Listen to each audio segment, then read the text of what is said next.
Chapter 1179. Song Dongming looked into the distance and said, "The people's hearts are the foundation of people's harmony. The danger of a country is never in the geographical location, but in the people's hearts.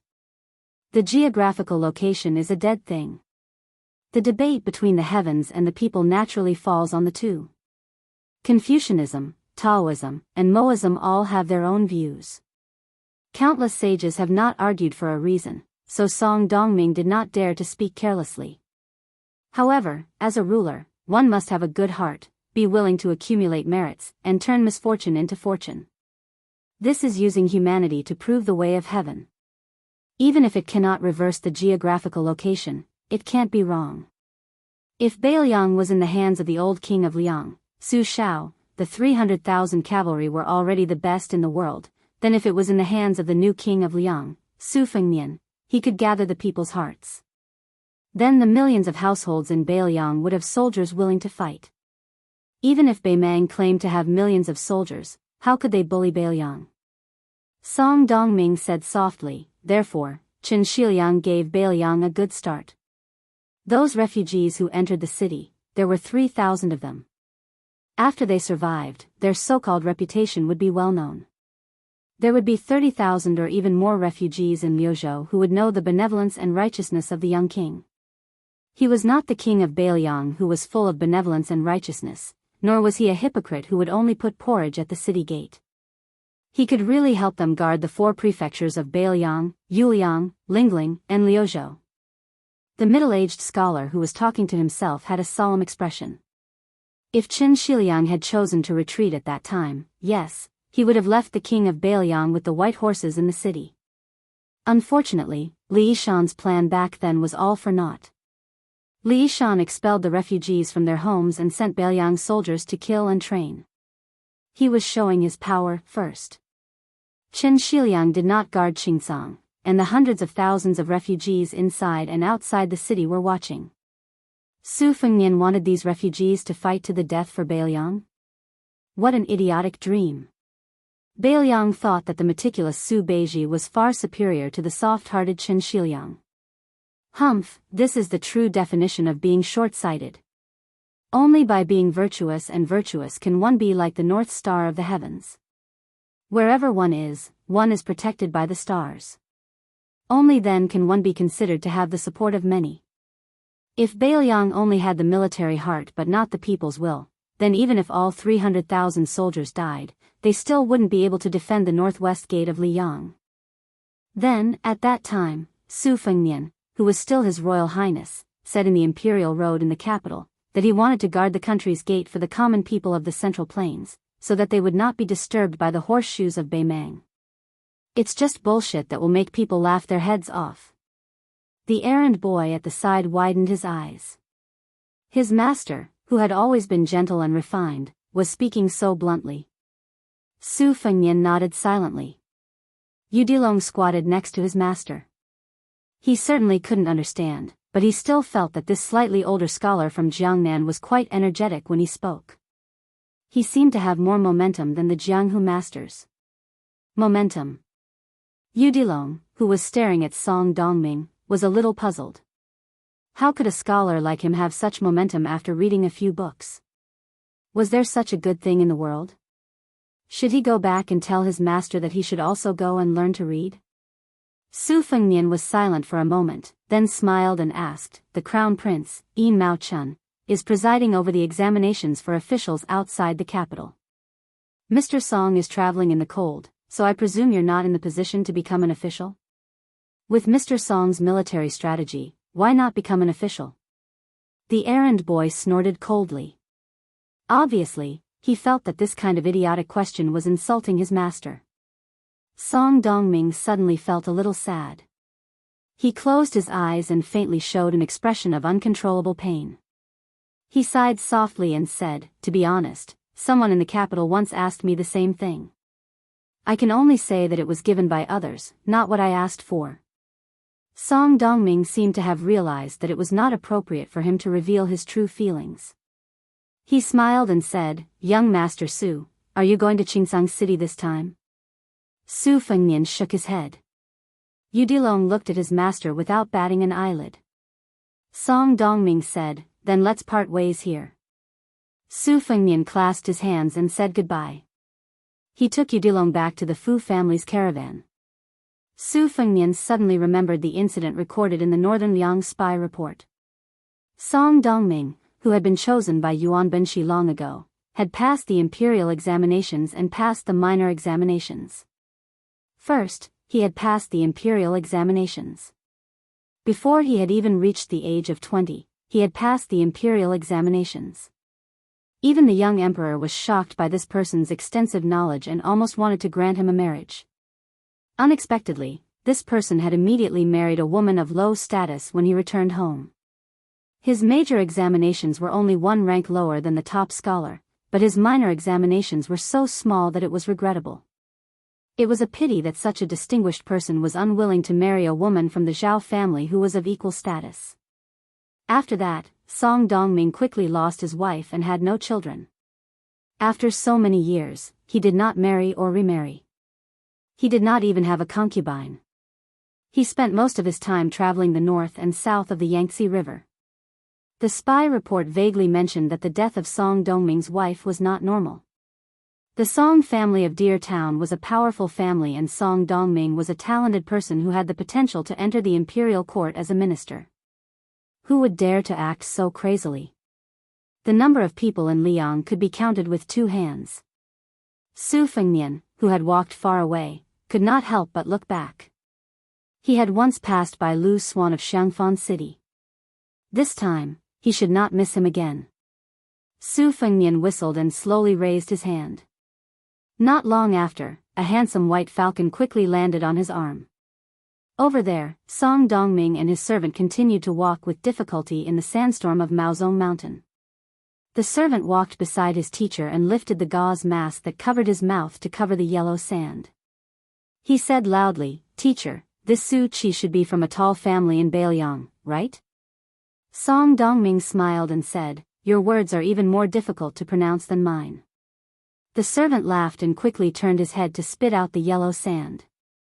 "Teacher, when can we meet the young king if we are wandering around like this?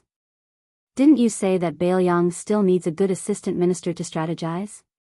Teacher, you have the strategy of 10 wins and 10 losses in your heart." Song Dongming said calmly, "It depends on fate. Also, I still have to see if Su Fengnian is the wise ruler in my heart." The servant had a bitter expression and said, "Teacher, even if he can carry out his ambitions, what will happen to the dear Song family? The Yu family, whose eldest grandson Yu Wandao went to Beiliang to join the army, is a lesson learned from the past." Song Dongming shook his head and said, "Today is different from the past. West Chu has been reinstated. If the court suppresses the Song family, they will have to pay the price of causing unrest in the Central Plains. Also, Song Dongming has been a pawn of Great Peace City for a long time. It does not matter where he lands. Maybe Teacher Yuan will be happy to see this happen." The servant sighed like an old man. Song Dongming looked forward with a determined gaze. "Teacher Yuan, you said that you have to be willing to give up.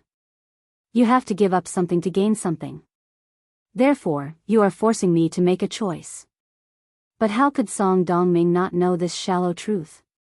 "It is just that I am not willing to exchange what you think is a small sacrifice for the position of Prime Minister. I, Song Dongming, have always been an idiot.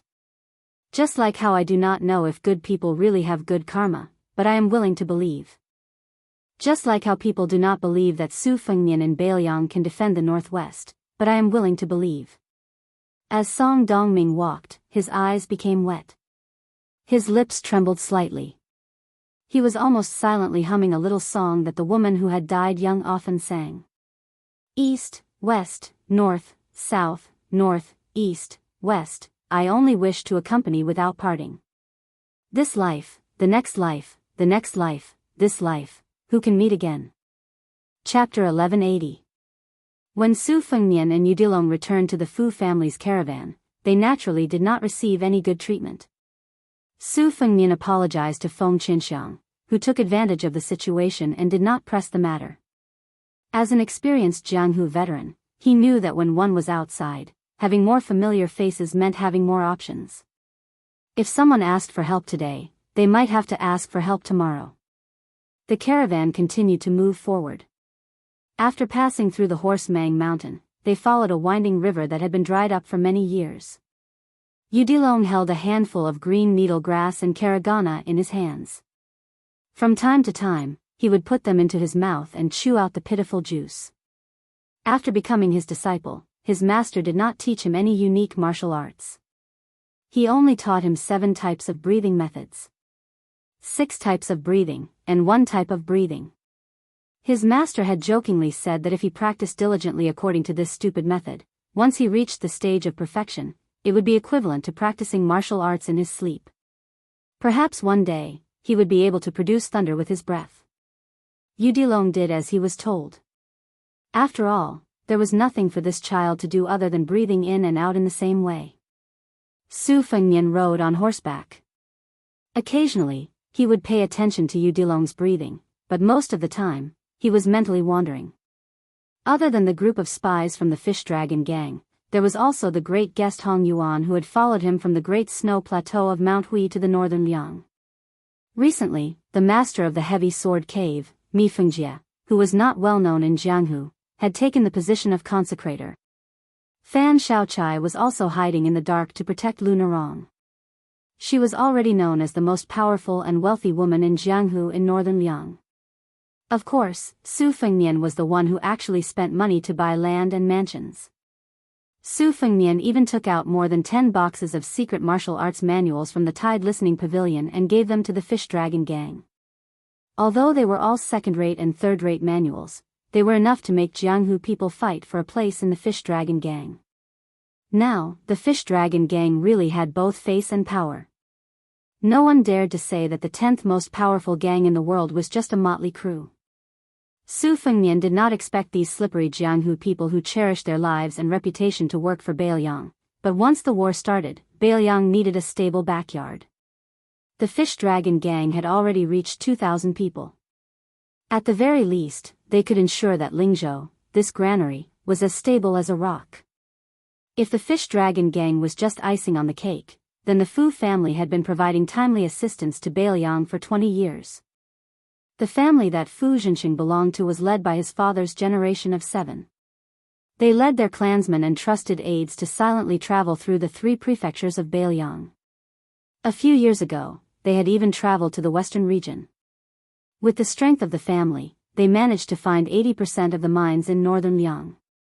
However, the old and young members of the Fu family were puzzled. Why did the northern Liang government only record these mines and send soldiers to seal off the mountains and not mine them when it was clearly not difficult to open the mountains? Fu Zhenxing's father had personally found a huge iron mine that could produce 600,000 caddies of iron in a year.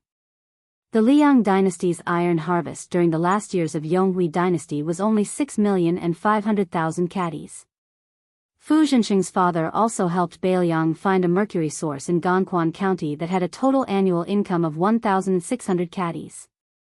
This was almost 30% of the entire Liang dynasty. Other than that, there were also the 3 major mines that produced copper in Bailiang. They were Qingshui Mine, Baoxing Mine, and Jiannan Mine. Without exception, the Fu family was responsible for their appearance. Why did Su Xiao personally go to old Master Fu's morning hall to pay his respects? This was the reason. When Liang and Mang went to war in the future, what they competed in wasn't just the number of soldiers in the border army, but also the strength of northern Mang and the resilience of northern Liang. Once they clashed, both sides were well aware that no one could do the magnificent feat of smashing the other to death with a single hammer strike. The key was to see who had accumulated enough resources and could stall for the longest time. Although Bailiang's salt and iron official camp seemed to be controlled by those local tyrannical generals, Li Shan had long ago proposed that the benefits of the mountains and lakes are easily exhausted. Therefore, he had simply closed the mountains and sealed the mines. He had never reported it to the imperial court. Instead, he used the local officials to fill their own pockets as a smokescreen. The local officials had been purchasing relevant materials from outside of Bailiang for many years without hesitation. However, the method was very secretive, and it was only a small business that accumulated over time, so it would not attract too much attention. Even if some knowledgeable people in the imperial court noticed some clues, it would not be appropriate for them to denounce them. This was because it was not only Beiliang's Dao mountain that was high and the emperor was far away. Beiliang's Yuzhou and Lingzhou bordering Beiliang, except for Gu Jintang's former generals who were in charge of the military power, the local officials had also been infiltrated. In the past 10 years, which of those officials had not become rich when they became an official? When they left office, they had both a good reputation and a lot of money. Moreover, this kind of thing that was beneficial to the people in their jurisdiction was something that everyone was doing. The law could not punish the majority. Could it be that the imperial court was going to throw the hat of treason on them? When the butcher Su Xiao was still alive, which of the civil and military officials in the imperial court dared to do so? The horse caravan slowly moved forward against the wind and sand. Su Fengnian bit his lips. Su Xiao definitely did not leave his son a mess in Beiliang. Instead, it was a Beiliang with powerful armors. Su Fengnian glanced sideways and saw Fu Zhenxing turn his horse around and gallop over to him.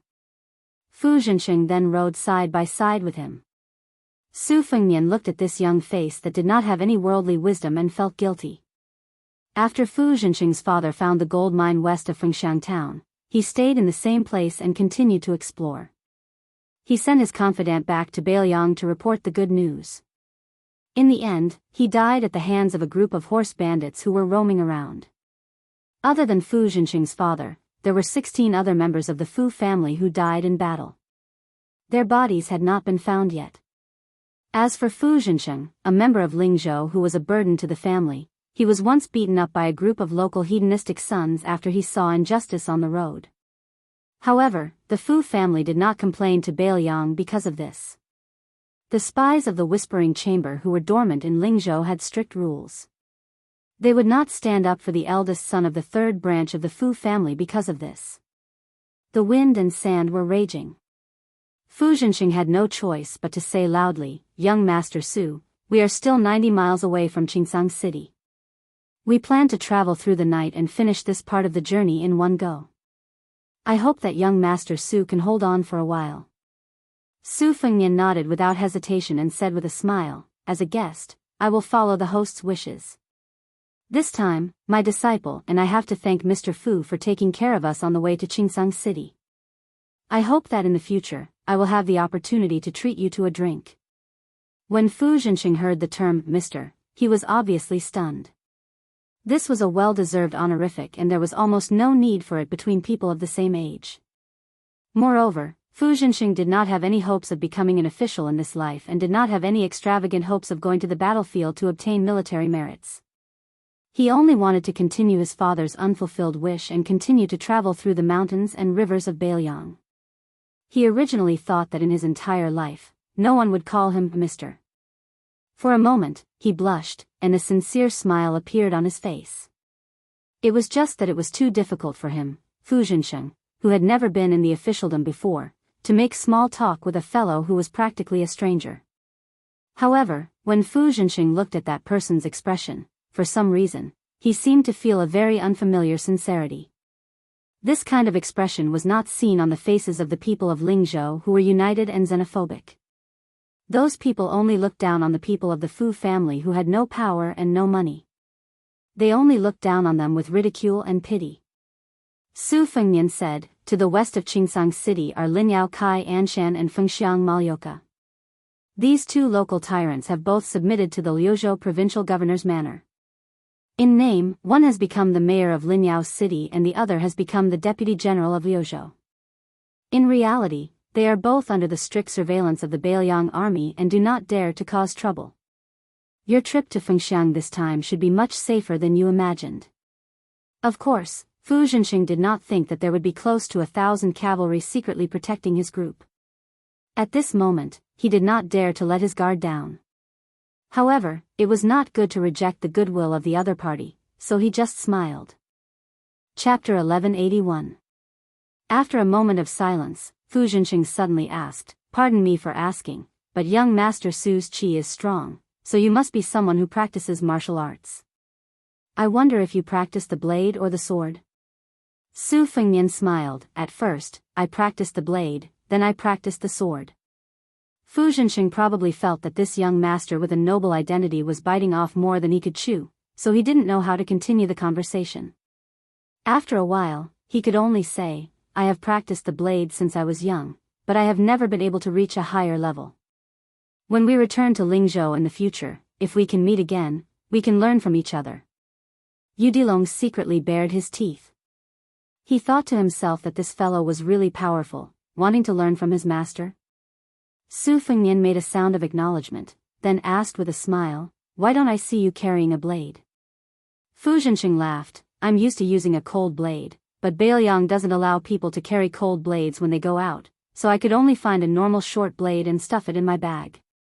After that, Fu Zhenxing really couldn't find anything to say, so he continued to lead the group of horses through the night.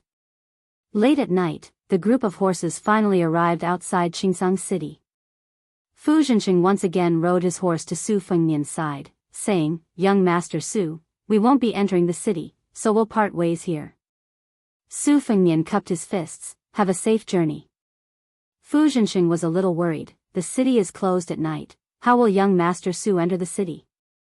Although there are elite cavalry patrolling the area around Xingsang City, this place of refugees has only been under Bailiang's control for a few days, and we really don't have enough manpower on our side. Su Fengnian directly smiled and said, it's fine, I have a proper way to enter the city. Fu Zhenxing couldn't help but be speechless, and had a higher opinion of this person. It must be known that Bailiang's border military law was extremely strict, and it wasn't something that the soldiers in Lingzhou could compare to. Since that was the case, Fu Zhenxing didn't waste any more words and bid each other farewell. Not long after the caravan circled around Xingsang City, they heard an unusual sound of horse hooves. Not only was Fu Zhenxing worried, he sat high on his horse and looked around nervously. He even pulled out his dagger. Even Zhao Jiabao and Feng Qinxiang had serious expressions on their faces.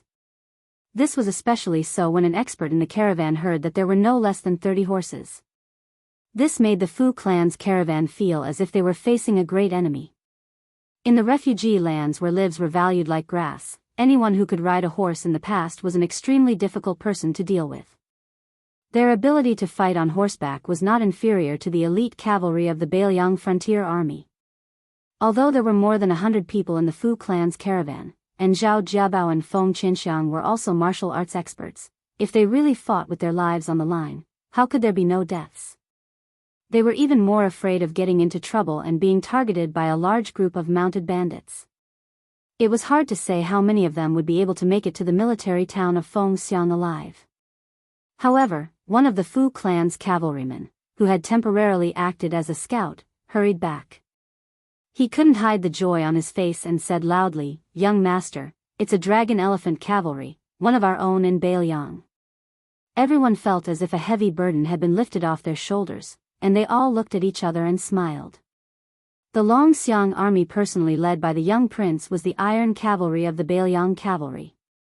Last year, when they attacked the military towns in Beimang's Gusai prefecture, it was like a strong man bullying a young lady. The dragon elephant cavalry stopped 100 paces away, and only one cavalryman, who looked like the dragon elephant cavalry, continued forward. Moreover, he dismounted from his horse and walked forward quickly. This action made the Fu clan's caravan feel confused.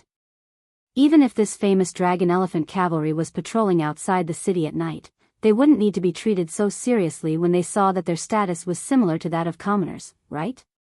Although Fu Zhenxing, Zhao Jiabao, and Feng Qinxiang didn't understand the situation, they hurriedly dismounted to welcome them. That sturdy armored dragon elephant cavalry not only had a new type of Bailiang sword at his waist, he also had an additional one in his hand.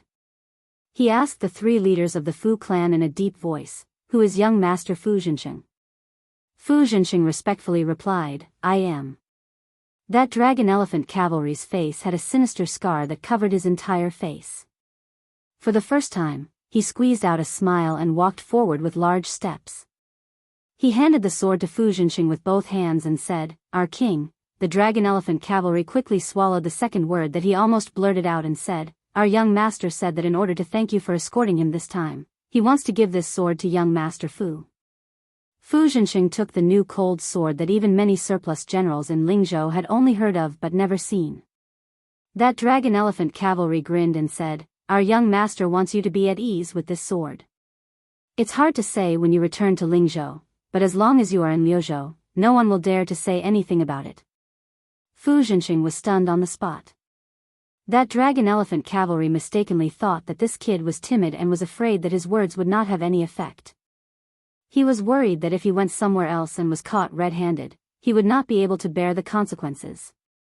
He was famous in the Longxiang army for having a violent temper and almost flipped out. However, he quickly suppressed it and tried his best to maintain a pleasant expression. But in reality, Zhao Jiabao and Feng Qinxiang could already feel a strong murderous aura, not to mention Fu Zhenxing, who was facing this dragon elephant cavalry. He almost thought that this dragon elephant cavalry would turn hostile and kill him. Behind them, there were more than 30 solemn and cold elite cavalry. Under the moonlight, even if the Fu family's cavalry had the confidence to deal with an equal number of horse bandits, they did not have the slightest confidence that they could escape from the charge of 30 cavalry. After that dragon elephant cavalry gave the sword, he turned around and left. He muttered to himself as if he was saying that the one surnamed Fu was too long-winded. Following that, Fu Zhenxing and the others could not hear him clearly. After that dragon elephant cavalry mounted his horse, the cavalry of dragon elephant cavalry instantly disappeared. He came and went like the wind. Zhao Jiabao looked at Feng Qinxiang and asked softly, "Brother Qinxiang, doesn't he look a bit like the deputy general of the Longxiang army, Scarface Wang Lingbao?" The corner of Feng Qinxiang's mouth twitched as he laughed dryly. "That's impossible." After mounting the horse, Fu Zhenxing hung his Bailiang saber and laughed. "How is that possible?" "Uncle Zhao, Uncle Feng, let's go." Zhao Jiabao laughed self-deprecatingly and said, "That's right. If it's really the legendary Wang Lingbao who once killed 17 generals of the spring and autumn period, then he's famous for his bad temper. We won't be able to deal with him with one hand." In the distance, on the walls of Qingsang City, the marksman walked up to Su Fengnian. He lowered his head and cupped his fists, reporting to Your Highness, "The saber has been delivered. I have already mobilized 800 riders to follow behind you, and more will be added along the way. Not to mention the death of a single person or even a single horse, Your Highness, you can twist Wang Lingbao's head off and use it as a urinal." Su Fengnian nodded and muttered to himself, "It can be said that other than you, the Fu clan is also the reason why Bailiang has the capital to fight to the death with Beimang." Wang Lingbao raised his head and looked at the back of this figure. He wasn't always standing there like he was in his later years. However, Wang Lingbao clearly remembered that when the great general was in his prime, as long as he stood there, he would be able to support both heaven and earth. Wang Lingbao rubbed his face hard. Su Fengnian turned around and asked with a smile, "Deputy Wang, if I remember correctly, you joined the Bailiang army when you were 14 years old. Did you join the army first? You've been fighting for almost 30 years, haven't you?" Wang Lingbao panicked and his face turned red. He stiffened his neck and said, "Your Highness, I'm not old. It's only 30 years of war, I haven't fought enough." Su Fengnian glared at him. Wang Lingbao immediately shrunk his neck. Motherf *Ker, this prince was the one who had killed Wang Xianji. It wouldn't be embarrassing for him to admit defeat, right? Su Fengnian couldn't help but laugh. "You're one of the people in Liuzhou who know about the movements of that army. In order to cover for them, I'll give you a battle to fight. How about it?" Wang Lingbao subconsciously rubbed his hands and asked, "Is this battle big?" Su Fengnian said, "Our spies have confirmed that Malyoka, the shepherd of Fengshan City, has not given up on his evil intentions and has been flirting with Beimang." Wang Lingbao became anxious and cursed out of habit. "That dog Malyoka, with his several thousand small soldiers, it's not even enough to fill the stomachs of any officer under my command." Su Fengnian smiled. "Are you going or not?" Wang Lingbao wiped his mouth and a bloody, silly smile appeared on his face. He laughed. "Go, why wouldn't I go? A mosquito's leg is still meat, it's a waste not to eat it." Su Fengnian waved his hand. Wang Lingbao ran down the city walls. He turned his head and looked at the back of that figure. He felt that the great general was standing there again. Chapter 1182. The stars hung over the plains. Yudilong sat on the city wall and looked up at the stars in the sky. His mind wavered and he could not get enough of it. This child's good fortune was enough to make all the direct disciples of the top Jianghu sects jealous. He had 30% of Wang Xianji's gift and could receive guidance from Su Fengnian. Yudilong pulled back his gaze and heard his master say, "In July, the fire flows. In September, the clothes are bestowed." Su Fengnian looked at the large Mars that was falling west at a strange speed this year and smiled slightly. The imperial astronomer of Great Peace City had Huizheng who were responsible for keeping an eye on the large Mars. They were all old men, but this year, 2 of them had been demoted in succession because they could not give a reason. In the case of Jingdo's white clothes, the large Mars that was falling west at a strange speed could be considered the main culprit. When a dynasty was prosperous, there would be auspicious signs. When a country was about to fall into chaos, there would be bad omens. The imperial astronomer, who had replaced a youth as Huizheng, had not had a moment of rest this year. Su Fengnian turned his head to look at the northern lands outside the city. The Liang imperial court could be considered the dynasty with the widest territory since the Great Qin dynasty. Moreover, with Su Xiao and Zhao Bing, the king of Yanqi, overseeing the border, the prestige of the House of Zhao had reached the peak of the various dynasties. In the imperial court of Great Peace City, famous officials and officials gathered in the same hall. Many times, Su Fengnian wanted to personally ask the emperor of the House of Zhao one question. Other than the flaw of not having the authority of the husband, what else was he not satisfied with? Su Fengnian unconsciously looked in the direction of Graydon City to the east. He thought of Bai Yan who had worked hard for the Zhao family. This old scholar's present days were not very good. Most importantly, this Grand Secretary's future days would be even worse. This time, using the opportunity of West Chu's restoration of the country, his actions of suppressing military force and removing vassals had completely touched 2 of the people's reverse scales.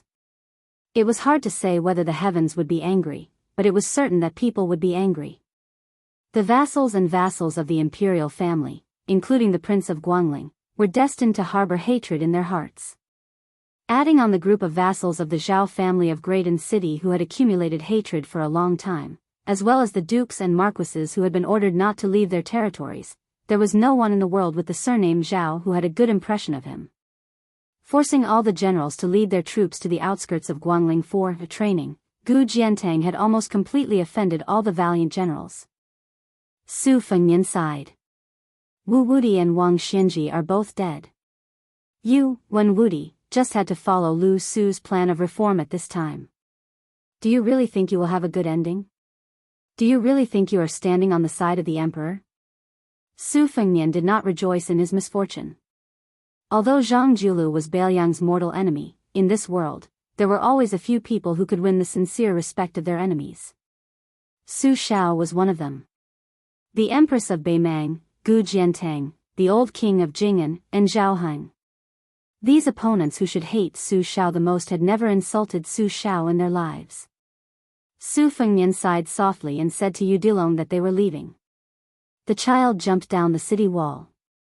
Before Su Fengnian entered the city, he had already learned from Wang Lingbao that the 2 people he was going to meet this time were coincidentally not in Qingsang City. His younger brother, Su Longxiang, had only brought 80 riders to the border north of Linyao military town to chase after a group of horse bandits that were said to be 1,000 men strong. Chen Shiliang, on the other hand, was somewhere outside the city, recruiting soldiers and buying horses for the Yuzhou border army. For the past 2 months, he had been sleeping outside the city almost every night. Su Fengnian and Yudilong came to the mansion of the provincial governor of Liuzhou, which had taken over the Dragon King's mansion. The mansion was brightly lit.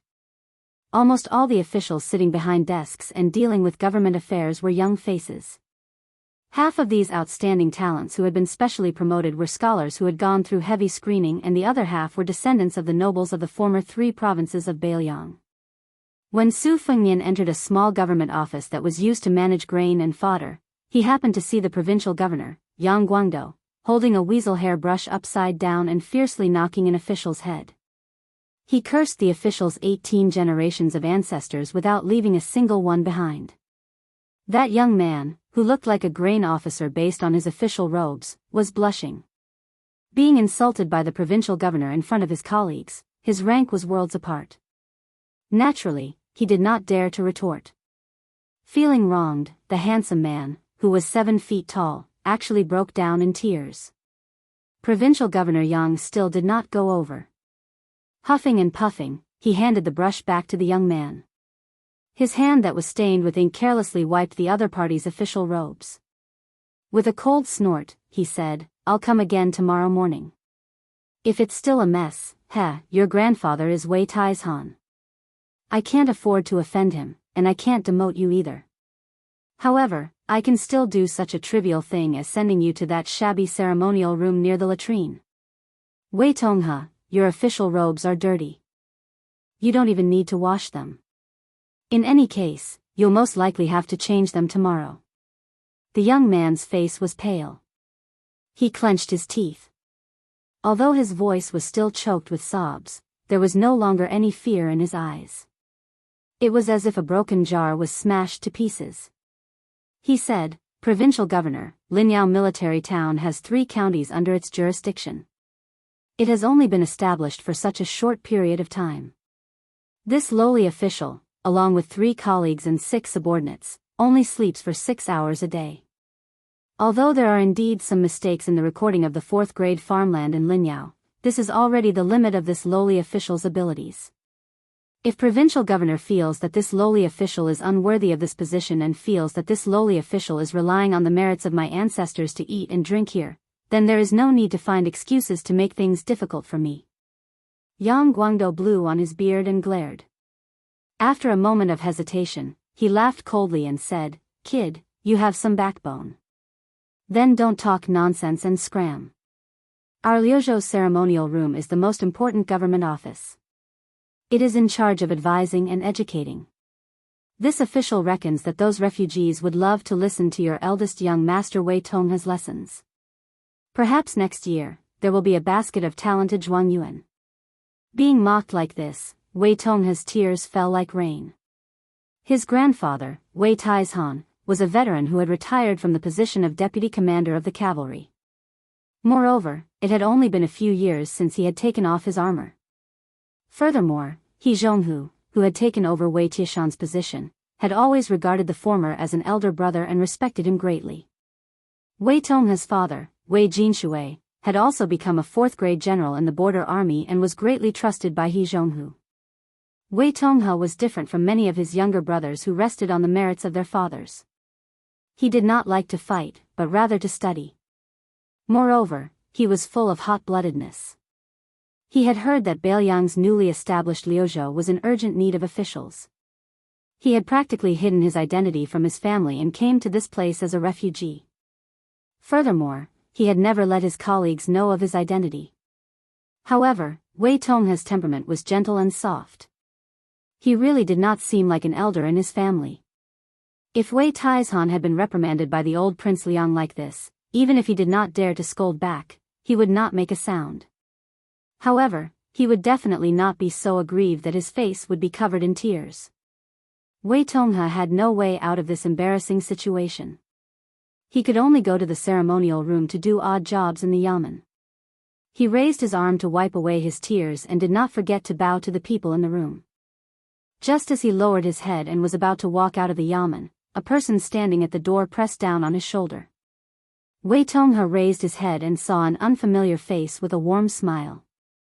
This uninvited guest laughed softly and said, "The provincial governor is trying to provoke you. Why don't you appreciate it? Wei Tonghe, don't you know that your grandfather and provincial governor Yang have been drinking buddies for many years? Would he really be willing to throw you into the ceremonial room? If he really dares to do so, your grandfather will chase after the provincial governor and beat him." Wei Tonghe's face was filled with astonishment. He asked in a daze, "You are?" Yang Guangdou, who had been exposed, rolled his eyes and said, "Idiot, why aren't you kneeling when you see the prince?" Chapter 1183. Upon hearing the 2 words, "prince," the eyes of all the young people in the room who had accompanied Yu Tonghe to be scolded burned with reverence. They immediately wanted to kneel.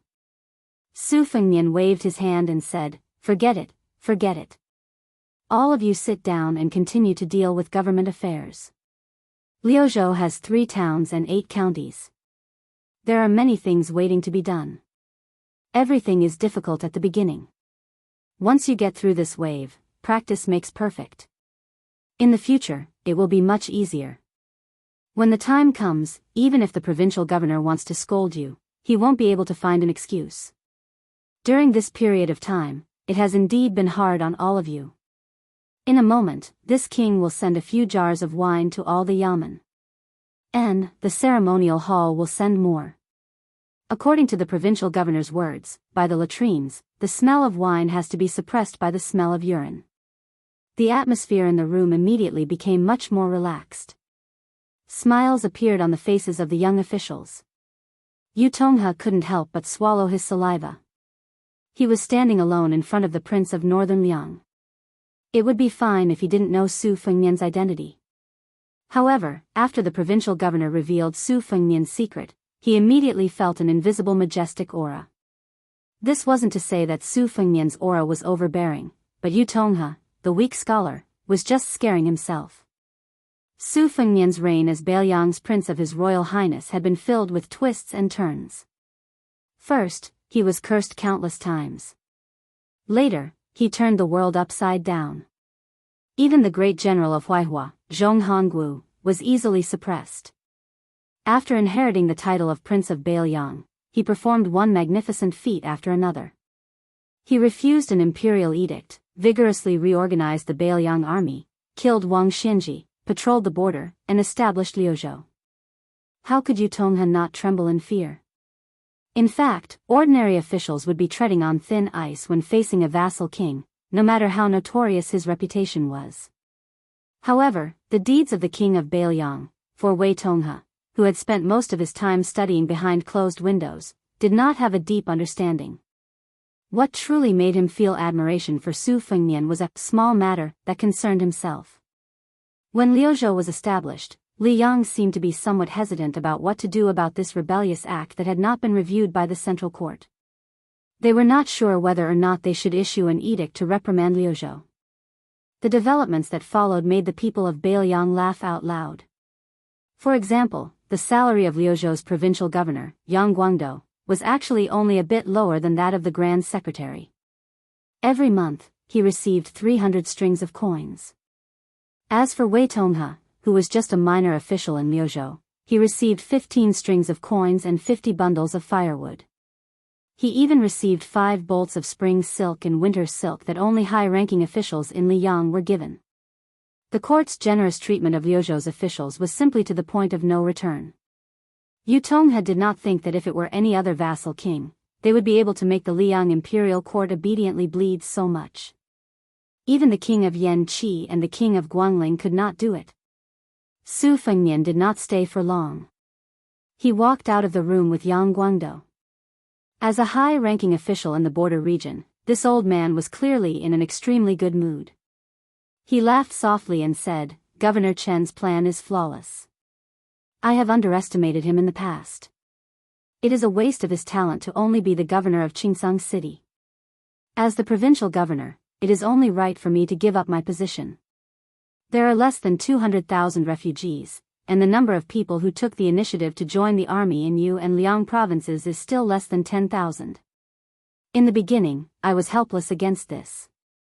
I could not let the Longxiang army put a knife to the refugees' necks and force them to go to the border.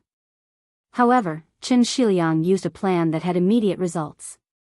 For every refugee family, as long as one person joined the army, they would be able to obtain farmland in Lingzhou and become a citizen of Beiliang. This was in accordance with Su Beiji's plan in Lingzhou. Those rich gentry who were afraid of death all sold their ancestral land. Now, there was a lot of empty land in Lingzhou. With this, Liuzhou could send at least 40,000 soldiers to the Beiliang border. A total of 40,000 soldiers who were willing to fight to the death for their wives, children, and brothers behind them. Your Highness, don't you think that Qin Shiliang being a martial-grade city magistrate is not worthy of his contributions?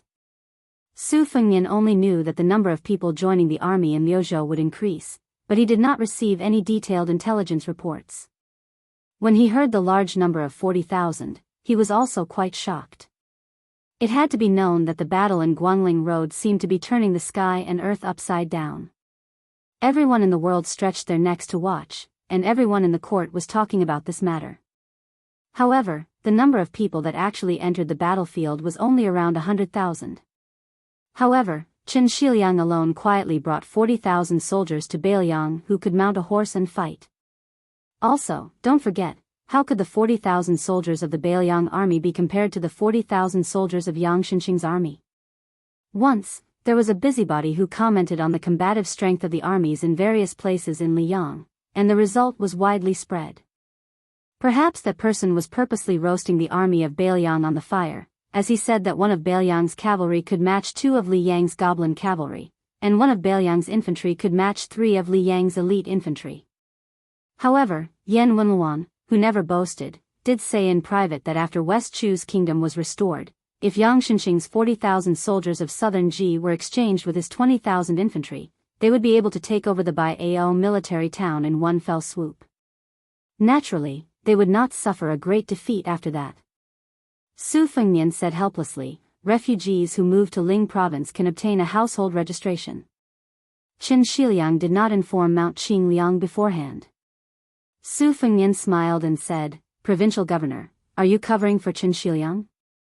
Are you afraid that I'll punish him for both crimes? Yang Guangdou burst out into laughter and did not try to hide his thoughts.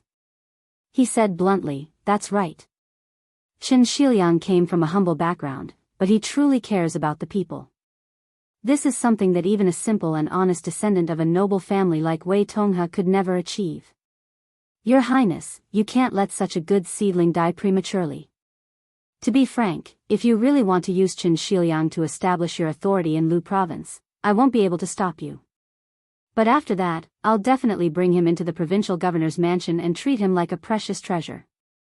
Su Fengnian said frankly, at the beginning, I was planning to give Qin Shiliang fair rewards and punishments, but on the way to Qingsang City, I met a descendant of the Deer Song clan. Just like you, he has a very high evaluation of Qin Shiliang, so I gave up on that idea. Moreover, I've discovered one point. In Wutangan, my second sister is leading the charge, and with the help of the old group of strategists and advisors, it's already very difficult for them to deal with ordinary government affairs in Beiliang. If a war really does break out, I reckon that even if I sit behind my desk 24 hours a day, I still won't be able to deal with it. Right now, Mount Qingliang is only dealing with some of the old habits of Beiliang's underworld. They can still proceed step by step according to the rules. Once this war breaks out, I'll definitely have to go to the border.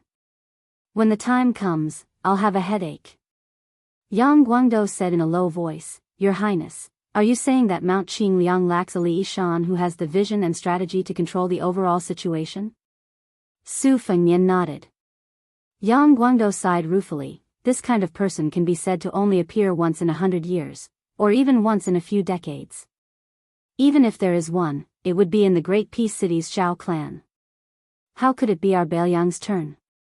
Just like the 100 or so scholars rushing to Luzhou and the local gentry descendants of Beiliang, there are more than 200 of them. But in my opinion, the best material, that is, someone with Wei Tonghe's level of temperament and talent, needs to be polished. Without a dozen years of work, how could he be able to take charge of an area? Being an official is the easiest thing in the world. But to put it bluntly, even being a corrupt official requires talent, much less a capable official who can safely rule over an area. Now, I hope that a few of those scholars from outside the country can quickly emerge. They can't be simple pieces of unpolished jade, but beautiful jade that can be used immediately. Qin Shiliang and Su Beiji are of course very good, but they are still too young. Li Yishan and Nailan Yusi, who is of the same rank as him, are also gradually influenced by the smoke of war. Furthermore, no matter if it is Qin Shiliang or Su Beiji, they all have a fatal flaw that their own abilities cannot change. Su Fengnian said softly, a reputation that is publicly acknowledged by the people of the world. Yang Guangdou's face was weary as he said, the way of the world is so cold and fickle. The dogs of the rich and powerful surpass the eminent scholars of the poor, especially before the spring and autumn period. No matter how ambitious and ruthless you are, as long as you don't have a family background, it is as difficult as ascending to the heavens to accomplish anything. Right now, it is only slightly better. Perhaps it will gradually improve in the future, but our Bailiang cannot wait. Su Fengnian muttered to himself, looks like we have to hurry. Yang Guangdou was very experienced. He lowered his voice and asked with a face full of surprise, do you have someone to choose? Su Fengnian smiled bitterly and said, for this kind of matter, it is not useless even if both sides are in love. Nothing has been set in stone yet. It will depend on my luck. Yang Guangdou touched on a sore spot and said with a playful smile, there are rumors that Lu Su of Xiangfan City was once ignored by the king. Su Fengnian did not deny it and said self-mockingly, I don't know who is the blind one. Yang Guangdou dismissed it with a smile and suddenly asked, I heard that the guy from Shangyin Academy has come out of seclusion and has gone to Great Peace City. Su Fengnian's face was slightly gloomy. He nodded and said, they have started to slay the dragon. Yang Guangdou smiled coldly and said, the hound is cooked after the rabbit is killed. It is better to kill the deer. Chapter 1184. That night, Su Fengnian, led by Yang Guangdou, visited all the yamens in the Liuzhou provincial governor's mansion. He saw scenes of people burning the midnight oil, young faces that were far from being mature, and a large number of elite soldiers entering and leaving this heavily guarded mansion. It made one feel that this place was radiating with an unusually lively atmosphere. Su Fengnian and Provincial Governor Yang did not disturb the officials in the yamen dealing with political affairs most of the time. They walked around casually and commented on the deployment of troops in Beimang. The new king of the south, Dongjua, was nominally in charge of power. Although he had Empress Murong's support, he might not be able to completely reorganize the troops of the south in a short period of time. The spring and autumn annals had brought the perfect etiquette and culture of the Central Plains to the south, adding wings to a tiger. At the same time, they had also brought many bad habits that Beimang did not have. The atmosphere of luxury was even more extravagant than that of Bailiang. Don't look at the fact that when Bailiang heard that there was going to be a war, 3 or 4 of the tycoons in Lingzhou would leave Beimang. It was human nature to seek advantages and avoid disadvantages. Moreover, the confrontation between the north and the south in Beimang was deeply rooted and had always been sharp. The rich people of the south were so active that they had to rely on the influential people of the Great Prairie in the north. This had unknowingly increased the arrogance of the north and weakened the already weak authority of the south. Dongjua, the fat man, would probably lose a few pounds of weight. Su Fengnian and Yang Guangdou chatted about whatever they thought of. Unknowingly, it was already dawn. Yang Guangdou, a third-rank border official, had to hold a meeting every morning and evening. Today, Su Fengnian, dressed in casual clothes, took the opportunity to participate in the meeting. He did not sit on the main seat. The position of Lu province was still empty. Su Fengnian sat in this seat. The important subordinates of the other provinces were all present. These seats were not for just anyone to sit in. None of the people present were still young and naive. They were all high-ranking officials who had been evaluated in the old 3 provinces of Yuliangling. Most of them were in their 40s or 50s. Although they were not as sharp as the young people, they were familiar with government affairs. They could first ensure that there would not be any major mistakes in the newly established Lu province. These 7 or 8 4th-rank and 5th-rank officials had never seen the young vassal king before. It was no wonder that they were ignorant and ill-informed. After all, before they were promoted, their ranks were not high, and they were all civil officials. In the past, they had never had the opportunity to enter the prince's mansion on Mount Qingliang to pay a visit to Great General Su Shao and His Royal Highness Su Fengnian.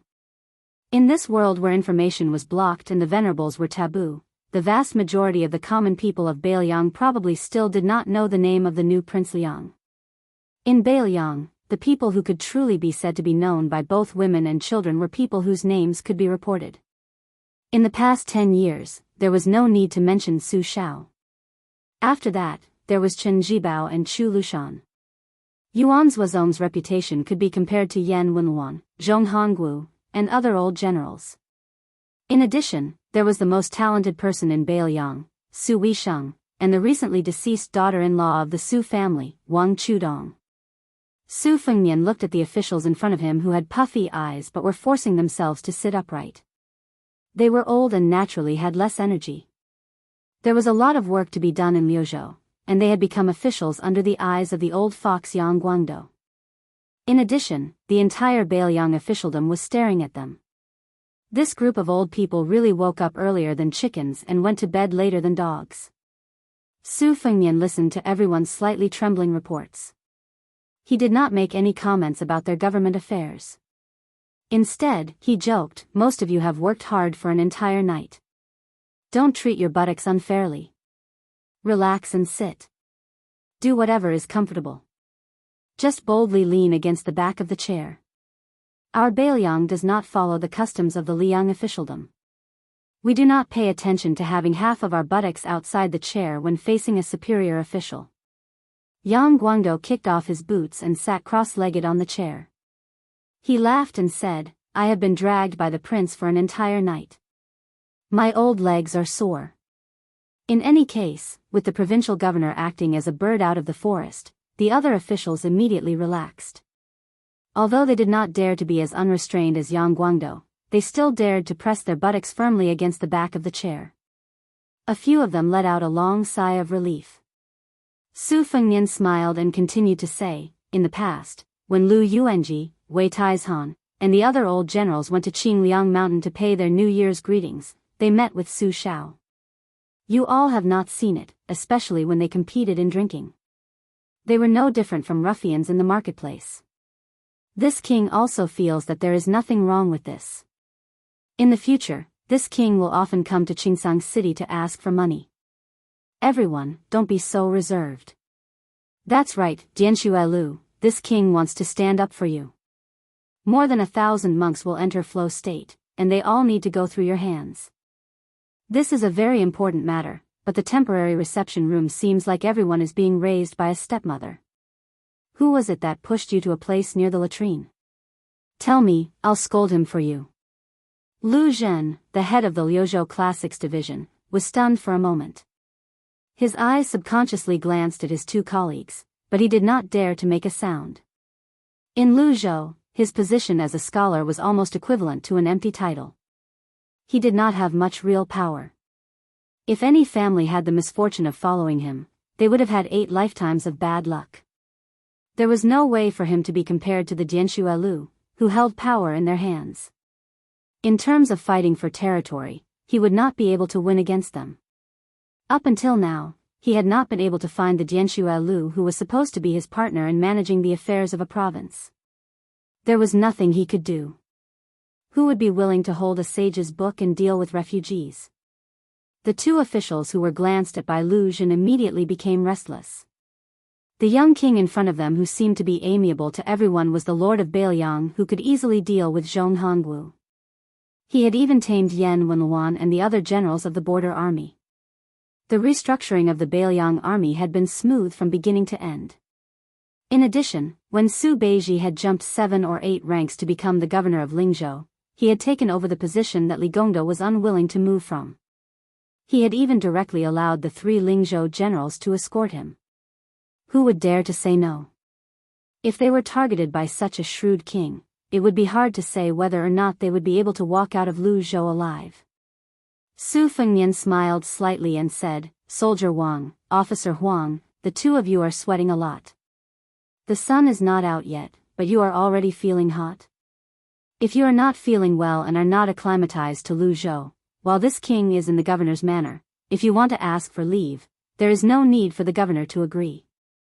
This king will allow it. I heard that the two of you are in-laws. If you have a companion when you return to Lingzhou, you won't be afraid of being lonely." Chapter 1185. Wang Xiuqing and Huang Yuqing immediately began to sweat profusely. They left their chairs and knelt on the ground. Yang Guangdou, who was sitting cross-legged, smiled as he watched this scene. He did not help the two officials in their hour of need, nor did he say anything bad about them. Su Fengnian stopped smiling. He rested his elbow on the edge of the chair and calmly said, "One is in charge of commanding the troops stationed in Luzhou. The other is in charge of monitoring the officials in Luzhou. Both of them are important positions in Luzhou. The two of you together, not including the calligraphy and paintings, gave Li Gongda a total of 68,000 taels of silver.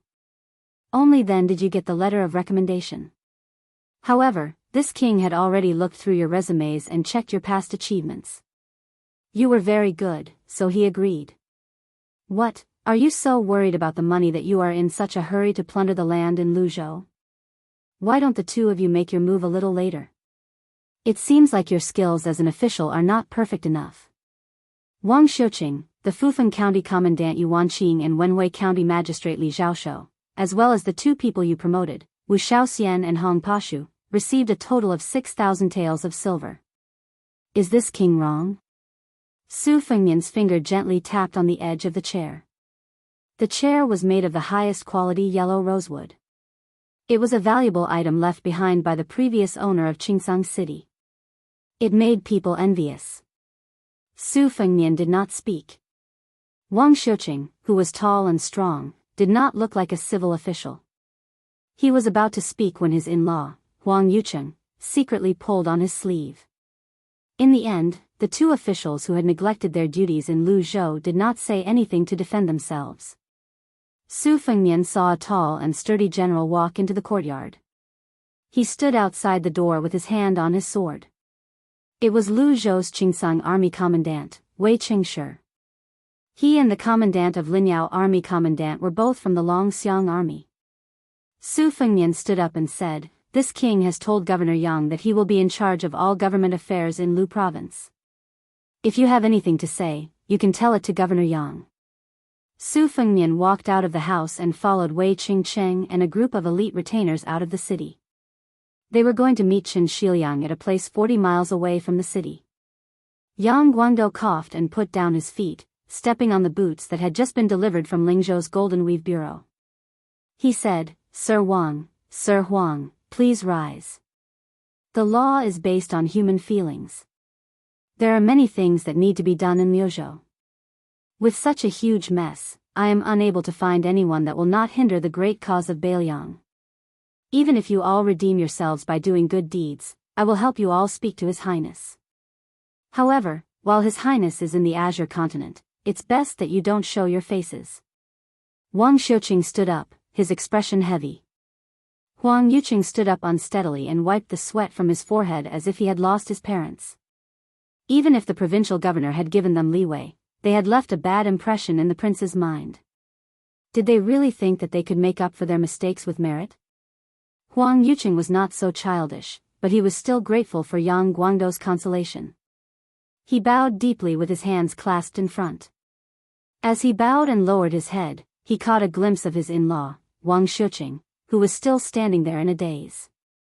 He did not want to add fuel to the fire, so he pretended not to see anything.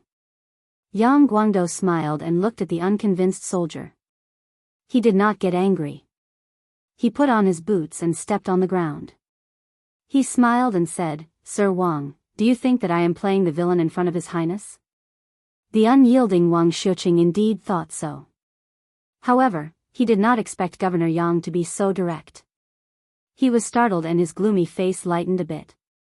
Yang Guangdou waved his hand and laughed. Then you are underestimating this official too much, and underestimating His Highness even more. This official does not have His Highness's ability. I cannot find out how much money you have given out, nor can I find out how much money you have accepted. In fact, everyone here is well aware that Lu Province is a barren land, and being an official here is a hard job. But no matter how little money there is, to be able to sit on a yellow rosewood chair in this room, your official rank is solid.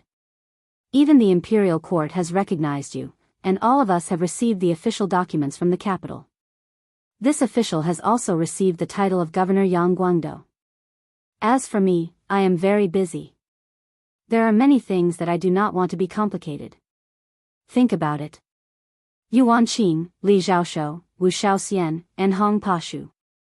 These four people, I have heard of them. They are similar to the two of you. Their family background is not great. They must have worked hard to become an official.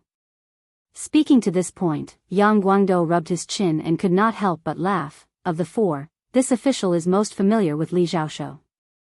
A month ago, I even chatted with him. This person is indeed full of knowledge.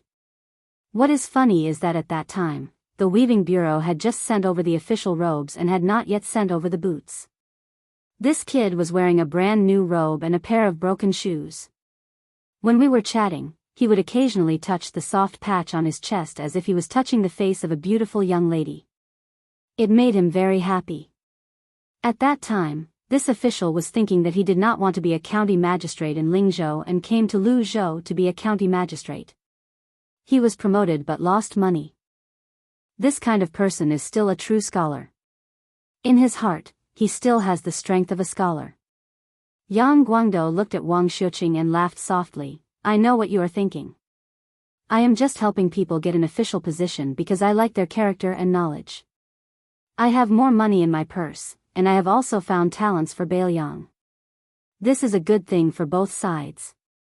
What right do you, King of Bailiang, have to not let it go? Wang Xiuqing, is this what you are thinking? Wang Xiuqing was honest and unyielding. She said in a low voice, that's right. Yang Guangdou shook his head and said, you are wrong. Whether it is you, or even me, the primary third-rank provincial governor of Luzhou, we cannot escape the problem of not being in a position and not being in a position. For example, I do not have many people at my disposal and am unable to make ends meet. According to the law, you should be stripped of your official status and be sent back to Lingzhou. However, I still have to clean up your mess. This is how I, Yang Guangdou, only consider the gains and losses of Luzhou. However, if every soldier and official in Bailiang is like you too and does not need to follow the rules, as time passes, the mud and sand will fall together. This Bailiang's officialdom will be in complete chaos. That is why what I said before is not entirely correct. You have to talk about human feelings, but if you talk about human feelings too much, it will not be a long-term plan. Look at Lingzhou's officialdom. You bunch of pitiful fellows who have not been able to make a name for yourselves in the past 20 years. You must know this better than me. Ask yourselves, will Luzhou become the second Lingzhou? We are about to go to war. Us officials who do not even need to wave flags and shout battle cries should not let the prince worry about this so early. When we destroy Beimang, everyone here will be in a favorable position. Everyone can go to Beimang and get a provincial governor to satisfy their cravings. At that time, we will be greedy for some money. I do not believe that the king of Bailiang will be so calculative with us. Wang Xiuqing cracked open her lips into a smile. Many of the officials present could not help but laugh. Lu Zhen joked, then us old bones should live a few more years. Otherwise, no matter how big the official status is, it will have nothing to do with us. Yang Guangdou pointed at the youngest official in charge of Liuzhou's financial records. Wuxia Xianxia, you're only in your early 40s. You're the one who has the most advantage. When the quarterly salary is distributed, treat us to a meal. That person scratched his head and said with a bitter face, it is not that this official is unwilling to part with the salary. It is just that there is a lioness at home. If I do not send the salary back to Yuzhou, she will definitely think that this official is picking wild flowers in Luzhou. At that time, she will definitely punish me to death. Provincial governor, please do a good deed and let official Zhou, who has the most money in our family, treat us. This fellow will not be interested in the salary. A fat middle-aged official cursed, Qin Tianxia, F** King Bulsh * T. Yesterday, you even told me that you had secretly saved up more than 40 taels of money for drinks. The entire hall burst into laughter. It was joyous. When Su Fengmian saw Qin Shiliang, he almost did not recognize him. This poor scholar who originally looked like a weak scholar had tanned skin and lost more than 10 caddies. Chapter 1186. Qin Shiliang did not wear the fourth-rank official robes of Qingsang City. He did not even wear the scholar's clothing. He looked no different from a poor refugee. From head to toe, the only thing that could be brought out was the pair of abnormally sturdy wolf-skin boots on his feet. When Su Fengnian personally saw this person who looked even more like a refugee than a refugee, he did not know whether to laugh or cry. However, Qin Shiliang had more than 10 white horses protecting him. For better or for worse, this scholar who was at the heart of the struggle in Beiliang gained back some face. At this moment, Qin Shiliang was standing at the entrance of a village. He was leading a large group of workers to build a windmill and dig a well. The village just happened to be located in a low-lying area with spring water. It was a small oasis that was rarely seen in Lu province. Normally speaking, a place like this that occupied a water source was a place that many factions would fight over. When there was water, it often meant that there would be endless bloodshed. The 100 or so villagers of this village all squatted in the distance to join in on the fun. Some men chewed on steel like pancakes, while others looked at the white horse righteous followers with a mixture of desire and awe. After dismounting, they still carried blades and crossbows, and their armor was bright. Before Lu province became part of Beiliang's territory, before the elite soldiers of the border army became crossbowmen, they would come here to kill people, using the heads of the refugees as capital to advance. Occasionally, a small group of cavalry would be surrounded and killed by large groups of mounted bandits. The blades and armor on the cavalry had always been the things that the leaders of the refugees could show off. With horses and blades, if they could also wear armor, then they could be the boss of bosses in the land of the refugees. That was why when these white horse righteous followers appeared out of nowhere, not only did it make the villagers envious, it also made them tremble with fear. However, the young man in the lead was said to be a Beiliang official with a frighteningly high official hat. What was strange was that when he entered the village, he did not violate the women, nor did he steal money or food. He only said a bunch of things, making it so that the villagers would not believe him even if they were beaten to death. Was there such a good thing in the world? As long as one person from each family joined the army, they would be registered as a good citizen in Lingzhou, and they would even be able to farm. Also, whether they joined the army at the border or within Lingzhou, they could choose as they pleased. The only difference was that the soldiers of the border army received a lot more pay than the soldiers of Lingzhou. Originally, no one was willing to pay attention to him, but later on, it was said that this young official had stubbornly defended Xingsang City against 10,000 strong mounted bandits. It was said that he had caused the deaths of many of the king of Beiliang's personal troops. And then was to be brought back to Liangzhou to be executed in public, too. When the villagers saw another group of horses galloping over, they stopped outside the village. A young man who looked even more handsome than a woman gradually approached. Beside him was a small child that looked like charcoal. Behind him was a tall and sturdy man who looked like a general. His attire was really King eye piercing. TSK, no matter what, he should be a general that could lead several hundred soldiers. Some of the brats who were born and raised in the village were not afraid of anything. They wanted to go around half a circle to take a good look, but in the end, they were chased far away by their elders. However, there were some strong women who could knock down men from Jiangnan with one hand. Their eyes were shining. Oh, what a handsome little brother. Who knows which family's woman has the good fortune to enjoy him? Their men didn't care about this. They kept cursing and swearing, and the women also dared to talk back. The bolder ones even smacked their thick lips, wishing they could swallow that little brother with a pair of phoenix eyes into their stomachs. Soon, all of the villagers were scared out of their wits. Their scalps were numb. When the white horse righteous Song saw the young man, he knelt down on one knee. With one hand on the ground and the other on his blade, he said in a deep voice, "We pay our respects to the prince."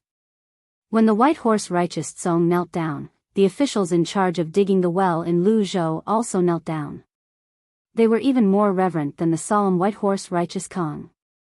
In this period of time, first, there were many bald monks who worked hard in Luzhou, begging for alms and preaching. Later, there were also young immortals from Wudang Mountain who came here to travel. They all said that the young vassal king was either the reincarnation of a bodhisattva or the descent of Jinwu. Su Fengnian said softly and stood up. He then walked towards Qin Shiliang. The dozen or so white horse righteous Song naturally followed behind the king of Beiliang. They separated the Azure Commandant's retinue without leaving a trace. Wei Qingchen rubbed his nose. He was a little embarrassed, but he did not dare to show any dissatisfaction. During the Battle of Azure City, there was a great disparity in military strength. Although the defending side always had an innate advantage, the city walls of Azure City were not tall and sturdy. The thousands of soldiers of Azure City had already lost their morale. If it were not for the White Horse Righteous Song who led the charge, Azure City would have already been massacred by the 10,000 elite horse bandits several times. Every time there was a hole in the city's defense, a group of silver-armored soldiers would take the lead and desperately resist the tide of attacks. Although they died, they did not retreat. It was these White Horse Righteous Song who said that their lives were worth the lives of 100 people of Azure City, and it was their willingness to die that caused the old subordinates of the Azure Dragon King Manor to have the heart to fight to the death. The desperation of Qingsang City's attack and defense could be seen from one detail. Every White Horse Righteous follower who died would die without a complete corpse because they were hated to the bones by the horse bandits. After the Dragon Elephant Army rushed to the rescue and the horse bandits retreated after hearing the news, Qingsang City could only collect the corpses and pile up almost empty coffins. When Qin Shiliang saw Su Fengnian, there was some guilt on his face. He wanted to say something, but hesitated.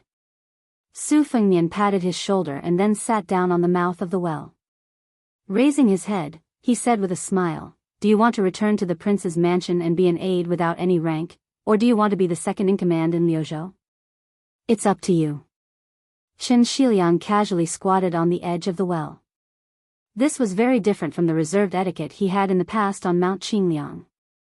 He said softly, "Although I'm still very afraid of personally seeing people die, I've always wanted to go to Mount Qingliang to talk about strategy on paper.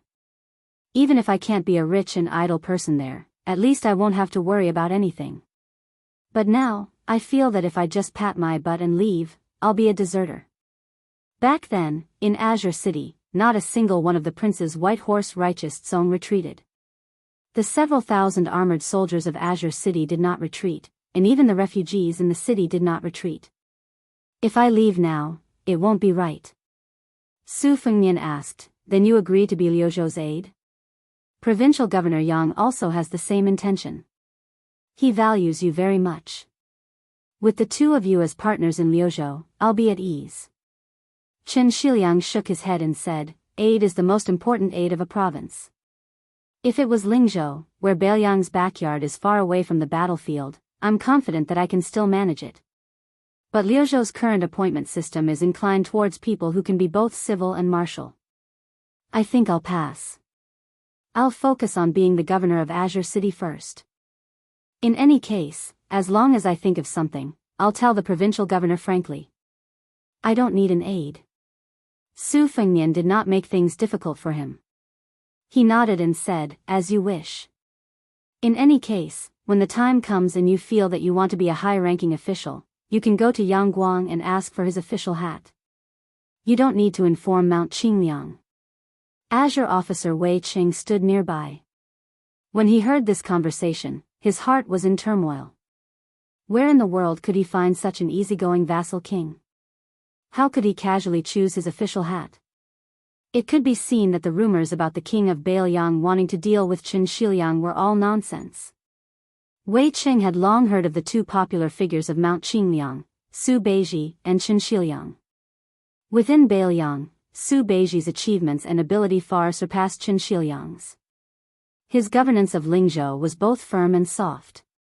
It was said that he was about to overpower the head of the civil officials, the administrator, Li Gongda. However, Wei Qing still thought more highly of Qin Shiliang. There was no reason to speak of. Just based on this scholar, he was able to defend Azure City to the death. Moreover, he really managed to defend it.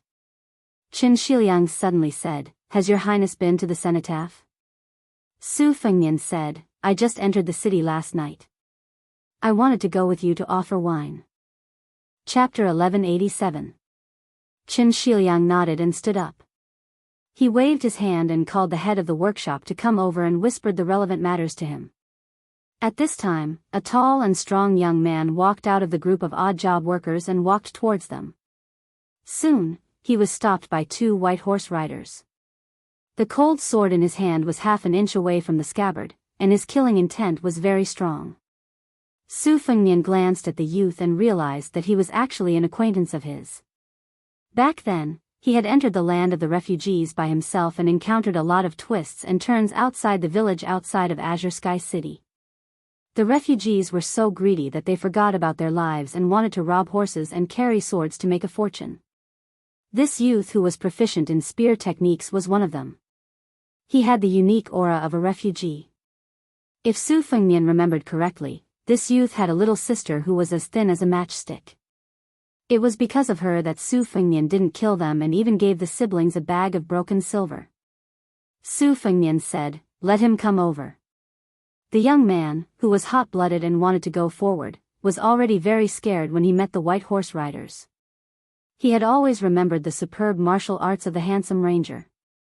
He was grateful that the ranger did not kill him and gave him the silver. Now that the silver had been pierced by the young man, he put it on a rope and hung it around his sister's neck. His sister liked it very much. When the young man learned that this person was the prince who controlled the life and death of all the refugees, he did not think too much. He was afraid that he would never see him again, so he wanted to thank him personally. The young man was embarrassed and uneasy, his footsteps were a bit erratic. When he finally walked 5 or 6 steps away from the young prince, his mind was blank. He did not know what to say. His face was red, and he did not even know where to put his hands. Su Fengnian softly smiled and said, "What is your name? I remember that you have a younger sister who is braver than you." The young man finally came back to his senses. He swallowed his saliva and said in a trembling voice, replying to the prince, "This one is called Lu Su.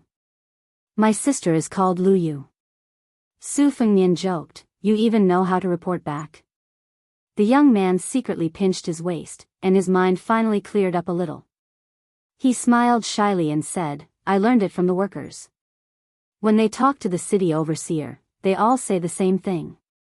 Chen Shiliang smiled and explained to Su Fengnian, "Lu Yu wanted to go to the border and join the army. I saw that he was too young, so I didn't agree. However, this youth is quite strong, so I allowed him to do some work for the yamen and earn some money to make ends meet. His hands and feet are nimble, and he is also smart. He can already recognize more than 100 words. Every day, when he is free, he will use a branch to write on the ground." In fact, this youth and his sister originally only had surnames and no names. They were just casual nicknames. Lu Yu and Lu Yu were actually given by him. Su Fengnian looked at the youth and asked with a smile, "You went to the border to join the army. If you die, what will happen to your sister? Why didn't you join the Lingzhou army? At least you don't have to fight on the battlefield." The youth replied with a serious face, "The official in charge of recording said that we get a lot of money from the border army and we get money quickly. As long as we go, not only will we get a large amount of money, we will also get a piece of land in Lingzhou. Then again, didn't they say that one of our Bailiang soldiers could fight 3 or 4 of their northern barbarians? I might not die if I go to the border. If I can use my spear to kill a few northern barbarians and become a sergeant or something, then my sister won't have to worry about food and clothing for the rest of her life. She might even have her dowry." The youth seemed to have remembered something and quickly said, "Reporting to your highness." Su Fengnian laughed loudly. After thinking about it, he said, "All right, I will allow you to join the army in Yuzhou. Your spear techniques are not bad, I have experienced it before. Once you learn how to ride a horse, I will have Huangfu promote you to be a sergeant. I will help you and your sister find a good family in Lingzhou to live in." The youth bargained, "Your highness, my sister still has to be surnamed Lu, is that all right?" Su Fengnian nodded and then joked, "Why don't you change your surname to Su? How about it? I can promote you to a sergeant right now." The eyes of the Azure Sky Academy's Wei Qingcheng and his entourage turned green. What the F***ck, this was a huge meat pie that had fallen from the heavens.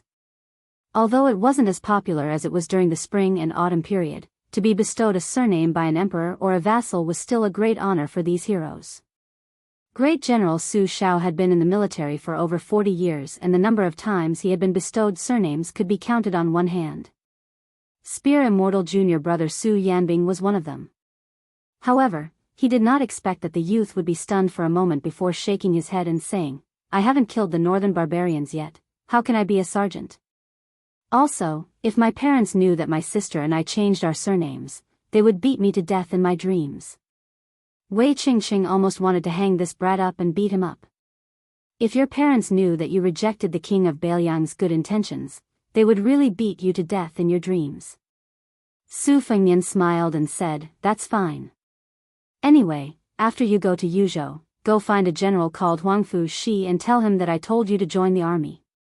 The youth timidly asked, "Aren't we going to Liangzhou? I heard that the soldiers there get better pay and the land they get is better." Su Fengnian did not know whether to laugh or cry and said, "Liangzhou is about to start a war. Your spear techniques are not bad, but you haven't familiarized yourself with battle formations. No matter how good your skills are, you won't be able to fight against the northern barbarians' charge." The youth seemed to understand and made an "oh" sound. Those villagers who had heard that the king of Beiliang was coming personally returned. They watched with great interest as this extremely daring child spoke in front of the prince. They were somewhat envious. How much luck did this kid have in his previous life to be able to speak with the prince? How high was the prince's official position? In any case, they all knew that the entire Beiliang was his property. Of course, this prince was not old at all. After that, Su Fengnian and Qin Shiliang went to the graves 10 li south of Qingsang City. The cenotaphs of the White Horse righteous Song who had died in battle were located in the oasis. Su Fengnian's disciple, Yu Dilong, and several of his retainers all carried a large bag of green ant wine. Su Fengnian and Qin Shiliang went to the graves one by one to offer wine. Qin Shiliang's expression was solemn. Every time he saw a cenotaph, he would tell Su Fengnian when and where the White Horse righteous Song had died in the cenotaph. After the ceremony, Su Fengnian felt that something was missing.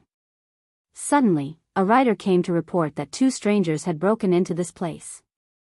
They said that they wanted to use water instead of wine to offer a sacrifice to the heroic spirit. Su Fengnian led his horse forward and saw Song Dongming, who had arrived half a day later than him in Qingsang City. This man, one of the hidden figures of Li Yang, saw Su Fengnian's entourage, especially Wei Qingqi's bright armor. How could Song Dongming not guess this young man's background?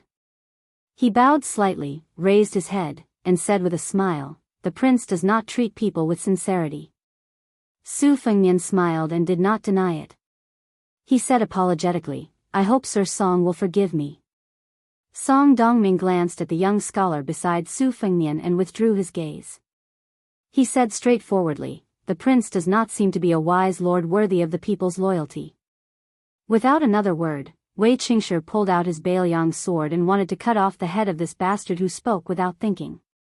Su Fengnian raised his hand and stopped the hot-tempered Qingsang commandant behind him. He asked with a smile, "What do you mean by that?" Song Dongming was not afraid at all. He calmly said, "There are more than 1,000 poems in the frontier fortress of Liang. Among them, half of the line, 'Why should I die in battle?' is the best. In my opinion, this is just a line of nonsense that a scholar can talk without feeling any pain.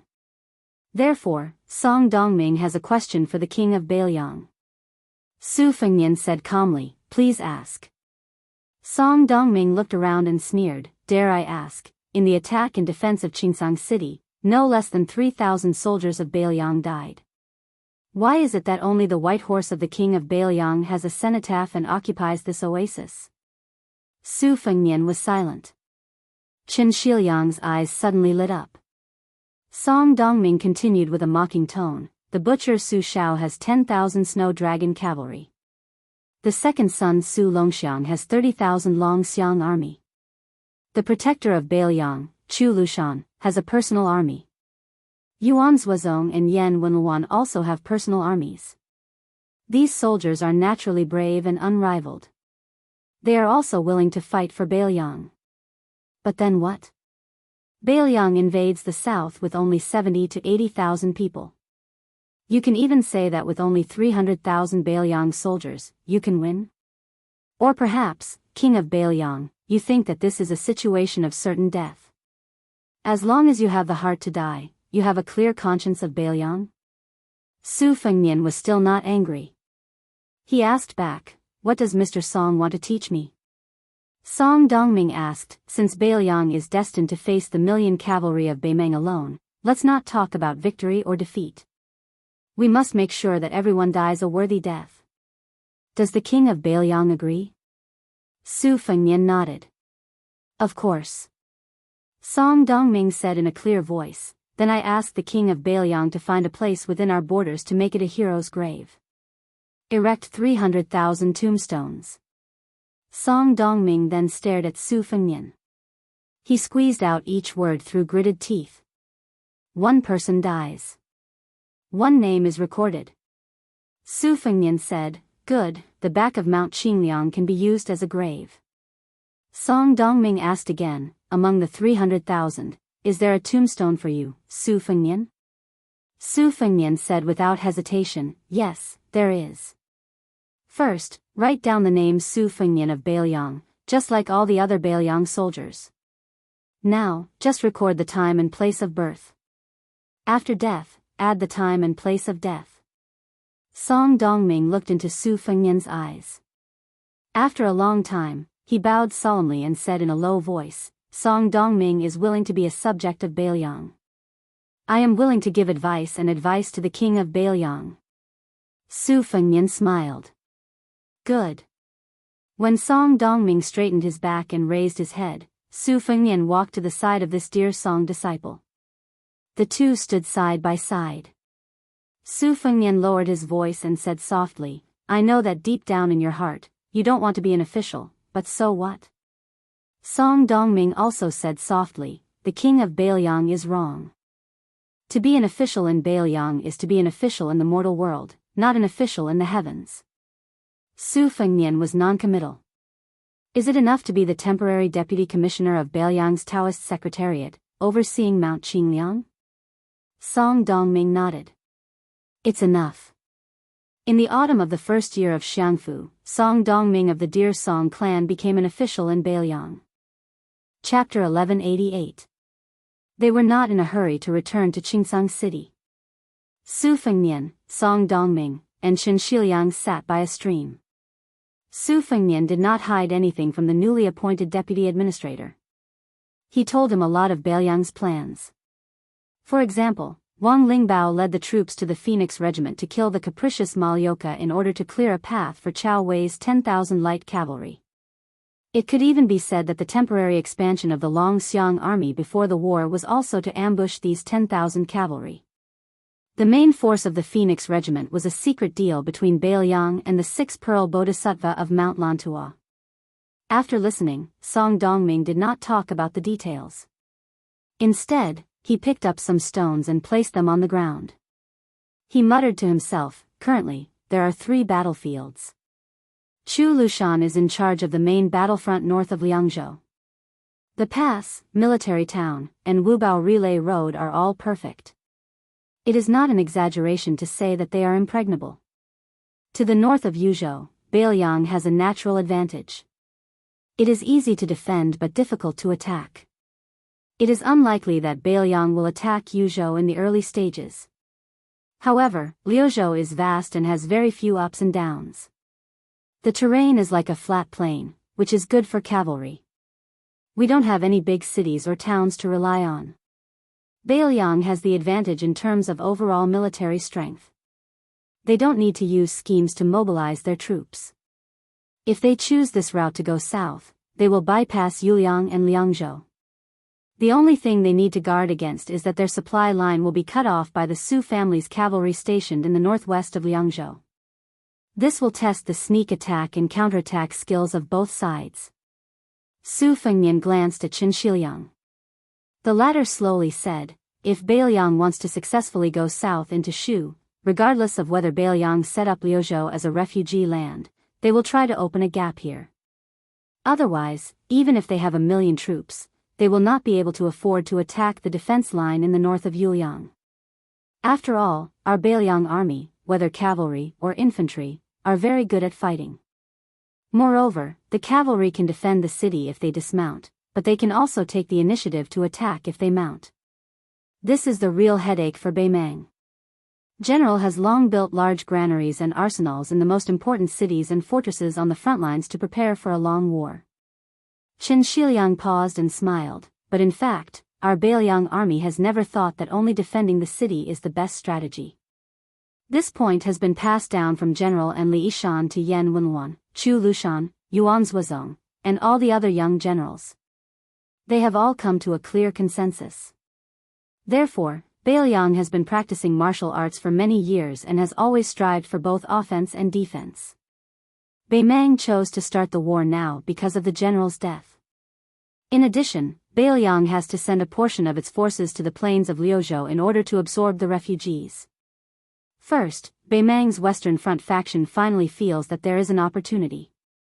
Second, they can't afford to drag it out. If the Liang Imperial Court evolves the power of the Central Plains into fighting forces at the front lines, the power of the two countries will only grow stronger and weaker. Beimang will have even less of a chance to fight. It can be said that choosing Liuzhou as the location of the war is the entry point that Beimang thinks it can benefit from. It is also a very proactive choice by Beiliang. This is not because Beiliang is arrogant, but because they are confident. Especially confident that our cavalry will fight at their doorstep. Song Dongming smiled knowingly and nodded. Beiliang's military is actually like a well-cultivated field, waiting for the harvest. As the deputy administrator who has not yet received his official robe, I will not add feet to a snake. Compared to Beiliang, Beimang can be said to be a big family with a lot of resources. However, it is inevitable that there will be storms in a house with many branches. I heard that Empress Murong, in order to not have to worry about the future, wants to start a massacre of the Yellow family, the old masters of the grasslands. Many of the masters of the grasslands who are not willing to go down south to attack Beiliang have become lambs waiting to be slaughtered. Why don't we add oil to the fire and randomly choose one of the Yellow descendants to spread the news that Beiliang is willing to recognize him as the ruler of Beimang and not the usurping Empress Murong? This kind of thing will definitely not be able to hurt Beimang, but it will be able to annoy them a little. In the end, it is a good thing. Song Dongming stopped here and smiled. Beiliang most likely has a backup plan for this, right? Su Fengnian smiled and nodded. Song Dongming continued, as for the specific war plans, Song Dongming will not interrupt. Beiliang is an expert in war, and they have many generals who are familiar with military matters. When professionals do things, I, as an outsider, will just watch the show. However, although Beimang's million-strong army seems aggressive, the ones who can really fight with their lives on the line are Dongzhuo's nearly 100,000 soldiers, Hong Jingyan's Ruran cavalry, Yang Yuanzan, Lu Gui, and a few other veteran generals. However, most of them are not elite soldiers. When the time comes, under the premise that we do not affect the overall situation, we will be able to wipe out one of Beimang's mediocre but sufficient soldiers in one go. Beimang is not a monolithic entity to begin with. Otherwise, the masters of the grasslands in Biding would not have withdrawn at this time. They have always disagreed on whether to attack Beiliang on the western front or Gu Jiantang on the eastern front. If we cut them slowly, there might be a pleasant surprise. Of course, this is just a casual suggestion from Song Dongming. Su Fengnian, who had been silent this entire time, finally spoke. This has always been a small link in Chu Lushan's interconnected plans. Song Dongming happily laughed. Just a small link, haha, I finally know why everyone is so afraid of that infamous Lu Qiu'er. It's no wonder that the great king of the southern courtyard, Dongzhuo, suffered a great loss at the hands of our protector general. Song Dongming narrowed his eyes and threw a stone into the stream, causing a ripple. On the imperial court side, there are some things that I can do. Regarding the grain, salt, and iron, I have a plan that can make the imperial court completely relent. Su Fengnian smiled. Oh. The imperial court has always wanted to make oxen pull carriages while not letting oxen eat grass. They're extremely stingy. Even now, the half of the grain that they've relented with great difficulty still hasn't been shipped to Beiliang's Lingzhou docks. If West Chu hadn't given them a warning at the start of the restoration of the country, this batch of grain probably wouldn't have left Xiangfan City for 100 years. Song Dongming said calmly, "It's very simple. We of Beiliang sent a letter to the capital and asked to send 10,000 soldiers to quell the problem. The kings of the border have the responsibility to guard the border and also quell the problem for the country. It's perfectly justifiable.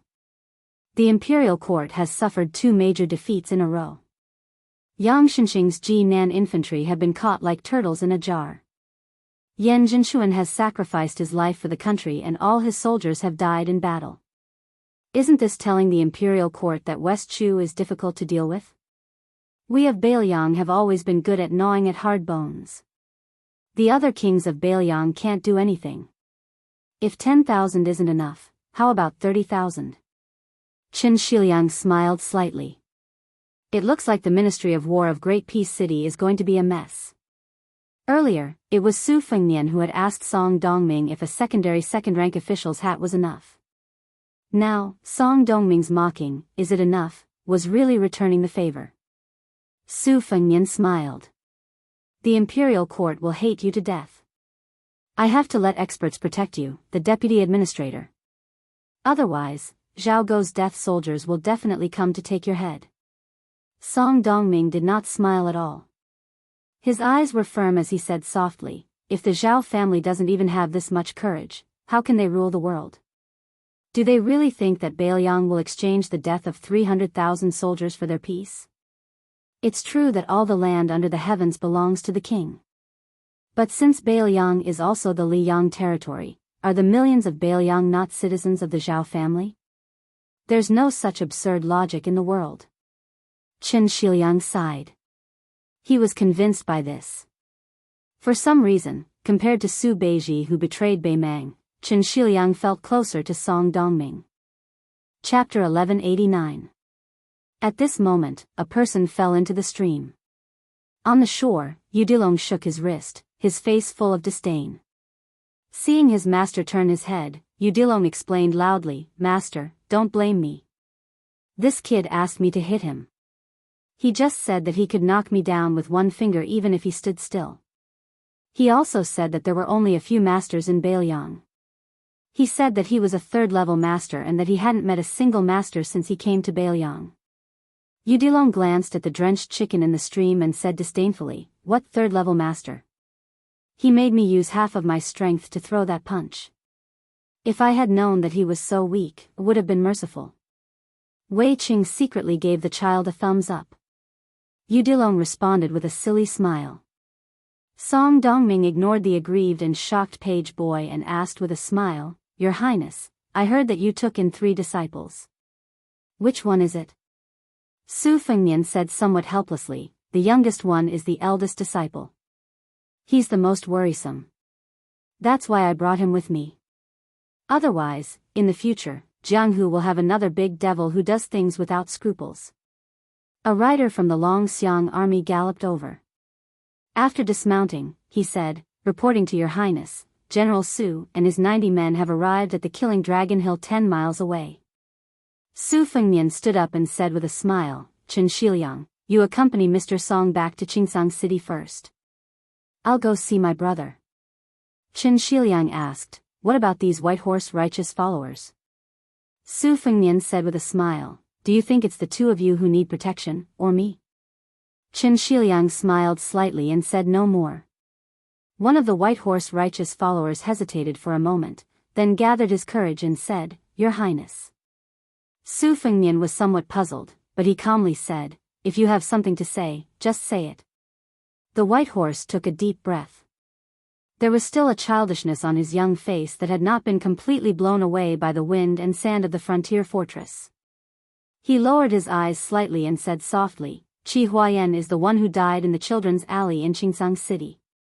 At that time, I was seriously injured and was sitting against the wall waiting for death. It was he who blocked a dozen machetes from the horse gang for me. He didn't leave any words before he died. But I feel that I should help him tell the prince that he, Qi Huayan, does not regret joining the White Horse militia." His eyes were clear as he smiled and asked, "Your Highness, when will the war begin?" "I want to join the vanguard battalion." Su Fengnian retorted, "Qi Huayan died in battle. If you, Ding Xian, also died, how many people would remember him?" The white horse righteous follower whose name was called bit his lips and smiled brightly. "In the future, I will be buried with many generals at the back of Mount Qingliang. I'm not afraid that people will forget." Ding Xian scratched his head and said, "I'm not afraid to be laughed at by the prince. Because of Qi Huayan, I was saved from the pile of corpses in Qingsang City. Even now, I'm still very afraid of death." It's just that Ding Xian's whole family followed the general to Beiliang and has already treated this place as their home. My grandfather said that even if he were to die, he would die in Beiliang. This is the root of our Ding family. My eldest brother is also an official, and my younger brothers are all studying. I only need to go to the border and kill northern barbarians. If I kill one, it'll be a profit. Su Fengnian smiled and said, "It's not your turn to fight for a position in the vanguard battalion. Just be a white horse righteous follower. When the time comes that you really need to go to battle, not to mention other things, our graves can still be neighbors." Ding Xian opened his mouth wide, not knowing what to say. The next moment, the young vassal lord's figure flashed and disappeared. Everyone only felt a cool breeze on their faces. Even the page boy who just walked out of the stream widened his eyes. No wonder he was the most powerful person in the world who made the old monster Wang of the martial emperor city unable to return. Song Dongming suddenly remembered something. When they met earlier, the king of Beiliang changed his name to Su Qi. The word, strange. It was not a good word to use in a name. People with strange fate were always described in history books as those who died young and never reached the top. For example, Yi Baikue of the spring and autumn period, not only did he not help Chu to conquer the world, but he also died for his country. Another example was Luo Gongming, who was recognized as the most powerful person in the Defeng dynasty 400 years ago but did not become a general until his death. He was also said to have a strange fate. Chen Shiliang said softly, 300,000 tablets, I'm afraid it will stretch for dozens of miles from the back mountain of the prince's mansion. It's a huge project, and the war is imminent. Mr. Song, won't we be suspected of running our legs while the civil officials only move their mouths? Song Dongming said calmly, don't worry, we won't need to use any of the prince's mansion's money, and it won't affect the soldiers' pay at the border. There will be countless families whose children are fighting at the border who will contribute money and effort. If anyone dares to escape, I, as the newly appointed deputy administrator, will burn the first fire on their heads. I want them to know that this war is not just the Su family's matter, but the entire Beiliang's matter. Qin Shiliang moved his lips. Song Dongming looked at the young scholar who was reserved and smiled softly, Shiliang, do you think I'm being unreasonable? Qin Shiliang shook his head. Song Dongming sighed, if we don't do this, we won't be able to defend Beiliang. In the end, the people will be the ones suffering. How can the suffering of one tablet be compared to the destruction of the family in the future? Huang Longsher is full of nonsense, but there is one sentence that is thought-provoking. Qin Shiliang asked, is it about establishing a heart for heaven and earth, establishing a life for the people, inheriting the lost knowledge for the past saints, and establishing peace for all ages? Song Dongming smiled and shook his head. Qin Shiliang continued to ask, an ordinary man's will cannot be taken away? Song Dongming still shook his head and said softly, since ancient times, kings have been the most foolish, but the people have the most clear conscience. Qin Shiliang was in high spirits and nodded, I've learned something. The killing Wirm mound was a small, slightly towering hill. According to history, Luo Gongming, the general of the Great Feng dynasty, once shot a dragon here. At the bottom of the hill, more than 90 cavalrymen got off their horses to rest. Everyone was wearing armor that couldn't hide the bright red marks. They were originally the pitch-black armor of the Long Xiang army, soaked in the blood of the horse gang who didn't have time to wipe it off. Su Longxiang, who was now respectfully called Little Prince by the Beiliang people, stood alone at the top of the hill, looking to the north. Ever since he led the dragon elephant cavalry and crushed the 3 military towns of the Gentleman's Hall, Bailiang people said that the general's second son had been enlightened and that he had been possessed by a deity since he was a child. That was why he was born with the strength of a dragon and elephant. Even when Su Fengnian, who was still His Royal Highness, was the general of Lingzhou, a clamor arose. Everyone said that only when Su Longxiang was the king of Bailiang could Bailiang be stable. This time, Su Longxiang led the troops into Liuzhou. First, he killed the 10,000 horse gang hiding Beimang elites. Then, he called the 90 or so officers under his command to his side.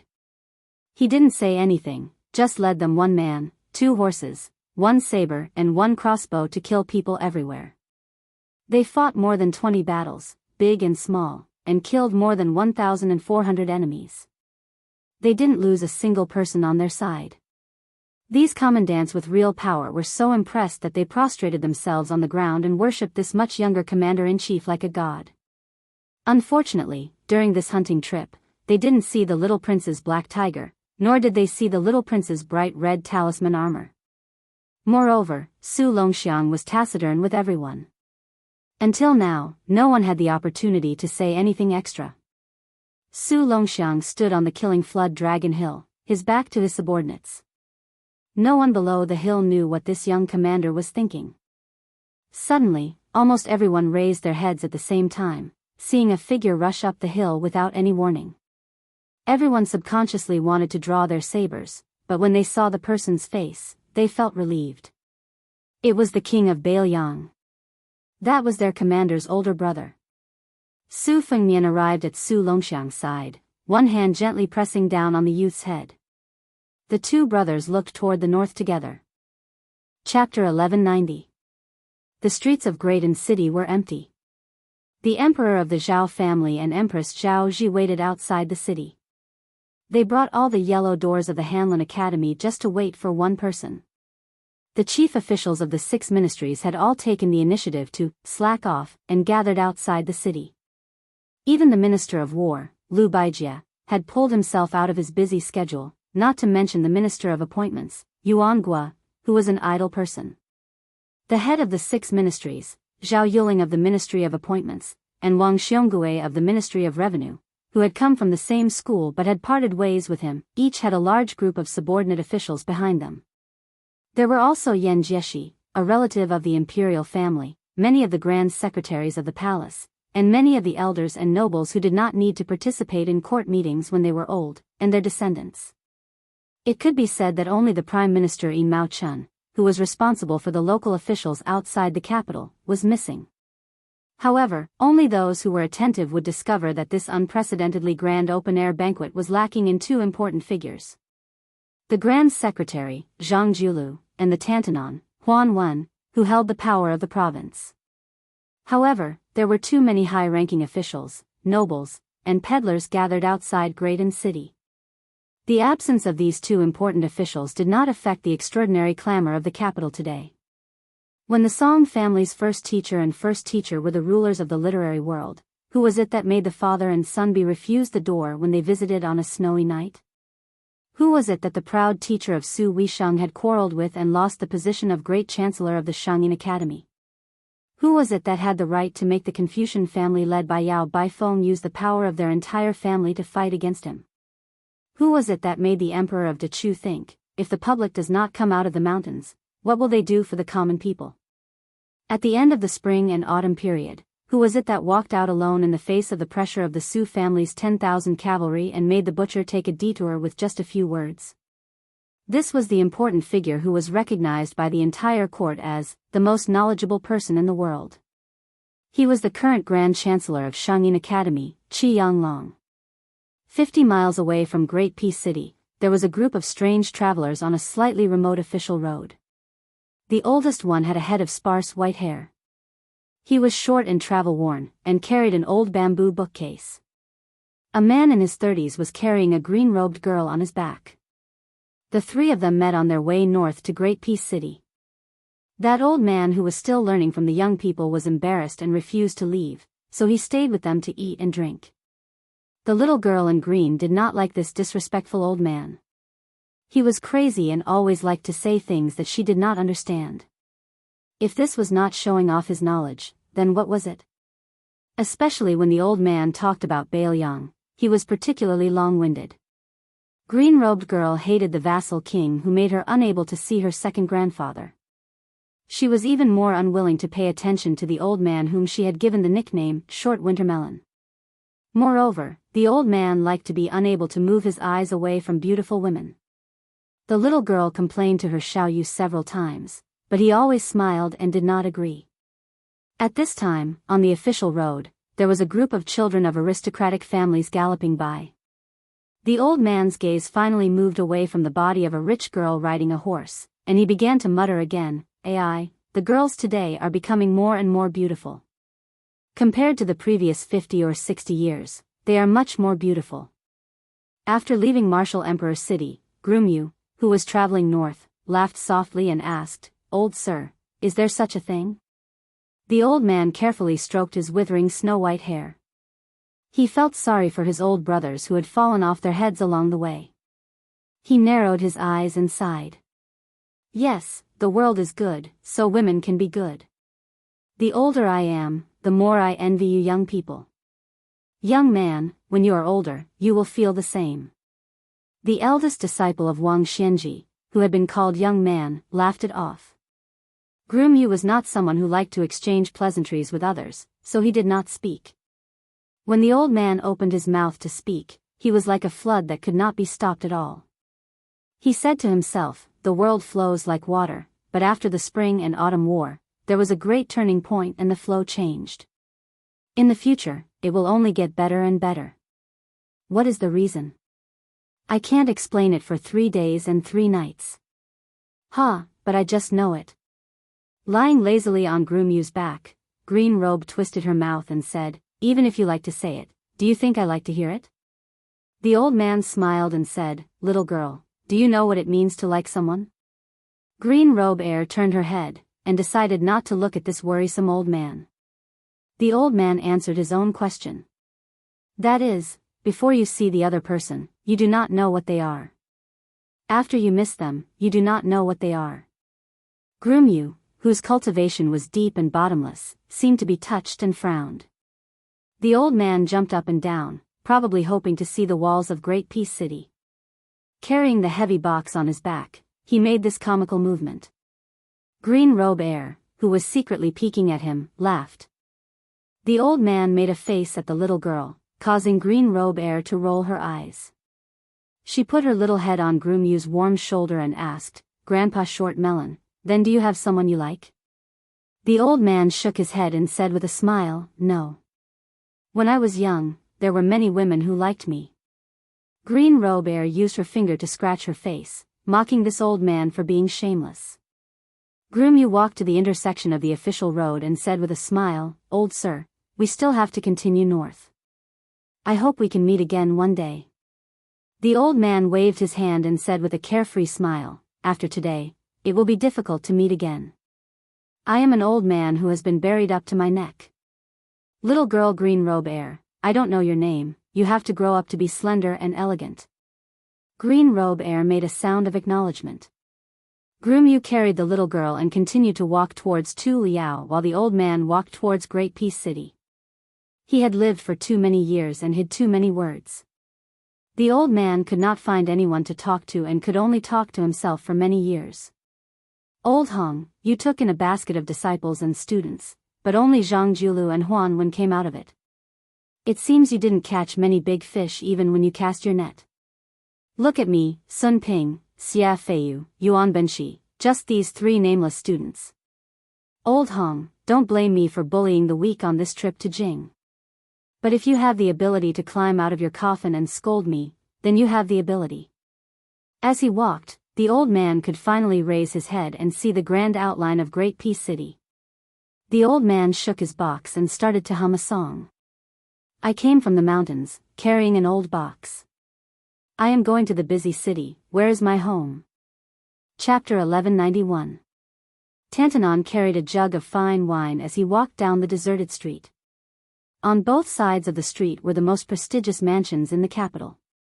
However, at this time, they were all outside the city to welcome the old man who was even older than himself. Every door was tightly shut, which saved him a lot of time for this visit. He stopped outside a mansion and raised his head to look at the golden inscribed board written by the emperor. The plainly dressed, prime minister, gatekeeper saw this unexpected guest and was somewhat stunned. However, before this year, Tantanon came and went simply, so he didn't make a big fuss. If the time came, he would be caught by the left servant Shi. He could only respectfully go forward and greet him. Huanwen smiled and nodded. He casually said a few words. "Old Ma, is your youngest daughter married or not? If she isn't, do you want me to help you kidnap a young man?" This made the old gatekeeper, surnamed Ma, very happy. Huanwen was even more familiar with this mansion than his own. He didn't need anyone to lead the way. He walked straight to the Grand Secretary's study and didn't knock on the door. He stepped over the threshold. Zhang Julu, who was habitually standing and reading a book, glanced at him out of the corner of his eye and didn't say anything. Huanwen placed the jug of fine wine he had stolen from the Ministry of Rites on the table. He sat on the only chair in the room and said, "It really is the noise of cicadas that surpasses the silence of the forest." The two old men were best friends. In Tantanon's words, "When you raise your butt, I know what shit you're about to shit." Zhang Julu quickly understood and said calmly, "This is not the noise of cicadas." Shi Yanglong entered the capital on the great path of the sun. It is more like a dragon entering the sea. Huanwen gave a cold snort and casually picked up a few documents on the table. His heart immediately sank. You really want to make a big move on the water transport that the northern nobles single-handedly control and the salt policy that the new nobles in the capital see as their lifeblood? In addition, a few days ago, you proposed in court that the left and right assistant ministers of the Ministry of War patrol the border on a regular basis. Well, the two main camps of scholars in the court, the local generals headed by Gu Jiantang, and your removal of the feudal vassals. These four huge monsters, not one is left out. Do you think you have too few enemies? Zhang Julu didn't raise his head. You count as one less. I still have to deal with the abuses of the officials. After the world's poor soldiers advance, it can't be done once and for all. Rules still have to be followed. Huanwen muttered, "Crazy, crazy." Zhang Julu put away the book in his hand and meticulously placed it back in its original position on the bookcase.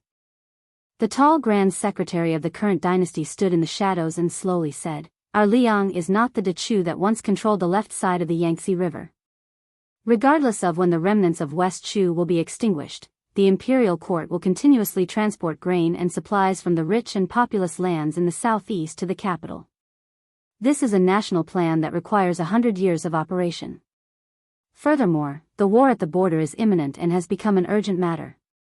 Back then, when I proposed the matter of transporting grain by sea, reality proved that it was not feasible.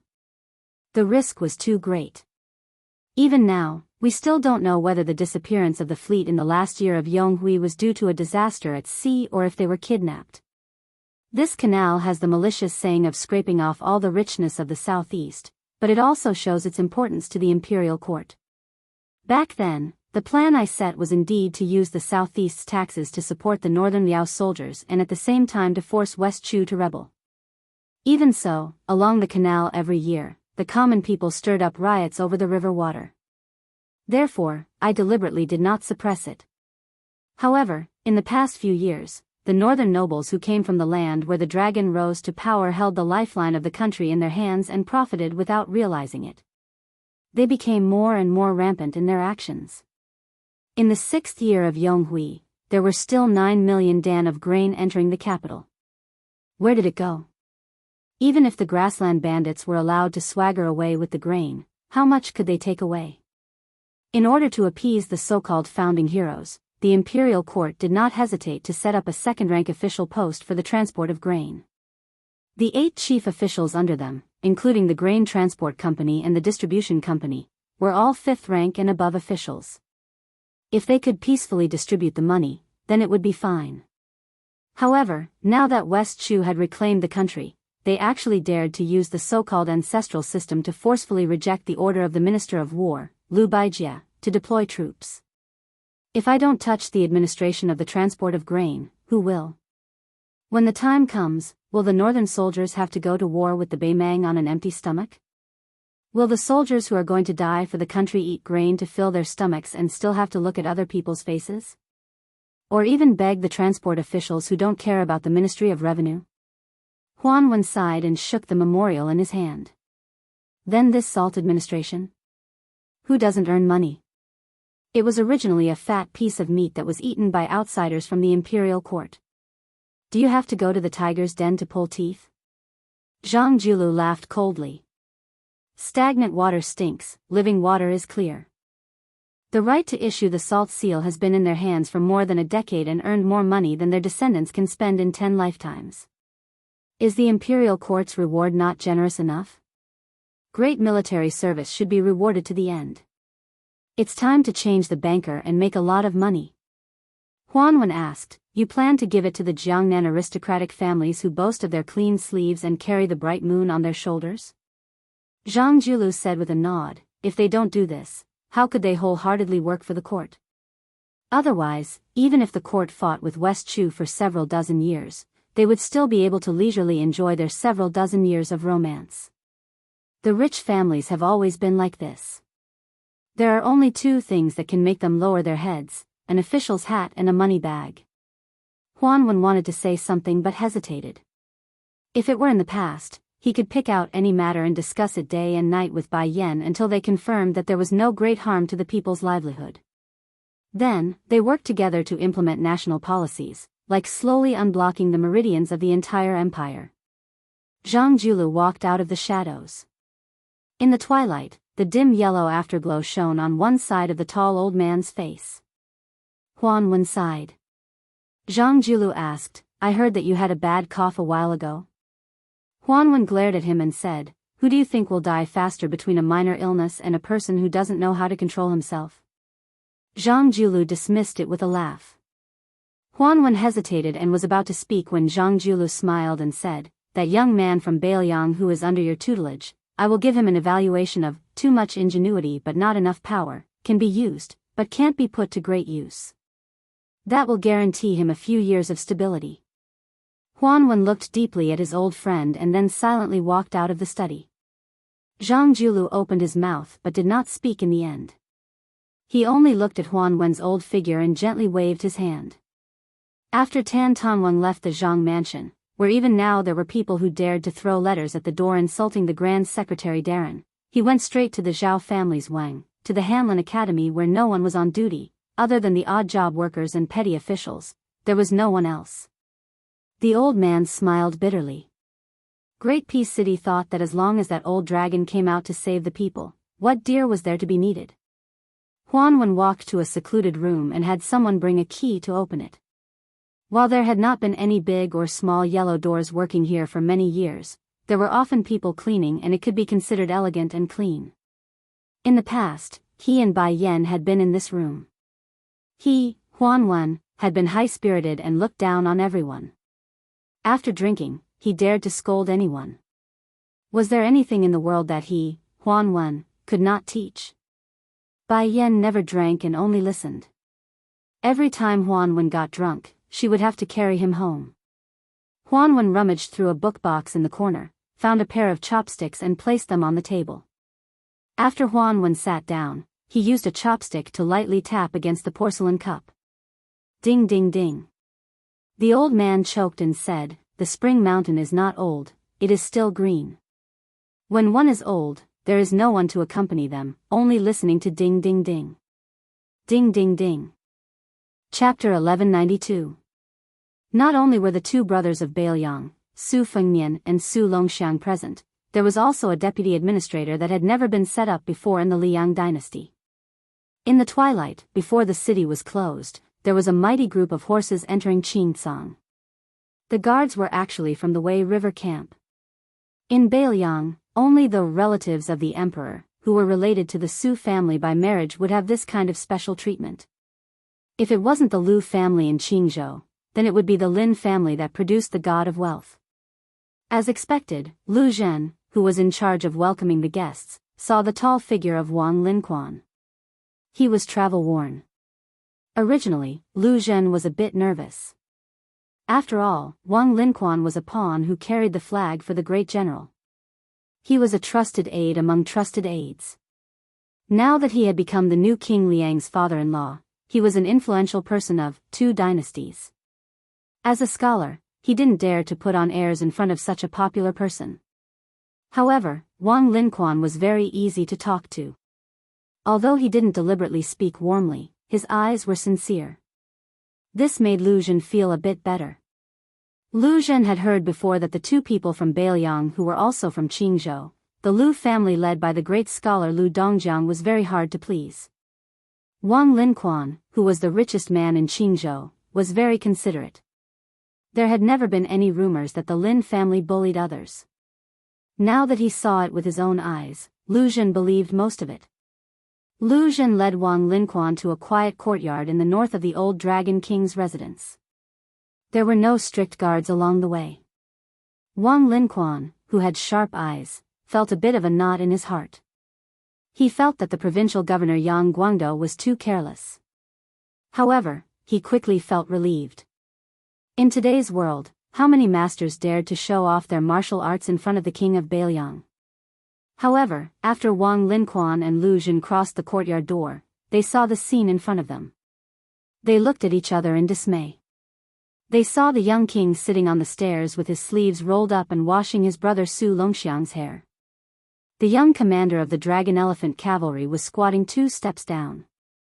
He raised his butt and lowered his head towards the water basin. Lu Zhen didn't dare to stay any longer and hurriedly took her leave.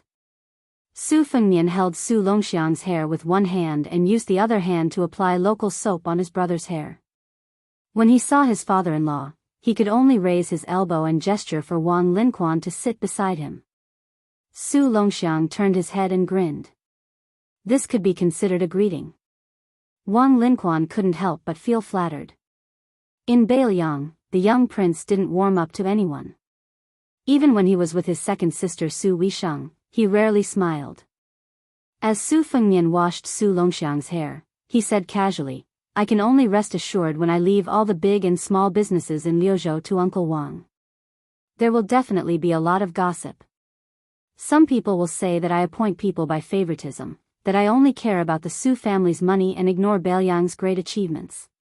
Otherwise, even if I don't avoid family, why would I only use the Wang family and ignore the talented Lu family? Others may not be able to see the twists and turns in this matter, but your Uncle Wang must be well aware.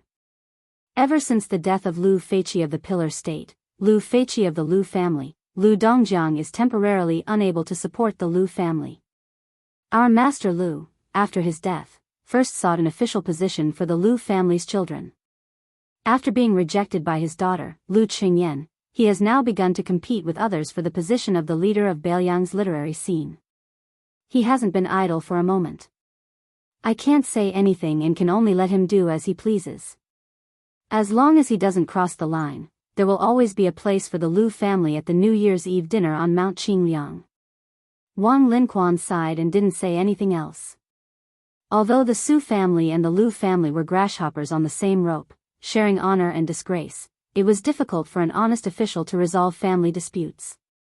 The Lu family didn't look far ahead, and Wang Linquan couldn't run to Lu family and criticize them in front of Lu Dongjiang. Moreover, the entire Lu family was filled with scholars, each more arrogant than the other. They would never take a merchant like him seriously. Because of their daughters, the Lu family and the Wang family were on equal footing in Beiliang. The Wang family didn't think much of it, but the Lu family, which had been officials for generations, was something they felt ashamed of. Su Fengnian helped his younger brother dry his hair. He raised his head to look at the uneasy Wang Linquan and asked with a smile, "What's wrong, Uncle Wang? Don't you recognize me?" Wang Linquan smiled bitterly and said softly, "Wang Yi, my daughter Chu Dong has never understood the ways of the world. Now, she has run to the academy to cause trouble. It is really improper. Wang Yi, when it is time to scold and hit her, please don't be lenient." Su Fengnian joked, "I can't bear to do that. I don't know how other people get married, but the Su family has never had a rule of hiding a woman at home. Uncle Wang, you have seen my mother. Does Su Xiao dare? Wang Linquan laughed brightly and said, Wang Yi is joking. Wang Fei is a rare woman in the world. My daughter doesn't dare to be mentioned in the same breath as Wang Fei. The general respects Wang Fei, and that is because Wang Fei deserves it. Su Fengnian raised his sleeve to carelessly wipe his face and asked, Uncle Wang, do you want to talk about Su Zhao's past? When he talks with me and Huang Man, he always likes to talk about his heroic deeds. Every time I ask about those famous defeats, he always avoids talking about them. Chapter 1193. Wang Linquan nodded and was lost in thought for a moment. He was probably reminiscing about the past. Once he was immersed in it, he couldn't extricate himself. Most old people were like this. Reminiscing about the past was like flipping open a yellowed old book and reading old stories. Wang Linquan sat on the steps and looked at the empty courtyard. He began to talk about the bloody battles that almost caused the Su family's army to fall and never get back up again. The opponents that made Su Xiao suffer in the battlefield were no longer of interest, and most of the official history books were not written about. Among them, there were 2 generals from the old Liang dynasty who joined forces to set a trap for Su Xiao. Wang Linquan said that it was a close-quarters battle in the rain. Su Xiao was only a military officer at the time. He led 600 elite soldiers into the city.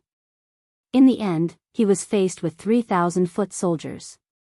In the end, only 46 people, including Su Xiao, managed to escape from the city. This was nothing.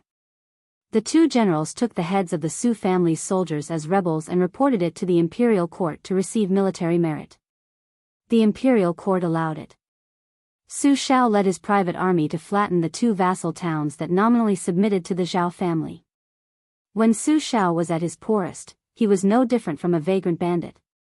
The imperial court didn't pay him, so the local officials saw him as an enemy and could only rob. However, they did their best not to hurt people. After taking their belongings, they would secretly record their names. After Su Zhao's meteoric rise, the families whose belongings and provisions were robbed by the Su family's soldiers all received a generous reward. Among them was the Qishui commandery's Lu family, which almost made it into the legend of the seductive minister. Back then, Su Xiao only robbed them of 200 taels worth of goods. To the Lu family, it didn't matter. If Su Xiao hadn't spoken, the Lu family would have been annihilated if they made it into the legend of the seductive minister. As Wang Linquan spoke, his eyes turned red. He smiled and said, I remember when we decided to attack West Chu, there were many people in the army who disagreed with the imperial court's arrangement of troops. They all felt that if we were to attack West Chu, which was led by Yi Baikue, there was no way we could fight this battle. Our Su family army had fought for so many years. There was no reason for us to be at the forefront and die. At that time, there were a few old generals who had already been conferred titles who were the fiercest.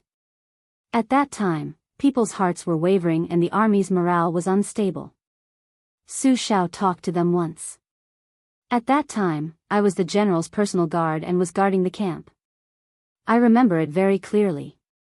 The argument was very fierce. In any case, after that, most of these generals returned to Great Peace City. There weren't many left. Afterwards, Commander Chu, Commander Yuan, Yan Wenluan, and Wei Taizhan, who were still young and strong at the time, all received orders and became generals. It wasn't just the imperial court that didn't think highly of us. In reality, our own people didn't have much confidence either. Fortunately, Commander Chu and Commander Yuan took the lead in a few tough battles and won unbelievable victories. Over the years, Wang Linquan had seen a few old men who had left the Su family army in the vicinity of Qingzhou. In addition, there were many old soldiers of the Su family who had to leave the army because of injuries. I discovered something very interesting. Those who didn't contribute much but clearly received benefits didn't know how to be grateful. They liked to often speak ill of Bailiang in a strange manner. On the other hand, those old soldiers who had contributed much but remained nameless didn't ask for anything in return. After so many years, they had always spoken well of the general. Back then, their words carried little weight. No one was willing to listen to their long-winded chatter. Su Fengnian nodded. Right now, Beiliang's situation is similar. In truth, the reasoning isn't that complicated. Many people are essentially businessmen. Whatever they do, they pay attention to self-interest. Making friends, becoming officials, marrying their descendants, singing poems, and so on, they all have a ledger in their hearts that they clearly remember. However, these kinds of people are still in the minority. Su Fengnian smiled and said indifferently, because they have never contributed, they don't care. Wang Linquan sighed. I'm relieved that your highness thinks this way. After Su Fengnian helped Su Longxiang wash his hair and tie it up, he stood up and poured out the basin of water. Wang Linquan, the god of wealth, still had a pile of affairs on hand that he needed to decide, so he couldn't stay here any longer. Su Fengnian watched the old man's back as he left the courtyard. He thought to himself that it was time to pick an auspicious day to marry and take in a concubine. Otherwise, if this dragged on, the Wang and Lu families, who were still minding their own business, might end up quarreling with each other. In the end, he, the son-in-law, would still be in trouble. Wang Linquan was kind and benevolent, but it didn't mean that the entire Wang family behind him was simple and honest.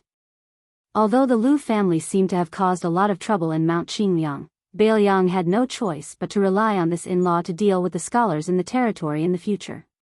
Su Fengnian stood at the top of the stairs with a wooden basin in his hands. He laughed at himself. They are all businessmen who haggle over every ounce. Su Longxiang stood beside his brother. The young man's mouth already had some stubble. He was still skinny, but he was also much taller. Su Fengnian was just about to talk to Huang Manor about the words that had been accumulated in his heart for many years when the blue and white falcon in the sky dashed down, bringing with it a concise secret letter. There were 2 pieces of news in the letter. Close to 100 Qi refinement warriors from the Guanyin sect of the South Sea had entered Lingzhou.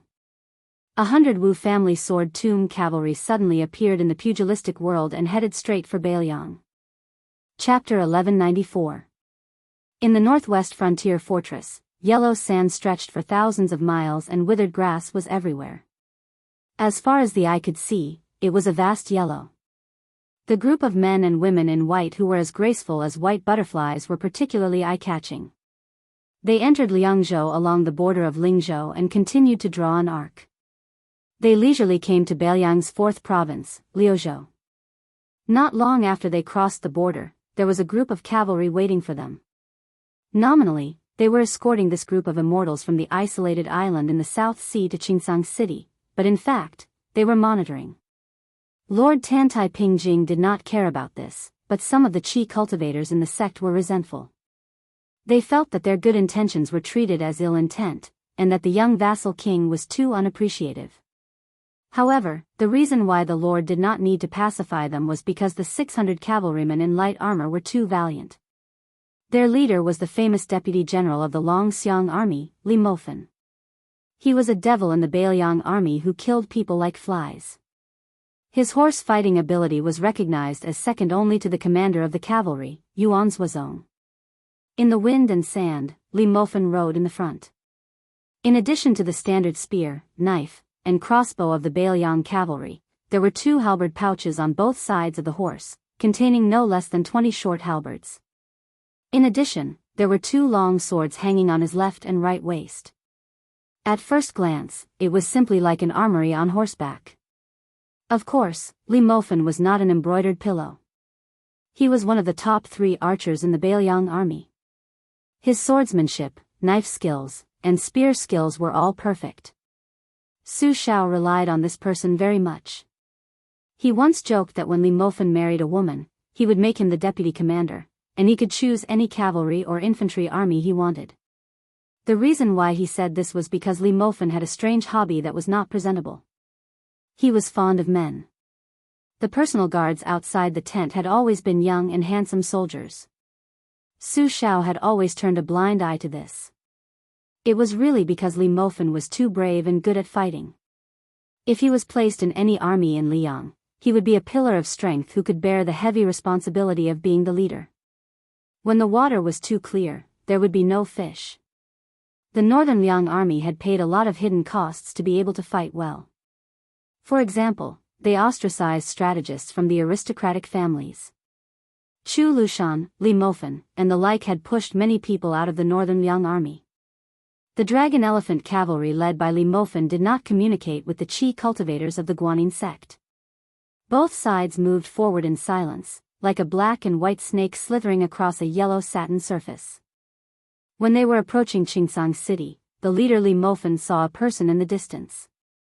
He suddenly stopped his horse and twitched the corner of his mouth, revealing a gloating expression. He lightly glanced at the immortal masters in white not far away. This fierce general of the Bailiang raised his hand gently. The entire cavalry team almost stopped moving at the same time, without the slightest bit of noise. Li Mofen turned his horse around and faced the people of the Guanyin sect. He gently stroked the halberd tail and the sheepskin pouch with one hand, making up his mind to watch the fire burn across the river. In front of the Qi cultivators, a carriage without a coachman appeared. A young man in black stood quietly in front of the carriage, a huge black tiger lying at his feet. This beast lazily dozed off. Even though it was lying on its stomach, its tall back almost reached the skinny young man's armpit. Li Mofen subconsciously stretched out his hand and rubbed his neck. His memory was still fresh in his mind.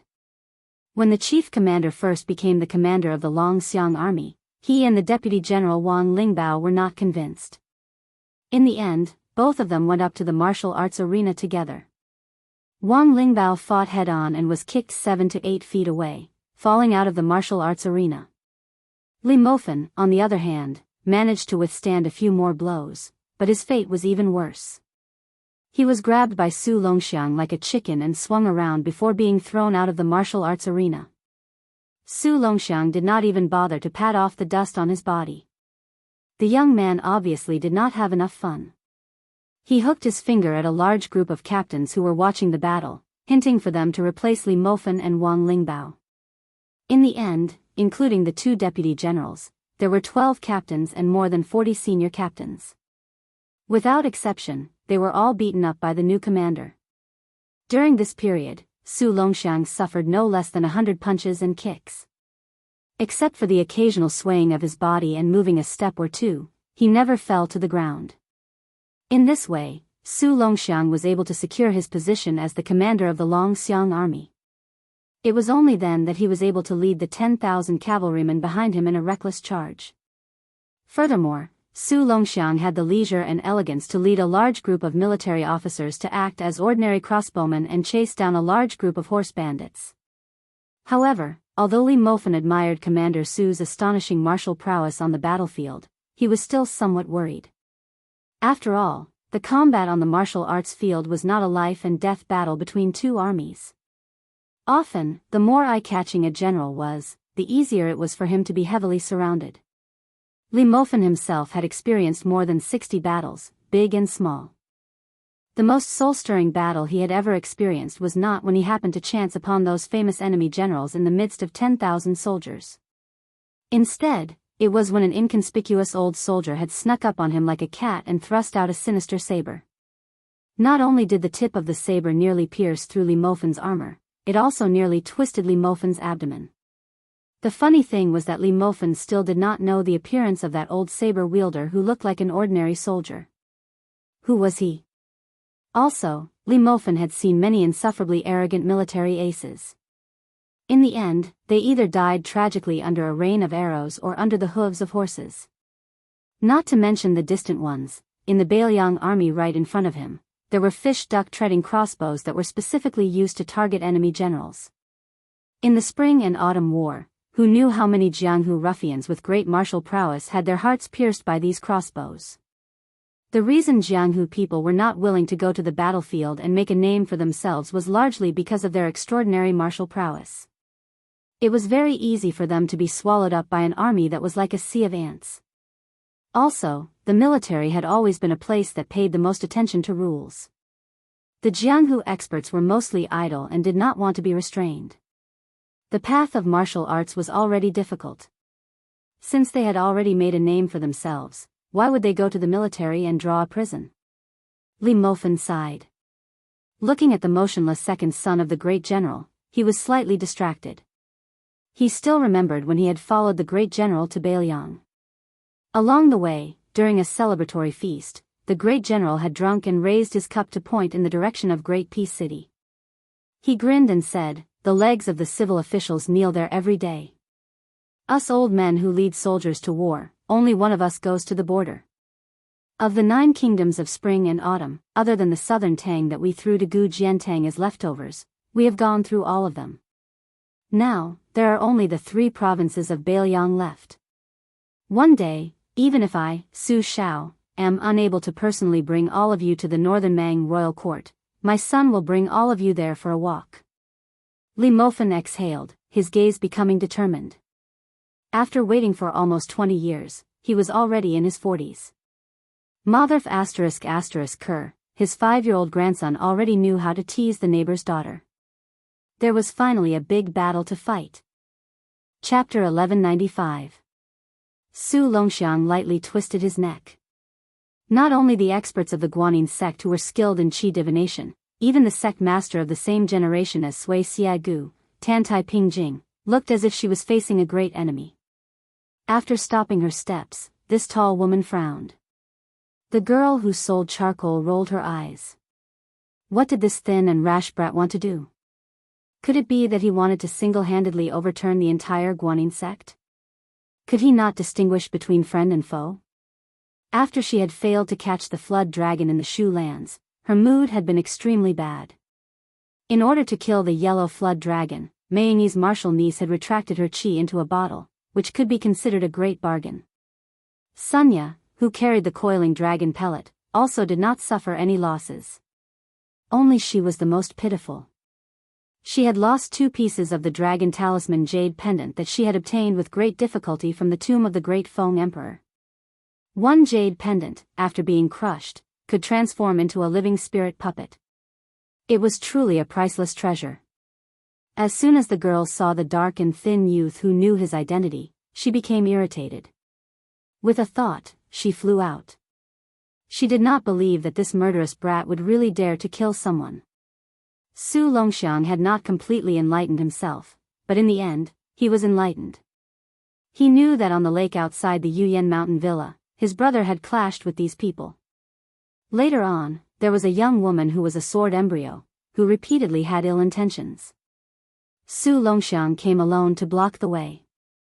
This was to tell the Guanyin sect that he was not the commander of the 30,000 Long Xiang army. He was only the younger brother of Su Fengnian, Huang Manor. As for whether the Guanyin sect understood, and whether they were willing to accept this welcoming gift, Su Longxiang did not care. Su Longxiang was originally hesitating whether to directly beat them up or not.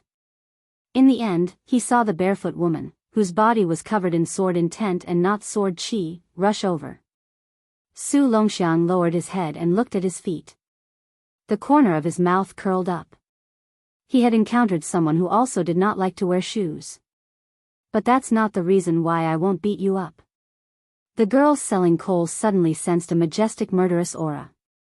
She closed her eyes and didn't head straight for Butcher's second son, whose achievements even Nanjiang had heard of. Instead, she tapped lightly on the ground as she flew. Her body made a half arc in the air and then fell rapidly.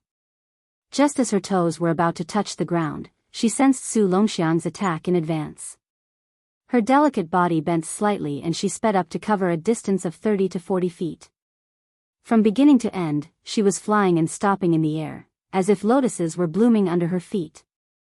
Li Mofen, who was leisurely watching from the sidelines, clicked his tongue and laughed. She was not simple, and she was even a little girl who had comprehended the mysterious finger technique. With such a beautiful and practical lightness skill, she could do whatever she wanted in Jianghu. Su Longxiang's left foot slid horizontally across the yellow sand for an inch. At the same time, the charcoal girl immediately changed her flying trajectory. Her figure rose several feet, and she retreated a bit upside down. Then her body rotated. Her snow-white long sleeves were faintly discernible, and her spiritual qi was moving. It was even more obvious that she was untraceable before the thunderous attack. Su Longxiang moved. Very straightforwardly, he crashed into the girl with the fancy movements in a straight line. The moment Su Longxiang's knee bent, the girl selling coal was still hesitating whether to ride her sword to defend or use her lightness skill to avoid the sharp edge. Then, in the next moment, she no longer had the chance to attack.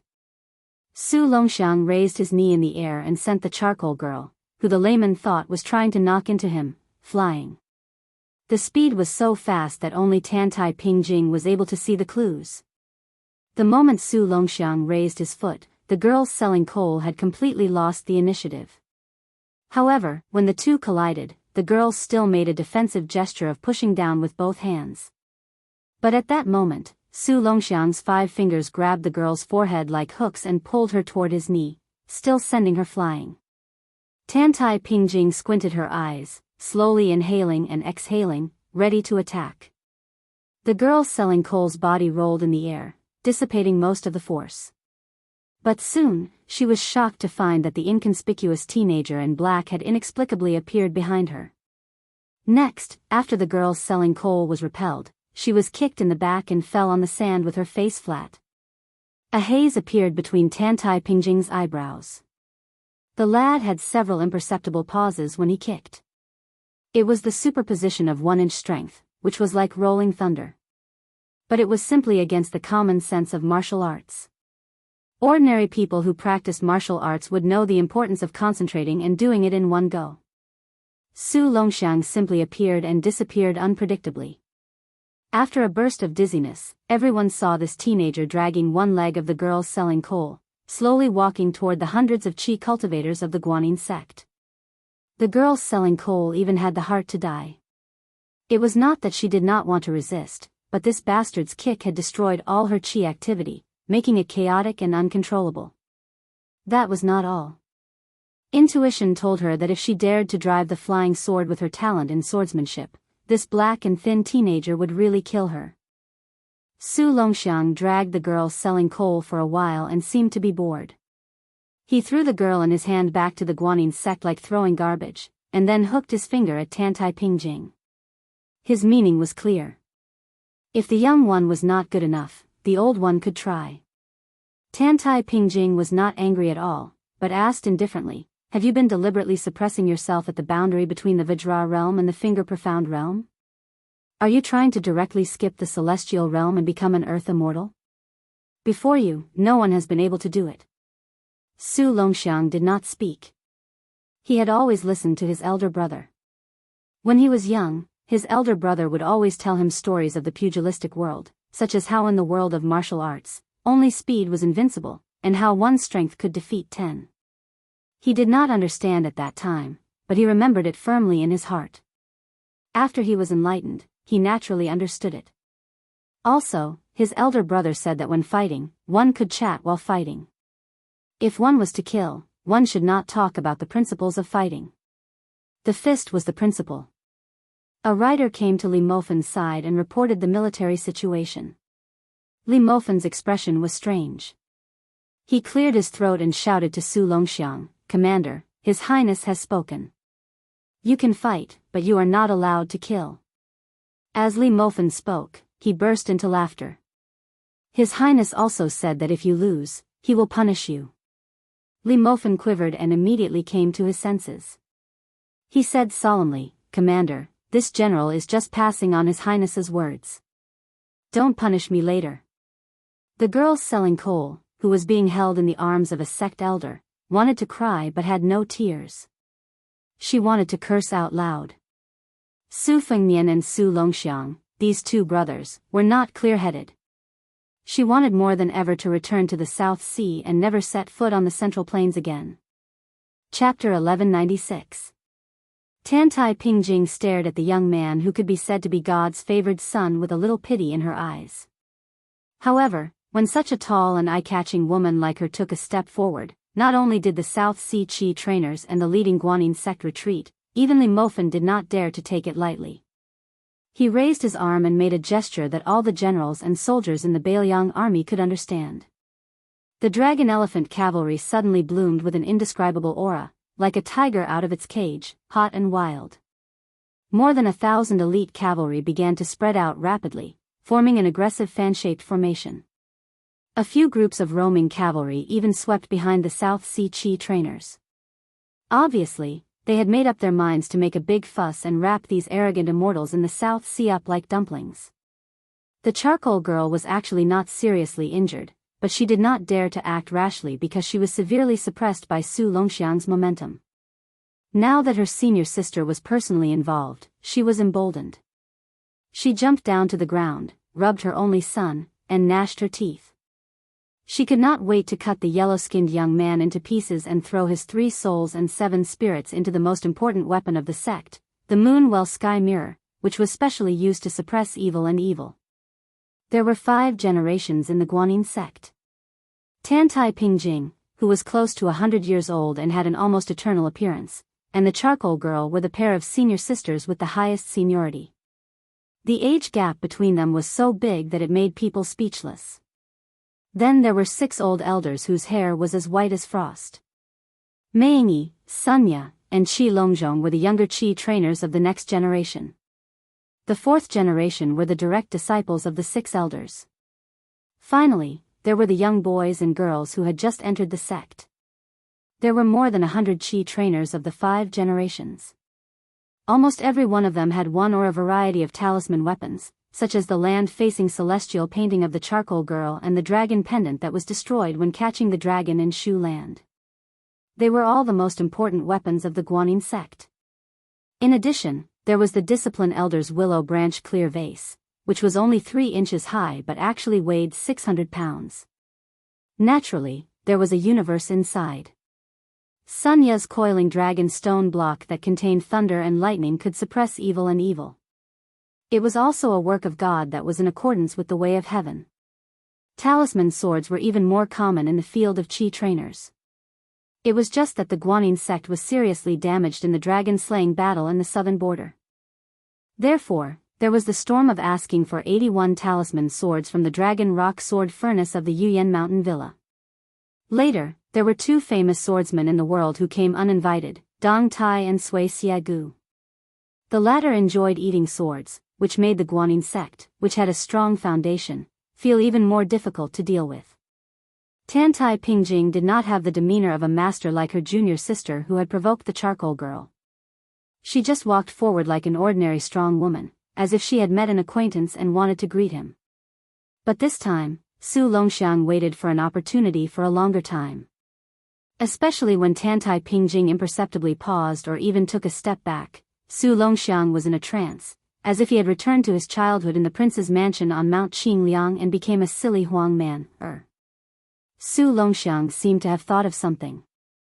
He scratched his head and looked relieved. His brother had said that when encountering something that he could not figure out, he should just stop thinking about it. Whether he could beat his opponent or not, he should prove it with his fists. If he could not beat his opponent, he should just run away. The green hills would not change, and the green water would flow forever. At the worst, he could just say that he would meet his opponent again someday. Without the knot in his heart, Su Longxiang's entire aura and appearance changed completely. This was not strange in the eyes of the dragon-elephant cavalry led by Li Mofen, but in the eyes of the Qi cultivators of the Guanyin sect who were good at observing aura, it was strange. With the war imminent, when experts faced the enemy, the change of the state of mind was a big taboo. The kind of freak who broke through the bottleneck in several life and death battles and was able to rise from the brink of death was, after all, a rare existence. In the Liang Wulin where heroes gathered for the past 100 years, Wang Xianji counted as one, Gu Jiantang counted as half, and the other outstanding figures like Li Chungang and Chao Changqing, who were publicly recognized as having outstanding talent, also rose in realms naturally. Of course, after Su Fengnian defeated Wang Xianji, as many rumors, true or false, gradually spread, Su Fengnian became another martial arts genius after Wang Xianji who was proficient in using battle to nurture battle. Otherwise, the people of Jianghu really could not understand how a playboy who had not even practiced martial arts for 5 years could leap to the top and become the champion of Jianghu. Was it not enough that the Su family had one Su Fengnian, who was said to be invincible in the world, and now there was another Su Longxiang? All the good things in the world had been taken by the Su family. Did they still want to give others a way to live? Was it possible that one day Su Fengnian would get tired of being the world's #1 and hand over the #1 position to his younger brother? Nowadays, the so-called powerful and influential families in the Jianghu were all based on whether or not there were two first-pin experts in the sect who could stand side by side. Of course, if only one person reached the celestial state, it was enough to lead the sect and overlook the Jianghu.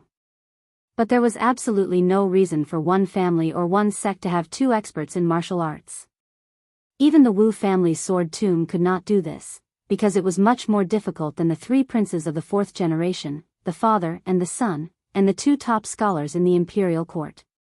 At this time, in the eyes of the Qi cultivator, the flow of the Qi of the prominent young man was like a ball of prairie fire turning into a pool of stagnant water. A moment ago, it was full of vitality, but in the next moment, it was completely lifeless and lifeless. Tantai Pingjing, whose figure was even better than that of the northern warriors, stopped and walked. Finally, she was only 5 or 6 steps away from Su Longxiang. She lowered her head and looked at the interesting young man who was born as King Kong but deliberately suppressed the rising of his realm. She smiled and said, "Come and hit me. If you hit me, you win. In the future, I will follow your brother's orders in Liuzhou." Su Longxiang shook his head with a serious expression.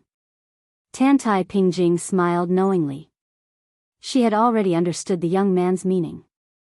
That is, in the territory under the jurisdiction of Bailiang, no matter who it was, as long as they set foot in Bailiang, they would have to listen to her brother. This principle did not require him to defeat anyone to win. This was a matter of course. Before her brother inherited the title and became the king of Bailiang, Su Fengnian's words had always been the loudest in Mount Qingliang. He was even more powerful than their father, Su Shao. Now that he had become the vassal king, not only his mansion, but also the whole Bailiang should be the same. Tantai Pingjing was not angry. She still had a clean smile on her face. The Qi cultivators of Fulong of the North sect all said that the Guanyin sect was carved out of the same mold. It was not without roots. Except that the Qi cultivators of this sect all wore white clothes and white boots, even their temperament was the same. They all had a kind of otherworldly spirit. They did not respect the common people or the kings, but only ghosts and gods. Every Qi cultivator left the sect, except for dry food and clothes. They were not allowed to carry any worldly possessions other than the talisman weapons that they had cultivated for many years. They had no attachments and no worldly karma. Only then could they achieve a pure Taoist heart. For example, once the Qi cultivators of all generations of the Guanyin sect entered the isolated island in the South Sea to practice Taoism, it was tantamount to cutting off all the fate with their birth parents. Even if their parents had passed away, they would never go to worship them. The Tao of Heaven was ruthless, but there were common laws. Qi cultivators were the fishermen, who mended the wide net of Tao of Heaven and caught the fish that escaped the net. Therefore, the great immortal Qi Xianxia on the demon-slaying platform once sent a message to the Guanyin sect. In fact, it was more like a question: Tao of Heaven has 50. Why does the Tao of Heaven only give rise to 49? The sage said that people escape from one, but where is the one? This was the reason why Tantai Pingjing had been in closed-door training all these years. At that time, Dong Tai raised the sea and drowned the Guanyin sect with his sword. His momentum was imposing, but in fact, it was not the real reason why Tantai Pingjing came out of closed-door training in advance. It was because she had been in closed-door training for many years but could not find the one. This time, Tantai Pingjing moved the sect to the north because she wanted to find it somewhere else. Tantai Pingjing had always been silent in the Guanyin sect. She did not take any disciples. She had been in charge of the sect for nearly 60 years and had accumulated a lot of power.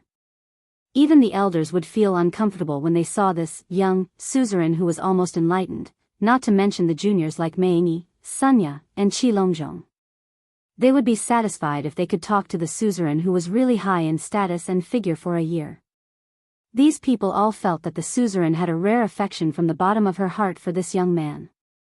Regardless of gender, many disciples of the Guanyin sect who did not have a deep heart were a little jealous. Tantai Pingjing was not far away from Su Longxiang. Her smile was tranquil and quiet. However, a little illusory green water droplet appeared in front of her out of nowhere. The water droplet fell down and formed 2 water lines. It was like a drawing of the moon and ripples were bursting. In an instant, a big round mirror was constructed between her and Su Longxiang. The mirror was sparkling and the green water ripples were rippling. They looked at each other and their vision was blurred. From Su Longxiang's side, he could only see the rough outline of the other party. The Qi cultivators of the Guanyin sect looked at each other in dismay. Even the highly experienced charcoal girl was extremely moved. In the final analysis, the reason why the Guanyin sect could compete with the Northern Dragon warriors of the entire Liang dynasty was actually because of two talisman weapons. The celestial painting from the painting saint of the Dafeng dynasty was to suppress Yuxiu in Jianghu. The moon-well heavenly mirror in front of the suzerain's senior sister was to suppress all kinds of Abel spirits in the world who insisted on breaking the shackles of Tao. Both of them were favored by the Reiki of heaven and earth because of fate. However, the more powerful things were, the more they would not be controlled and wanted to cross the thunder pool. The Guanyin sect had to suppress these two guys who were not satisfied with the gift of Tao of heaven. After Tantai Pingjing appeared in the mirror, she smiled and stretched out her hand to Su Longxiang, indicating that the young man did not need to show mercy and could just do his best. Chapter 1197. Then, everyone saw Su Longxiang fiercely crash into the mirror and appear in front of Tantai Pingjing. He punched down. Most of the Guanyin sect disciples, who had never seen their sect's national weapon in their lives, let out a subconscious gasp. But then, they saw their sect master's entire body shatter like an artifact made of colored glass, turning into fireflies that filled the sky. Without any hesitation, Su Longxiang rushed to the next place. As expected, another mirror soon appeared in front of him. After he crashed into it again, Tantai Pingjing, who had broken the glass body, repeated this tirelessly. On the yellow sand ground, in the short time it took for an incense stick to burn, Su Longxiang had entered the mirror and broken the glass no less than 100 times. Every time before the body was broken, Tantai Pingjing would always have a calm smile. The fiercer Su Longxiang's attacks were, the more it set off her confidence and the profoundness of her Taoist technique. A lieutenant rode to Li Mofen's side. He was full of doubts and could not help but ask, "General, what is going on? Is that woman really a deity?" Although Li Mofen was proficient in all kinds of martial arts and was a top expert in cavalry on the battlefield, he had never experienced the obscure supernatural powers of the Qi cultivators. He could not make heads or tails of it, but he could not put down his pride and say that he did not know in front of his subordinates. He could only pretend to be profound and said slowly, "The Qi cultivators of the north and south have their own merits. The north sect is like a big rat stealing food from a big warehouse, but what they consume is the emperor's aura. As for the group of people from Guanyin sect in the south, they focus on eating clouds and thunder from heaven and earth to nourish their spirit and qi." The strange mirror of the Guanyin sect master is probably similar to the Daoist's heaven and earth sleeve and the Buddhist's Mount Sumeru in a mustard seed. The bearded lieutenant held back for a long time and laughed dryly, "General, you are really knowledgeable. You even know this. No wonder the general said that you are one of the top Confucian generals in our Bailiang army." Li Mofen laughed and scolded, "Get lost. After so many years of flattery, your skills have not improved at all. What Confucian general? I earned the position of the deputy commander of the Longxiang army by leading the troops time and time again. Which Confucian general is not a bastard hiding behind the battlefield and waving a fan and talking nonsense?" The lieutenant said with grievance, "I want to be a Confucian general." Li Mofen sneered, "Look at your sloppy pig slaughtering appearance, don't even think about being a Confucian general in your next life." On the battlefield, Su Longxiang, one's disciples of the Guanyin sect were gathered. Obviously, he used the military strategy of besieging the city. Guanyin sect master could escape but his disciples could not. Of the Guanyin sect master, but his disciples could not. Guanyin sect master of the Guanyin sect could escape, but his disciples could not. Of Guanyin sect master could. Tantai Pingjing appeared behind Su Longxiang. With her back to the dragon elephant cavalry's fan-shaped formation, she reached out and patted the mirror in front of her. In the next moment, a mirror appeared in front of Mei Yi and the Guanyin sect disciples. Su Longxiang rushed past and arrived in front of Tantai Pingjing in the blink of an eye. This was a scene that went against the rules of the world and was extremely strange. Su Longxiang's stubborn nature came up. He did not rush towards the woman who did not dare to face him head-on. He turned back and continued to run towards the Guanyin sect disciples. Instead, he ran even faster. For the first time, he changed direction. His speed was so fast that people could only see a blurry figure. Then, within a radius of 1,000 feet, Su Longxiang was everywhere. This scene was very similar to the method used by Wang Xianji in the battle with useless monk. In the world of martial arts, as long as one reached the peak, all paths led to the same destination. There was no escape from the two words, speed and accuracy. One was to take the initiative, the other was to have a clear target. Having both was equivalent to being in an invincible position and achieving victory.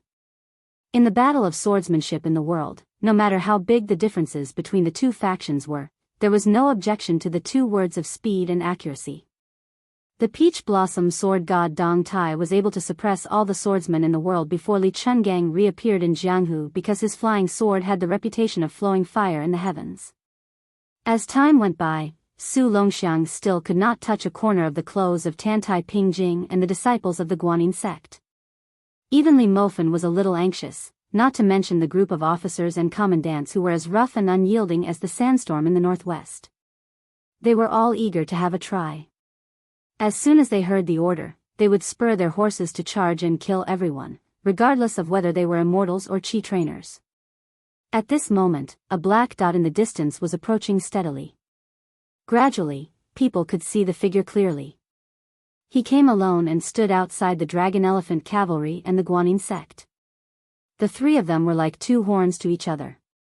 But 1,000 Dragon Elephant Cavalry and more than 100 chi trainers, who had the absolute advantage in numbers, could not take away the slightest bit of the man's elegance and momentum. He stood there alone, completely overshadowing the limelight of the two. The Bailiang army, which had the best combat power in the world, had always only recognized two things. The Tsu, in General Su Zhao's name, and the means of subduing people by force. In fact, in the final analysis, it was the word force. Because the old Prince Liang, Su Shao, was the king of Bailiang, who was the pillar of the country and had great military achievements. He won his position by killing half of the young men in the spring and autumn period.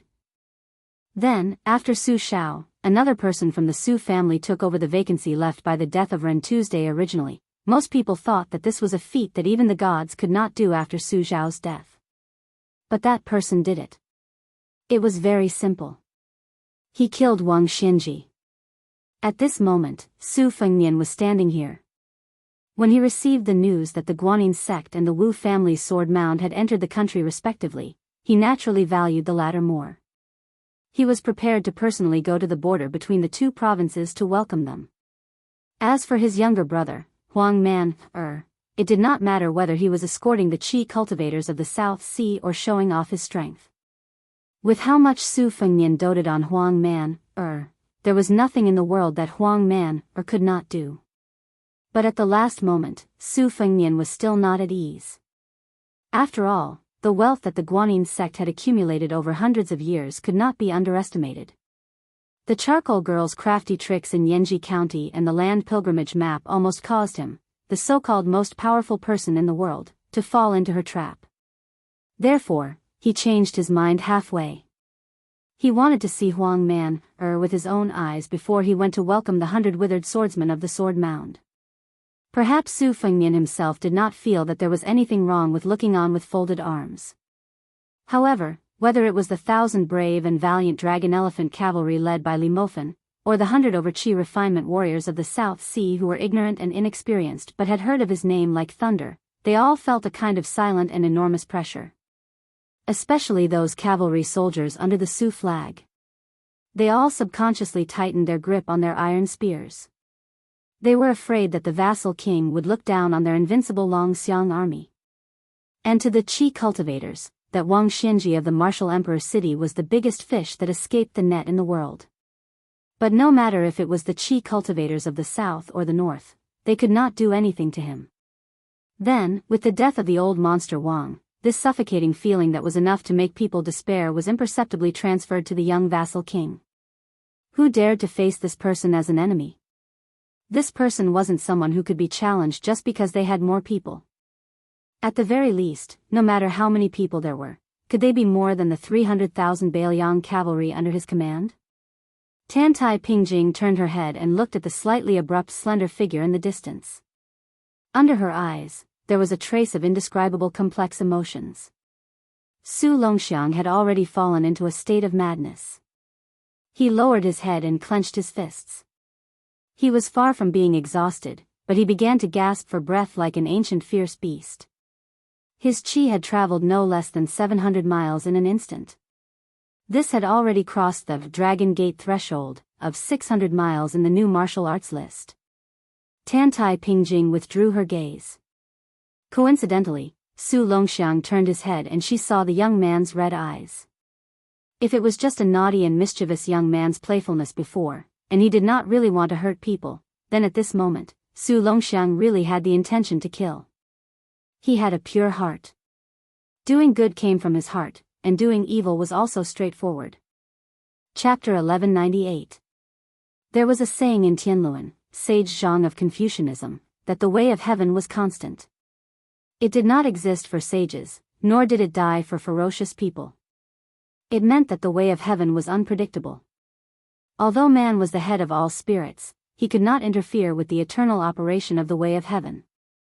This undoubtedly brought great confusion to Qi trainers who carried out justice on behalf of heaven. They had to be careful every time they went fishing, for fear that they would go in the opposite direction of the way of heaven. At that time, Qi trainers would have to bear the karma. This was also why Taoist immortals who cultivated themselves alone could often ascend to heaven, but great Qi trainers often could not die well, let alone become immortals. For example, at this time, it was difficult for Tantai Pingjing to judge whether Su Longxiang was good or bad, and whether she should detain his soul into the moonwell.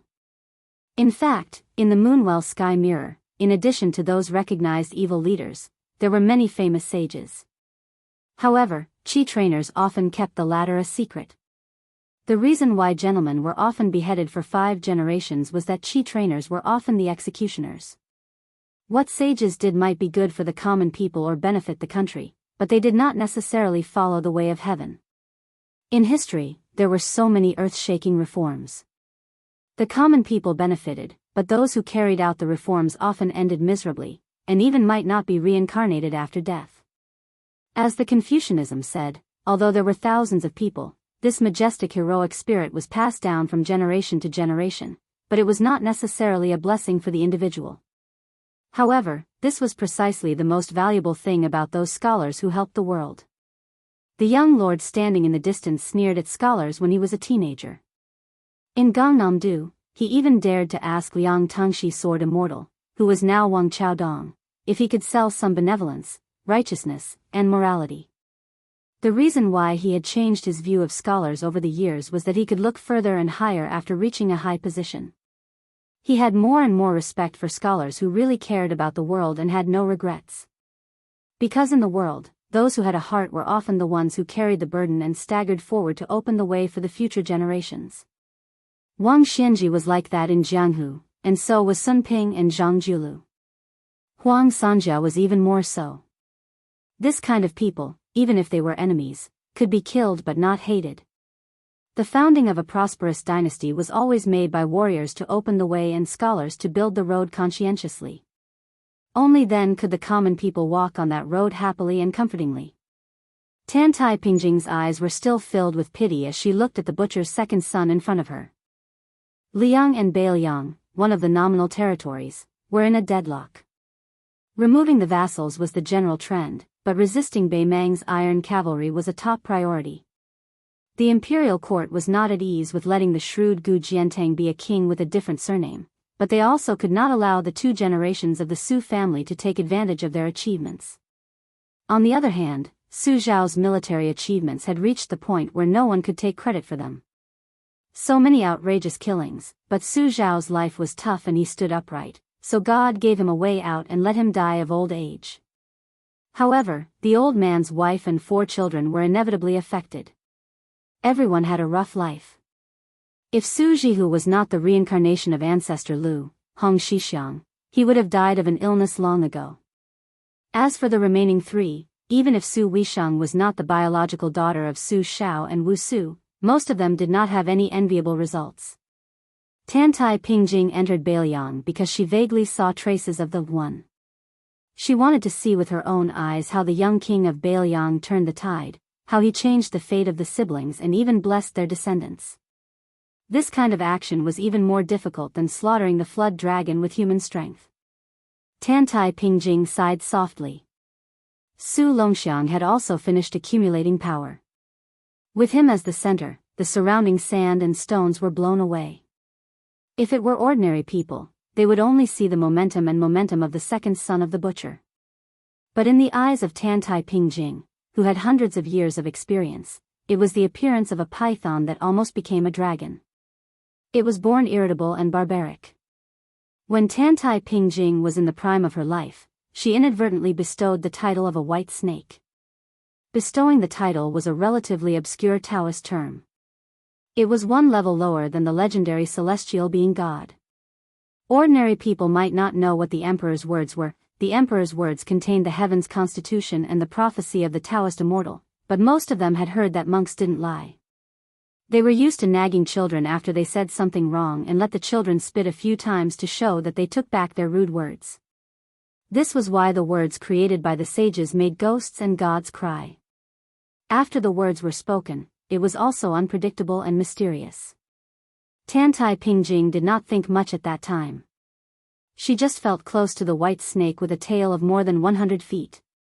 She prayed for the white snake to become a dragon.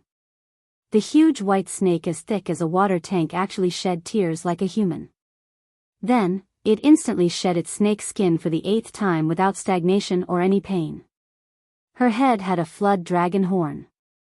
Tantai Pingjing, who was just an ordinary chi cultivator, just casually bestowed the white snake with a casual title, which made the white snake become a dragon in one step.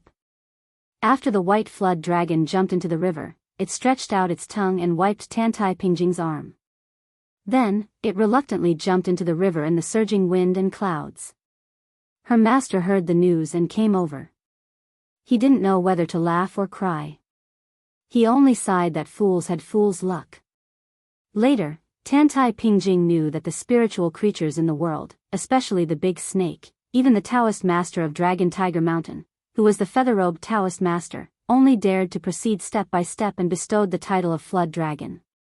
He dared not to overestimate himself and mention the body of a real dragon.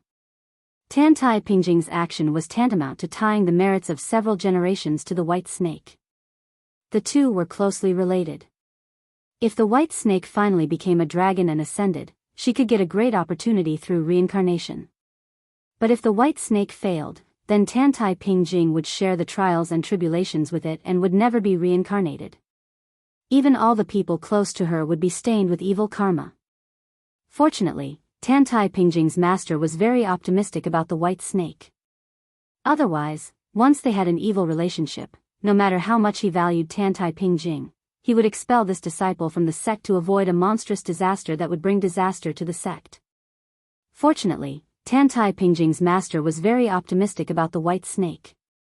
Otherwise, once they had an evil relationship, no matter how much he valued Tantai Pingjing, he would expel this disciple from the sect in order to avoid a monstrous disaster that would bring disaster to the sect. Fortunately, Tantai Pingjing's master was very optimistic about the white snake. Otherwise, once they had an evil relationship, no matter how much he valued Tantai Pingjing, he would expel this disciple from the sect to avoid a monstrous disaster. After that, perhaps only the young leader of Wudong, Li Yufu, would have such a good opportunity. At that time, a carp jumped out of the river into his arms on the bank of Guangling River, and this Taoist sat down holding the carp. "I'm Li Yufu, you and I are fated. If everything in the world can really cultivate, you and I work together to cultivate the great Tao. I only hope to see you again in a few hundred years." However, the world only knew that the Wudong leader suppressed the evil dragon of Earth Lung Mountain, and did not know such a secret. Facing the aggressive Su Longxiang, Tantai Pingjing somehow showed a trace of absent-mindedness for the first time. Even the young disciples of Guanyin sect, who were 2 or 3 generations younger than her, noticed it. This tall woman, who had already reached the realm of returning to her original state but deliberately kept her appearance in her 30s, suddenly felt a little sad. She thought of her master, the man who was always difficult to look up to. When they stood together in the past, she was always taller than her master. When her master wanted to talk to her, he had to raise his head. Every time at that time, her master, who was omniscient and omnipotent in her impression, would feel a little helpless. Before her master disappeared without a trace and left her, he had a catchphrase, "You silly big guy." Back then, after her master had passed away, she had deduced from a few words from an elderly elder that her master was probably a lucky person who had seen through the mysteries of heaven several times. When luck was up, he would live, and when luck was down, he would leave. However, Tantai Pingjing did not deliberately guess which secret figure in history he was, let alone dare to deduce. This was also a taboo for venerables. At the moment, Su Longxiang's straight collision interrupted the reverie of the training Qi master, which made Tantai Pingjing angry for no reason. This was something that even Xia Feiyu, a Confucian scholar in Sichuan, could not do. Tantai Pingjing quickly raised her hand and lifted the mirror that even the founder of Guanyin sect did not know the exact origin. She wanted to teach this young man a lesson. A woman's mind was like a needle at the bottom of the sea. Even Tantai Pingjing, who was equal to an immortal, could not escape from the stereotype. At this moment, a cold voice sounded in everyone's ears. "Huang man, fighting with you Qi trainers is almost the same as civil officials and military generals who insist on comparing merits. It's boring." The next moment, a figure rushed through the moon-well sky mirror before Su Longxiang and walked to Tantai Pingjing. When he broke the mirror, there was no ripple on the moon-well sky mirror. But after passing through the mirror, the water ripples jumped happily. It was like an old object meeting an old owner. The mirror was not like a mirror, but like the broken moon in the well. Su Fengnian came to the front of the unusually tall Guanyin sect master. He had to raise his head slightly to look at her at the same level. He smiled politely and then turned to Huang man. He rubbed his head. The young man, who was still manic and restless, immediately calmed down. Tantai Pingjing looked at the back of the young man, her lips trembling slightly. She said the 2 words, but they were silent. Chapter 1199. If it was said that the Guanyin sect did not take Su Longxiang seriously, but after Su Fengnian personally came here, the atmosphere clearly showed signs of leaning towards the local tyrant. Fortunately, Su Fengnian did not use his power to bully others.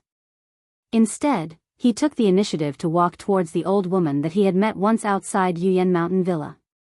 He greeted her amiably and even jokingly said to Mei, who had fought well on the lake, "This fairy sister, your finger sword technique has benefited this king greatly." Later on, when he fought with others, he secretly learned it and put it to great use. "I hope fairy sister does not mind."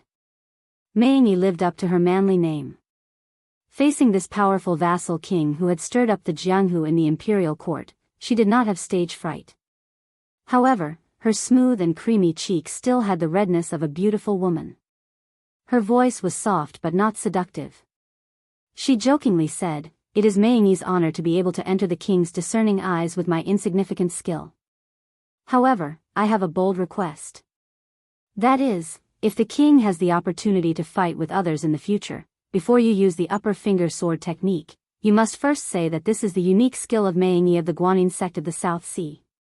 Su Fengnian could not help but laugh. This is possible. To be honest, this king had half a master before, the sword Jiuhuang. You should have heard of this before.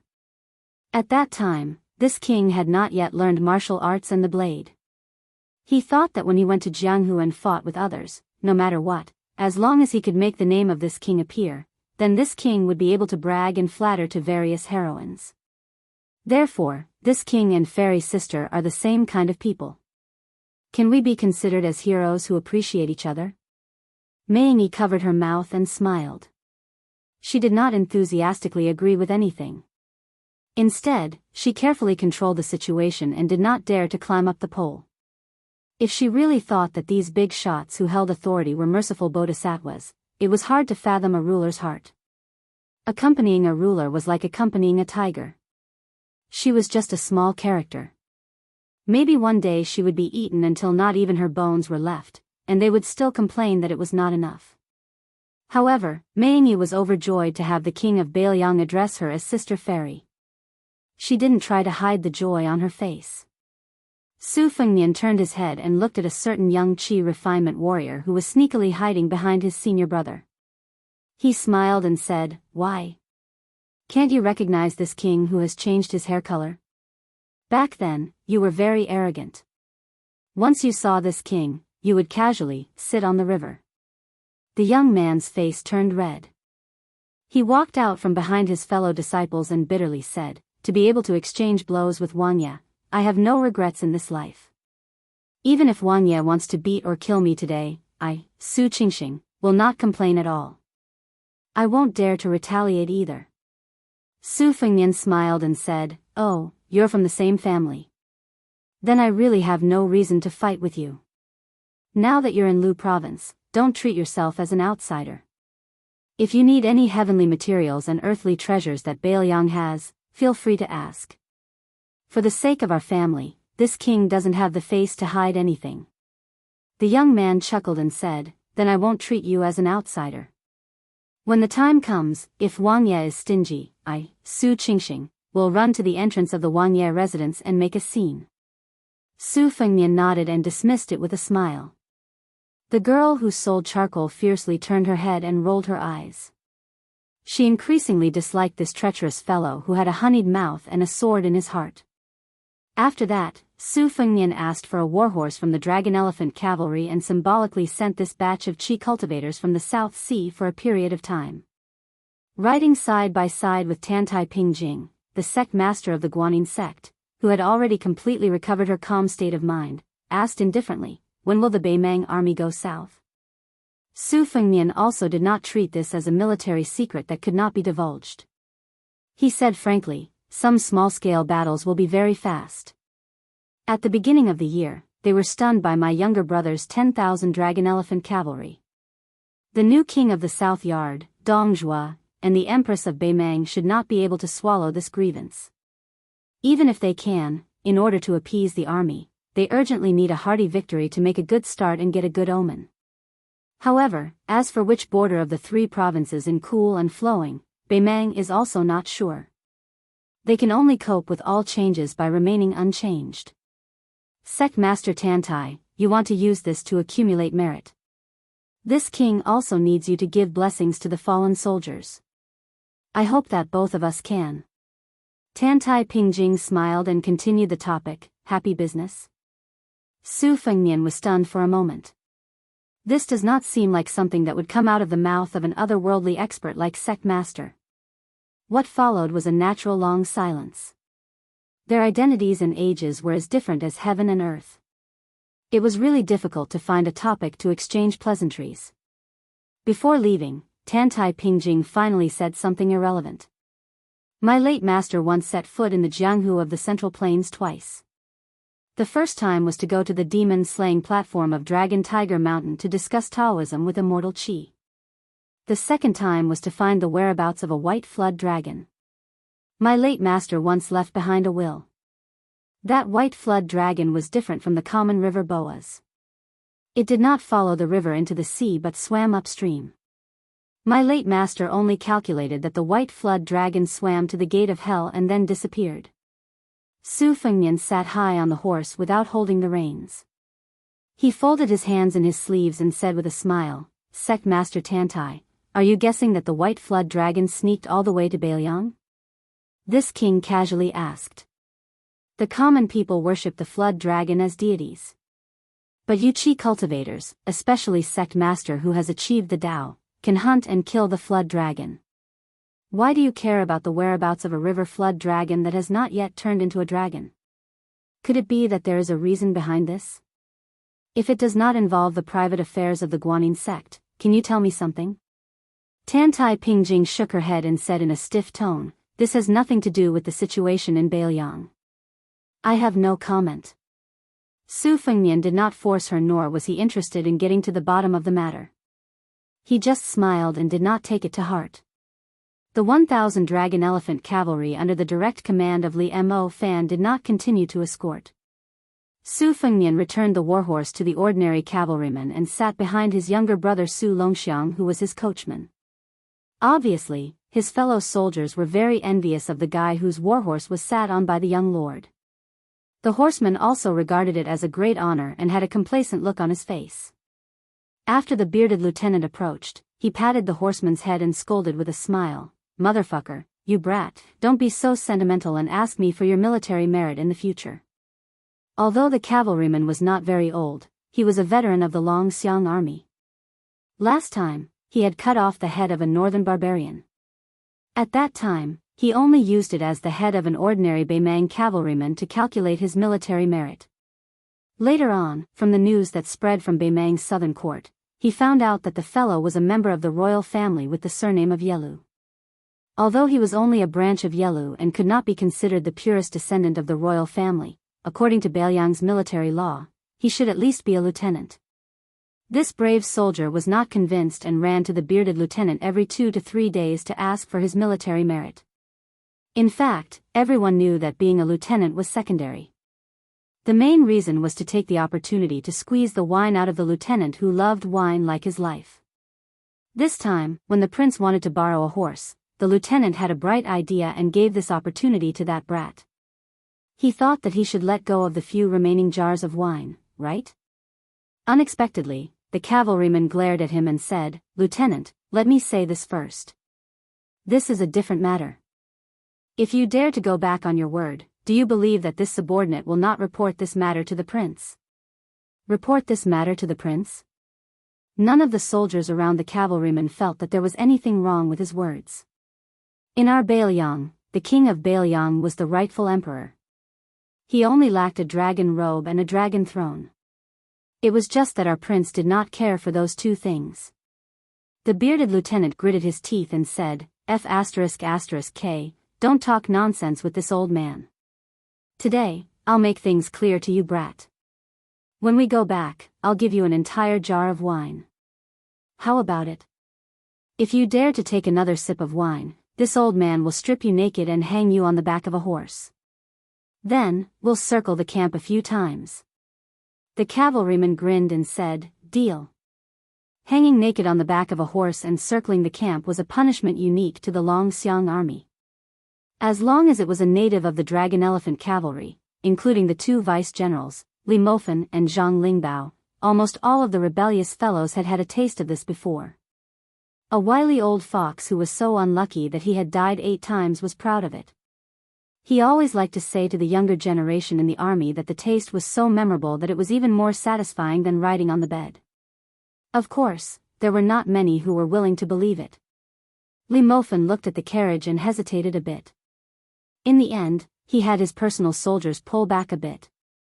Su Fengnian turned around and lifted the curtain to look at the bright red talisman armor. It was hard to tell if it was in a standing or sitting position.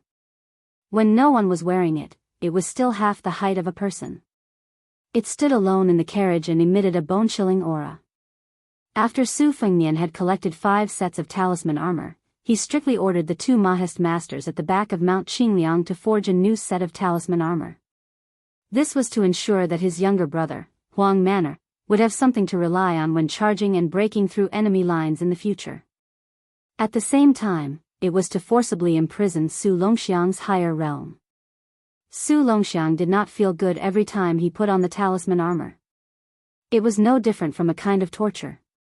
However, as long as it was something his older brother, Su Fengnian, wanted him to do, he would never ask why. Back then, Su Shao used both the carrot and the stick, but he was still unable to make his youngest son apprentice to the old celestial master Zhao Shituan and then go to Mount Longhu to learn martial arts.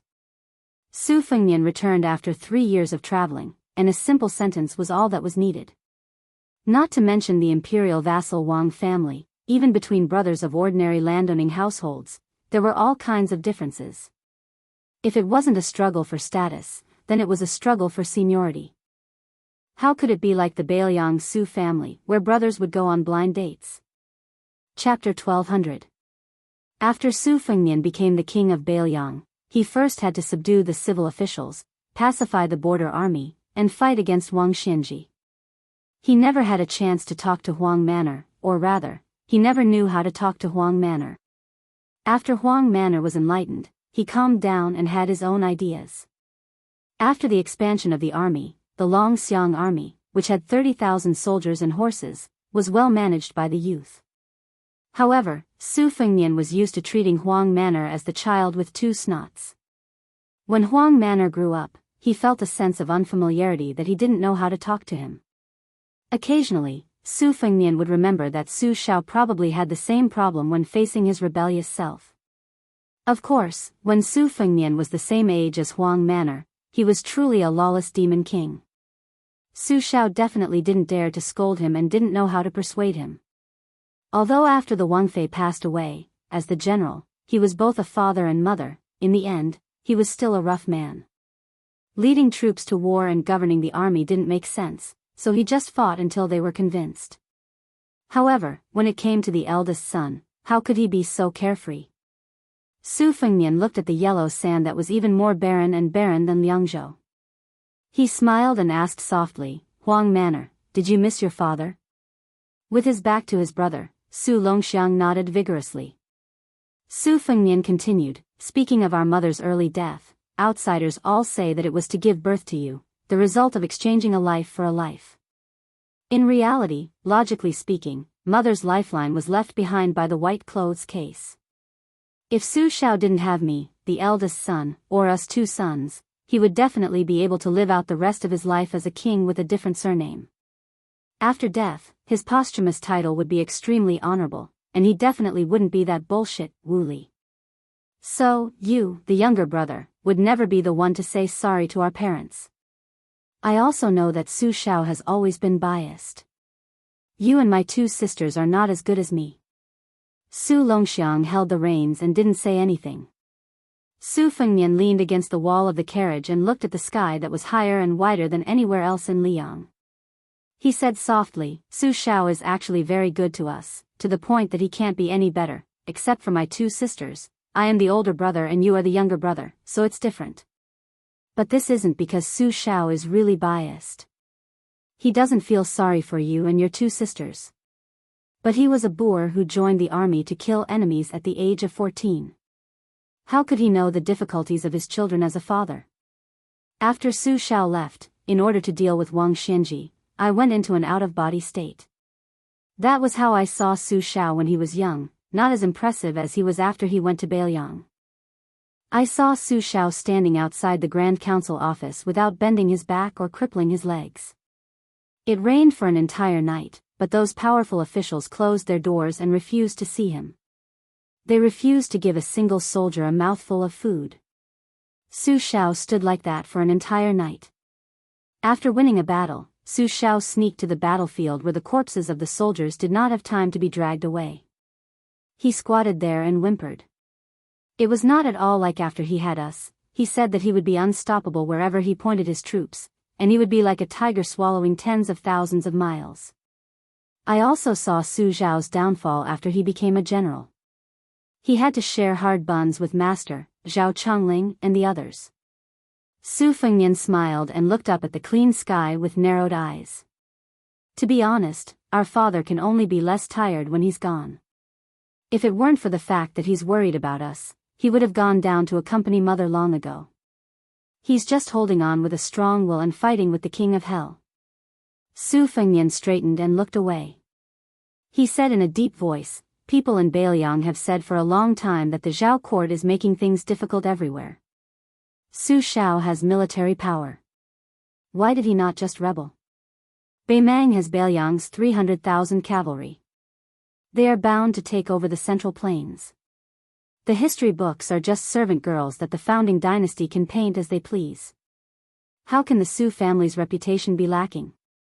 Su Xiao didn't tell us why. I also thought about this problem that wasn't a problem. I felt that there was no reason to talk about it. If Su Xiao wasn't such a person, he wouldn't have been able to reach northern Liang. Just like how Su Xiao treated me and you, Huang Man, there is no reason. He is the father, we are his sons. He feels heartache. It is that simple. Su Fengnian unconsciously pulled up his sleeves out of habit. He said, as sons, we have to make sure that Su Shao, as a father, doesn't get scolded by the future generations. It's just as simple. I, Su Fengnian, am guarding the northwest. It is a responsibility that Su Shao gave me. It is my duty. It is even simpler. As his older brother, I don't want my younger brother to die on the battlefield. At the very least, I don't want you to die before me. There is no reason to talk about this. Huang Man, did you hear that? If you dare to ask me to retrieve your corpse from the battlefield, you can forget about being my younger brother in your next life. Who doesn't have selfish motives? Even Su Shao said that according to reason, no one in the world has any relatives, and no one's son should die. But he can't do it either. It is the same for me. Su Fengnian said calmly, when the war starts, many people will die. Perhaps it will be second brother Yuan, Yan Wenluan, or even Lu Qiu, But I still hope that we can die further north. Chapter 1201. Su Fengnian suddenly laughed. Who knows, maybe we can even take down Beimang in one go, right? Your brother, such a dissolute disciple, can become number one in the world. Even if he was only number one for a short period of time, he was still number one in the world. In the future, what difficulties will there be in the world? Su Longxiang turned his head and smiled foolishly. After the carriage had traveled a few li, Su Longxiang suddenly turned his head again. Then the youth blinked his eyes. Su Fengnian didn't know whether to laugh or cry. You want to ask me if I miss women? Of course I do. How could I not? I've always missed them. At first, I was worried about the forbidden meat given by the Wudang sect leader, so I could only endure it. When I couldn't endure it anymore, I had to endure it again. It was really miserable. In the end, I only found out later that I could eat meat. The only thing I have complaints about the sect leader is this. Old Zhenren, you should have said so earlier. But after returning from Beimang, one thing followed another. I can't care about it anymore. My thoughts aren't as heavy as before. I'll just leave it to fate. Huang Manor, let me ask you something. Between the two sisters-in-law, which one do you favor more? Su Longxiang smacked his lips and laughed mischievously. Su Fengnian immediately understood. It was the Lu family woman who knew how to make chongyang cakes, and not the world-renowned female writer. Su Longxiang suddenly jumped off the carriage. He bent slightly and turned his head to look at Su Fengnian. Su Fengnian was stunned. He jumped onto Huang Manor's back. Su Longxiang shouted, "Fly," just like when he was a child. He carried his brother and ran wildly. This made Li Mo fans 1,000 dragon elephant cavalry dumbstruck. But almost all of them had the same idea: we'll go to the border to kill the enemy, just like Commander Su, leaving our backs to his older brother, the king of Bailiang, and just like the old soldiers of the Su family, the Bailiang cavalry can rest assured and leave their backs to great General Su Shao. This is the reason why the Bailiang cavalry is so powerful. This was something that was imprinted in his bones, and there was no reason to talk about it. Moreover, who said that the young king of Bailiang was not as good as the villain Shenjibao? The bearded lieutenant turned his head to look at the young rider who had been grinning from ear to ear all the way. He urged his horse to come to Li Mofen's side and said softly, "General, I don't know what loyalty and righteousness are. Those are all words that scholars like to say, but I think." Li Mofen interrupted his subordinate's words. He raised his horsewhip and pointed at the two brothers in front of him. He said in a low voice, "What, you want to show your loyalty? Well, the commander and the king are in front. Go tell them yourself. In any case, I don't like scholars like you, and I don't like people who use their mouths to fart. A few years ago, you were one of the people who said that they wanted to go home and buy a big house so that they could enjoy their wives." The lieutenant's skin was dark, and his face was not red. He pulled up the corners of his mouth and muttered, "At that time, I didn't have any confidence. Who would dare to put their lives in the hands of an unreliable leader? I, Qian Wu, am just a normal person."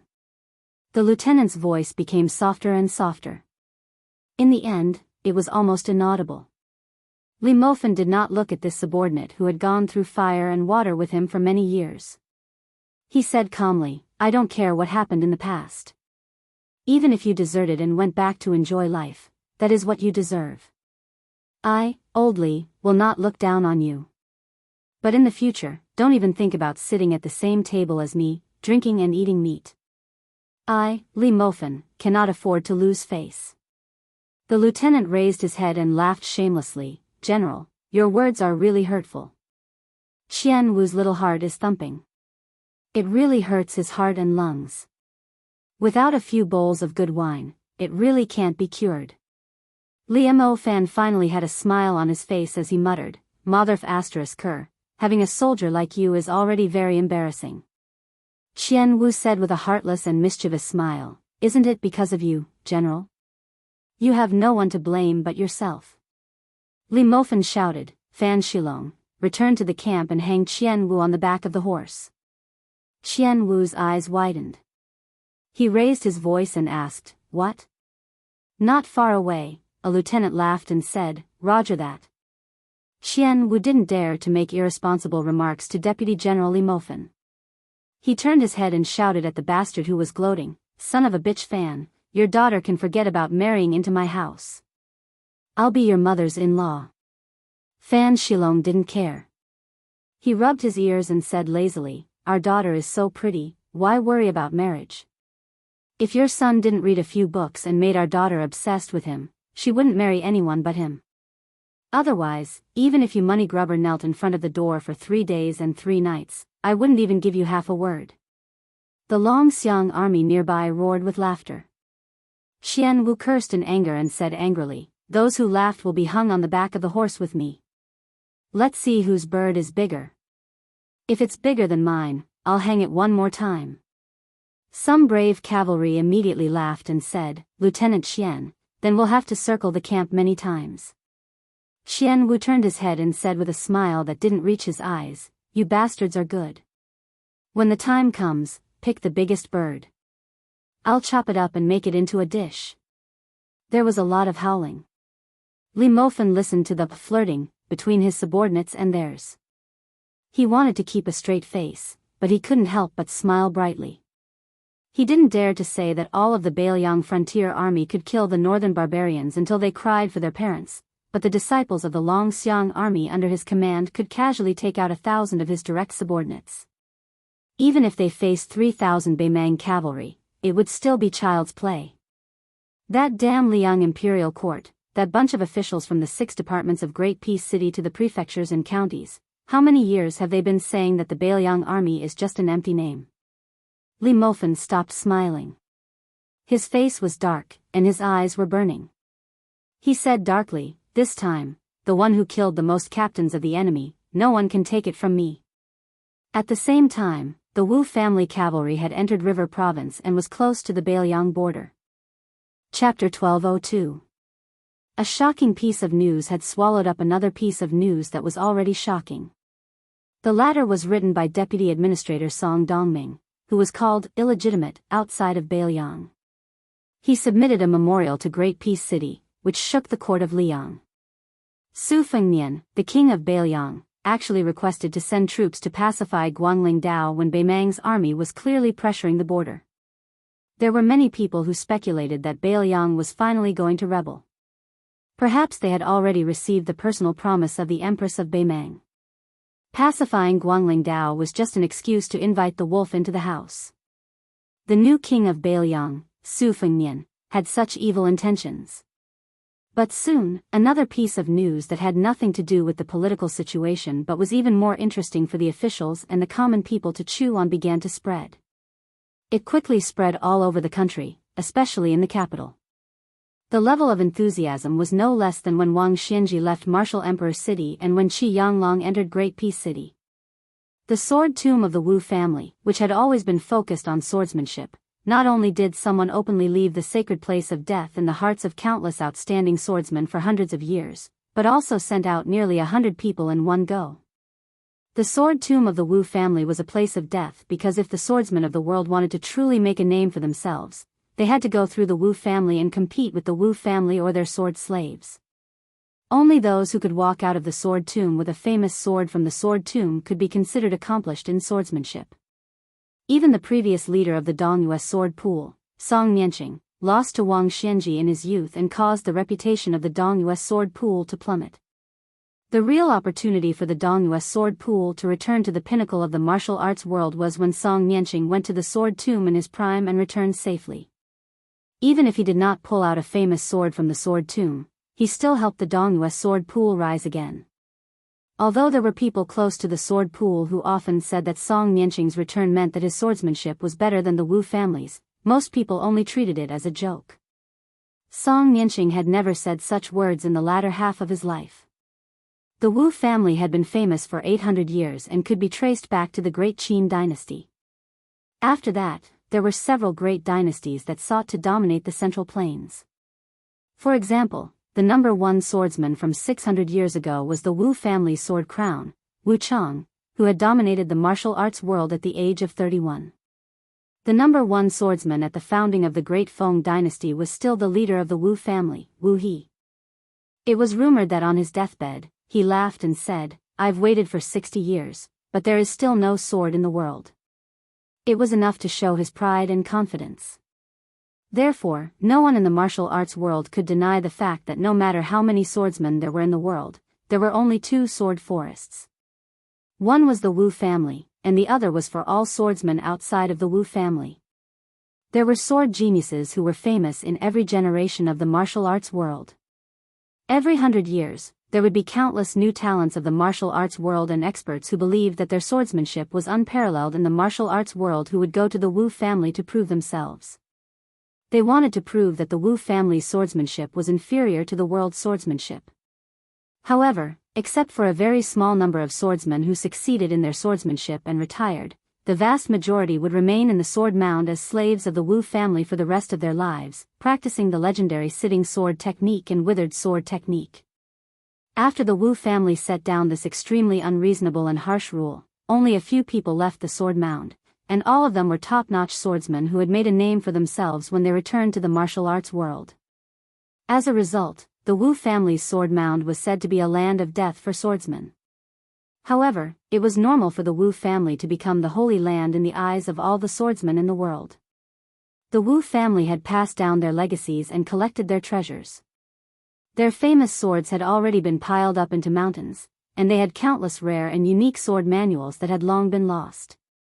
If they could retrieve any sword or manual, not only would they be able to benefit from it for the rest of their lives, entering and exiting the sword mound was also a shortcut for a swordsman to climb to the top of the sword forest overnight. 200 years ago, the Wu family had defeated 10,000 cavalry with 9 swords, greatly damaging the vitality of the sword mound. Most importantly, it had forcefully severed many of their lineages, causing the Wu family to still be unable to fully recover. However, in the recent 100 years, 2 generations of swordsmen, Li Chungang, had gone to the Wu family's sword mound and obtained the wooden bull. Dong Tai had even come from the Wu family and was half a member of the Wu family. In the end, the truth could not be contained. Even though the imperial court and the local officials along the way wanted to suppress the news, the sensational truth of the Wu family's 100 cavalry and 100 swords leaving the sword mound still slowly began to surface. The news grew more and more intense. More and more well-informed people of the martial arts world began to count people, counting just which senior swordsmen had been unlucky enough to become slaves of the Wu family in the past 100 years and which swordsmen still had hope of being able to make it out of the sword mound this time. Along the way, the swords used by those swordsmen and the unique skills they had all became the most interesting topics of the imperial court. 6 years ago, Zhang Wantai had risen to fame in Liaodong and was known as the best left-handed swordsman in the world. He was an expert who had withstood 100 moves from the old Minister of War and the new pillar of the country, Gu Jiantang. After going to the sword mound of the Wu family, there had been no news of him. This time, he might be able to see the light of day again. 10 years ago, Lu Jianji, who had competed with Qi Jiajie for the title of the best swordsman in the capital, was definitely among them. 18 years ago, the famous young master of the apricot sword furnace in Gangnam-do, Yuzhuowu, was also an important person who had gone to the sword mound to ask for swords but had disappeared without a trace. 27 years ago, Xie Chang'an, who had been nicknamed Han Banjian after losing to the sword emperor of Shishu by only half a sword by a hair's breadth, was also very likely to go to Liangzhou with a sword on his back. More than 30 years ago, there was Cui Mei, who had the two reputations of Bodhisattva sword and sword monk. Before he shaved his head and became a monk, he was once a prodigy of the Cui family in Qinghe. More than 40 years ago, Gongsun Xiushui, who came from a humble family in the southern Tang Empire, was not only the best swordsman in the southern Tang Empire, but also the best swordsman in the southern Tang Empire. Although he did not have a famous nickname, Gongsun Xiushui's domineering swordsmanship was praised by many Jianghu veterans. This person's reason for going to the sword mound of the Wu family was also very interesting. I, Gongsun Xiushui, was born at the wrong time. Since I could not see Li Chuangang's true face, I went to the place where Li Chungang had walked before. As a result, something happened and I could not leave the sword mound of the Wu family. At that time, the emperor of the southern Tang Empire had personally written a letter to the Wu family in a very respectful manner. Unexpectedly, the Wu family still did not pay any attention to this human emperor. Counting further back, there were naturally many famous swordsman talents. However, in today's Jianghu, there was no way for them to appear in the world alive. After all, those who were arrogant enough to go to the Wu family to ask for a sword were already quite old. Otherwise, they would not have dared to go to the Wu family. Even if they were 30 years old, they should be 70 or 70 years old now. Between Zhang Wantai and Gongsun Xiushui, who were the most talked about, there were also 6 or 7 female swordsmen who were mentioned a lot. Perhaps their swordsmanship was not as good as these two, Lu Jian, Xie Chang'an, and the others. However, before these female swordsmen entered the Wu family, which was as deep as the ocean, they were all favored in Jianghu. They were all once the young Jianghu men of every generation admired them for a long time. Who knew how many Jianghu men were willing to kneel under their skirts?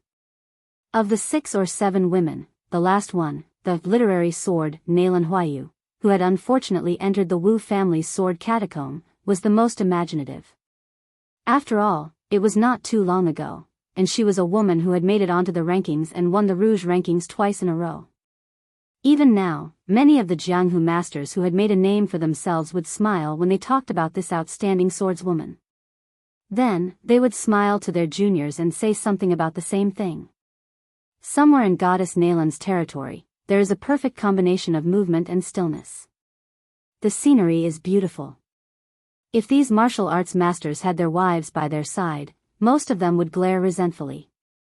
From the Wu family's sword catacomb in the heart of the Central Plains to Beiliang, countless people raised their heads in anticipation, waiting bitterly, just to catch a glimpse of the 100 withered swordsmen of the sword catacomb gathered together. Even though the local government had received orders from the imperial court to prohibit officials of all ranks from participating, there were still many officials who took off their official robes and traveled on light carriages, choosing a good spot to quietly wait for the sight of the 100 riders crossing the border. However, many of the rumors were false, and the group of withered swordsmen naturally did not stop. The Wu family had dared to treat the emperors of previous dynasties coldly. Even in the peaceful Liang dynasty, when the emperor of the Zhao family invited the current head of the Wu family to leave the mountains and enter the capital, he was still treated with respect.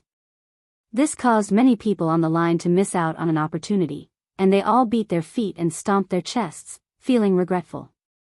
If a normal person wanted to ride a carriage and ride a horse to catch up to the strangest group of riders in the world, it would be a fool's dream. Which of the 100 riders wasn't a top-notch expert in Jianghu?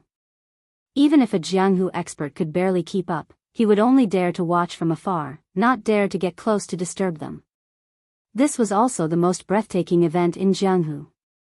As long as one was in Jianghu, no matter if they were a true expert in their own province or someone who could beat someone with a brick and say they were a true Jianghu hero, everyone rushed like a flock of ducks. This was especially true for the young men and women who were new to the world. Those who had money would naturally spend a fortune to buy a famous steed with outstanding speed, or spend a large amount of money in exchange for accurate information, just to catch a glimpse of the withered swordsman. Those who were shy of money could only settle for the second best, and try their best to follow behind the backs of the Jianghu celebrities. However, there were indeed many lucky people who were fortunate enough to see this scene, and it would be unforgettable for the rest of their lives. Xianxia town, on the border of Beiliang's Yuzhou, was very lively. Many markets had opened at the last minute, and there was no place to sit in the restaurants and tea houses. The inns were even more packed. Many guests had racked their brains to come from Liangzhou and Lingzhou to join in on the fun, because there was exciting news from the neighboring Hezhou that the Wu family swordsmen were about to enter the border. As for which province or county, and who would be lucky enough to encounter them, everyone would have to depend on their own luck. Chapter 1203. In an unknown inn in Xianxia town, there was a young man and woman who looked like a master and servant. The man's appearance could be considered decent, but he didn't look like a child of a rich family. Otherwise, the servant girl wouldn't be blind with her eyes closed. She also didn't have any good looks, but she carried a sword on her back. It was probably a piece of junk that was casually made by a shoddy blacksmith and wasn't worth much money. The inn, from the shopkeeper to the waiters, didn't even look at them. They were all busy staring at those rich young masters and young ladies. These people with a bit of power and influence were the only ones who could afford to spend money. If it weren't for the group of old men from the Wu family's sword tomb, who would be willing to stay in this and that didn't have anything to show.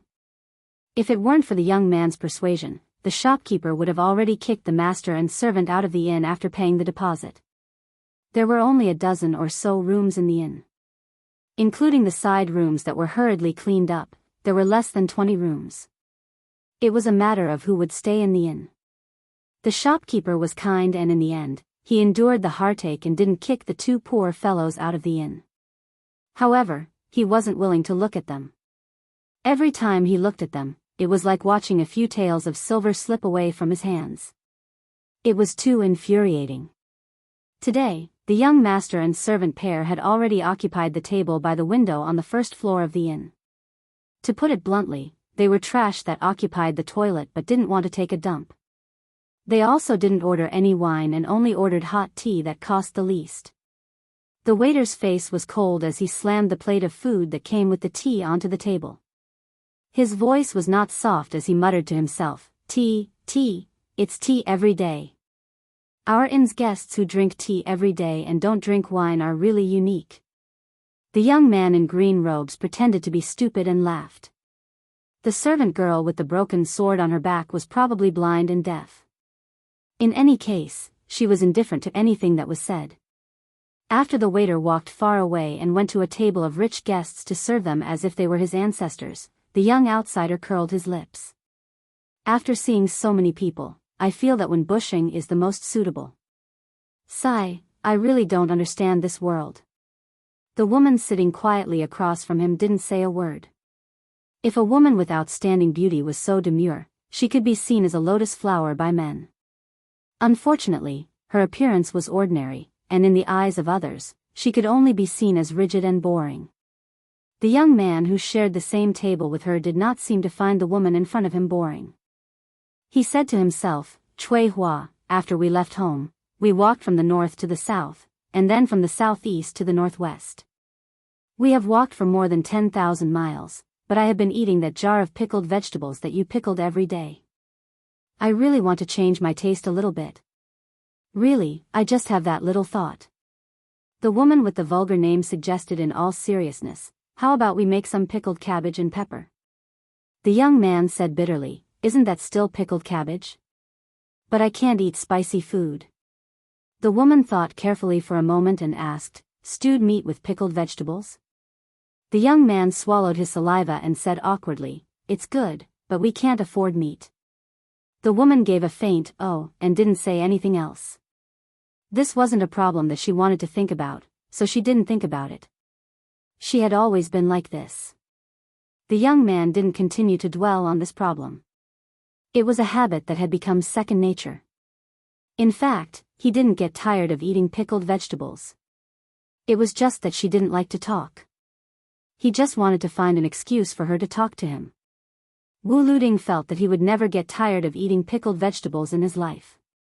From the first day he saw her and ate her pickled vegetables, he never doubted this. After all, the pickled vegetables she pickled at that time weren't bad, but they were really hard to swallow. But after that, day after day, year after year, for more than 10 years, her culinary skills became better and better, and she became more and more skilled. In the eyes of Wu Luding, the current sword crown of the Wu family's sword tomb, there was nothing in the world that made him happier than this. Practicing the sword and being determined to become the best swordsman in the world was something that his family and parents wanted him to do. Since it was a responsibility that he had to bear, he didn't avoid it and worked very hard. But he liked to eat pickled vegetables, and that was his choice. These two things were not important or important. Sipping tea, Wu Luding asked, "Cui Hua, can we really meet our family's uncles and aunts here?" Cui Hua gently nodded. Wu Luding counted on his fingers and said to himself, "Brother Zhang always likes to brag. This time, when we see him, we must stay far away from him. Otherwise, when he starts to nag, his spittle will fly everywhere. Uncle Yu always wants to steal the second half of the Dark North sword art from me. We don't pay attention to him, so as to avoid him completely going crazy. Aunt Nalan always liked to put her chest on my head when I was young. She also lied to me that it was because she was tired from walking. She was really heavy. Before we left home, she told me to look for a wife based on her appearance. Although I didn't have this idea, the two of us have walked for so long, and we really haven't met many who are better looking than Aunt Nalan. Of course, there are a few who have the same weight as her chest, but their figures are worlds apart from her." Cui Hua glanced at Wu Luding. "There's sword energy. It's over, I probably won't be able to eat pickled vegetables for half a month." Wu Luding coughed and quickly changed the topic. "There's also that Uncle Xia and Baldy Cui. They're not decent people either. One wants to recognize you as his daughter, and the other clearly doesn't like to eat pickled vegetables. Every time, they find a way to steal a few jars from you. Cui Hua, let's stay away from them." Wu Luding counted them one by one. "When it comes to our neighbors, Zhou Lianqi and Xie Chengan, I get angry. One has a strong evil spirit and wants to kill everyone in the world with a sword. The other seems to think that everyone in the world owes him millions of silver. I wonder why these two guys don't just kill each other. However, Aunt Shu and Grandpa Gongsun are both really good people. Just like you, they don't like to talk much. That Hellion sword maniac, who I gave the nickname of a Grandpa's sword marriage, is neither a good person nor a bad person. I once asked the old ancestor about his origin, but the old ancestor didn't say. However, he should be a master who is hard to find in our family. The old ancestor's swordsmanship is only slightly better than him. As for talking about swordsmanship, the old ancestor is inferior to him. Anyway, my grandmother once said that the old man's understanding of swordsmanship, although I don't really understand it, should be able to surpass the current generation by 100 years. As for that demon with the surname Zhu, if it wasn't for his powerful swordsmanship, I wouldn't be willing to talk about him. I really don't know how such a treacherous person who is only in his early 40s could cultivate such a profound swordsmanship. It can make the old ancestor hate him but have to praise his swordsmanship." Wu Luding chattered and talked to himself. He quickly finished a pot of tea and shouted for the waiter to add hot water to the teapot. The waiter heard him but pretended not to hear. He leaned against the pillar and slacked off. His eyes were almost hanging on the chest of a young woman. Wu Luding could only give up after shouting twice. He looked at Cui Hua and couldn't help but ask, "Tell me, releasing so many people this time, even granting amnesty to a demon like Demon Zhu and allowing them to fight for their lives at the border of Bailiang in exchange for a chance to completely leave the Wu family. Is the old ancestor's way of doing things right or wrong?" Cui Hua was expressionless and didn't move. Wu Luding sighed and asked another question, "Cui Hua, do you think these 100 or so swordsmen together can compare to the strength of the 9 old ancestors of the Wu family 200 years ago?" Cui Hua finally opened her mouth to speak. "1 sword plus 1 sword doesn't equal the power of 2 swords. It's already amazing to have 1.5 swords. The 9 swords of the Wu family ancestors who rushed to Beimang at the great cost of having half of the people fall into certain death before the battle even started.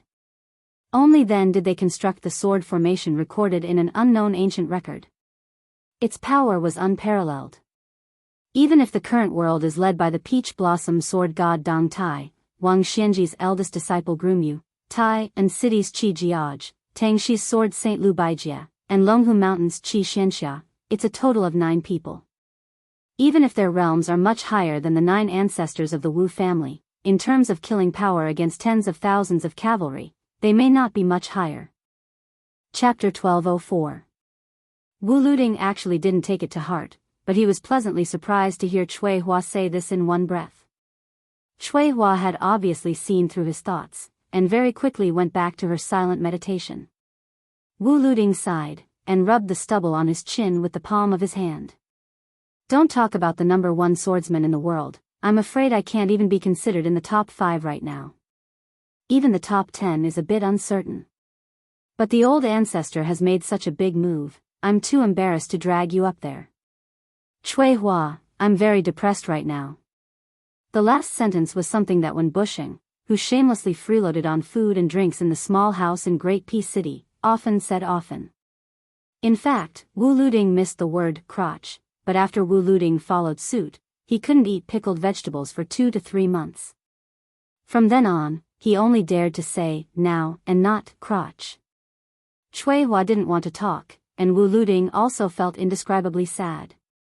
For a moment, he, the sword crown of the Wu family without a sword, and the female sword attendant, who was carrying the Su of Gojoseon, on the other side of the table, both became silent. There were about 10 tables on the first floor, and they were all dressed in bright clothes and looked very rich.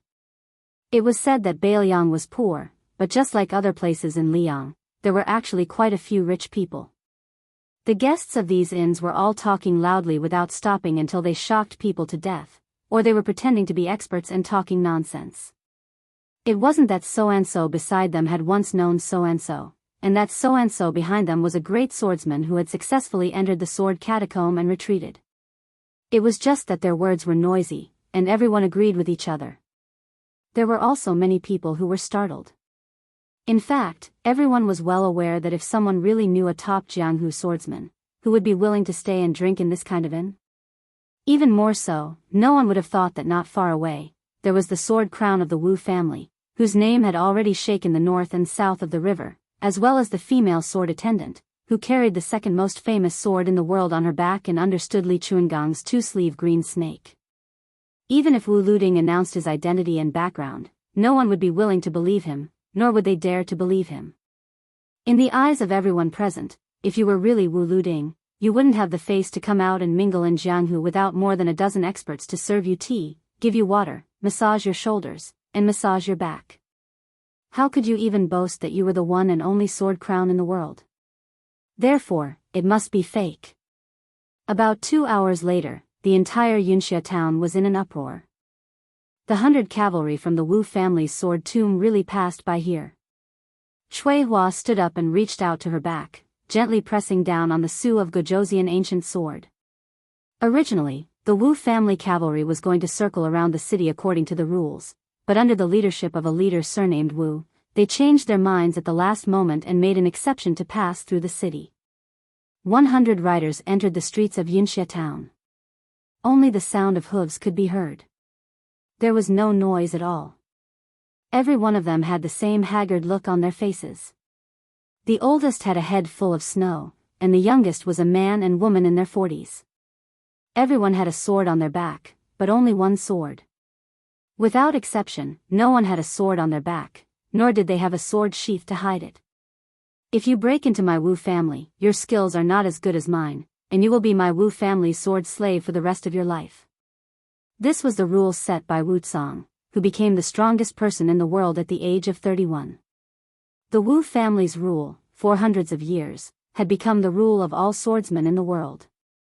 In the shops on both sides of the main street of Yunxia town, no one dared to walk on the street. They only dared to stick their heads out of the windows and doors. Their eyes were full of surprise and awe, and almost everyone's forehead and palms were sweaty. The shop assistant didn't even have the time to look at the rich girl's full breasts and graceful figure. He didn't have the ability or status to squeeze to the door, so he could only move a chair inside the door and stand on it to watch. But this wasn't the most exaggerated. The most exaggerated were the people who nimbly climbed onto the trees and roofs. When they saw the Wu family's cavalry pass right under their noses, some were shocked by the name of the Wu family's sword tomb, and some were cheering because they were rushing to Bailiang to help. But even more were stunned and didn't know what to do. When the group of one man, one sword, and one horse stopped for no reason in front of the inconspicuous inn, the people at the entrance were so frightened that they retreated in panic. Many of them fell to the ground and scrambled back into the inn with their hands and feet. As a result, Wu Luding and sword servant Shui Hua finally made way. When the shopkeeper and the shop assistant saw the second and third riders of the Wu family dismount and make way for the young master and servant, their minds were filled with paste and they were completely scared silly. The shop assistant who had been giving the master and servant a hard time these past few days fell to the ground with the stench of urine all over his body. Wu Luding sat on the horse that one of the Wu family's sword servants, Helian, dismounted and made way for him, while Shui Hua sat on the horse of an old woman that had been forgotten by Jianghu for many years. The two sword servants didn't have the slightest bit of resentment. As the group of horses continued to move forward, they silently followed beside the two riders. This was the rule of the Wu family. No matter what kind of strength or reputation you had before you entered the Wu family's sword tomb, your sword was inferior to mine. Even if you could wield a sword again in this life, it was up to the Wu family to decide. When the middle-aged man in the lead saw Wu Luding and Shui Hua, he didn't say a word. He turned his horse around and returned to the Wu family alone. Wu Luding turned his head and looked at the lonely back of his uncle, Wu Xian. He bit his lips and slowly turned his head, but also didn't say a word. The younger generation of the Wu family didn't care about children. They were only allowed to use the sword. Every generation, one sword crown would travel the Jianghu. If they didn't come out, they would be the best in the way of the sword. Otherwise, they wouldn't be allowed to return to the Wu family when they were alive, and they wouldn't be buried in the Wu family after they died. This was the rule set by another ancestor, Wu He.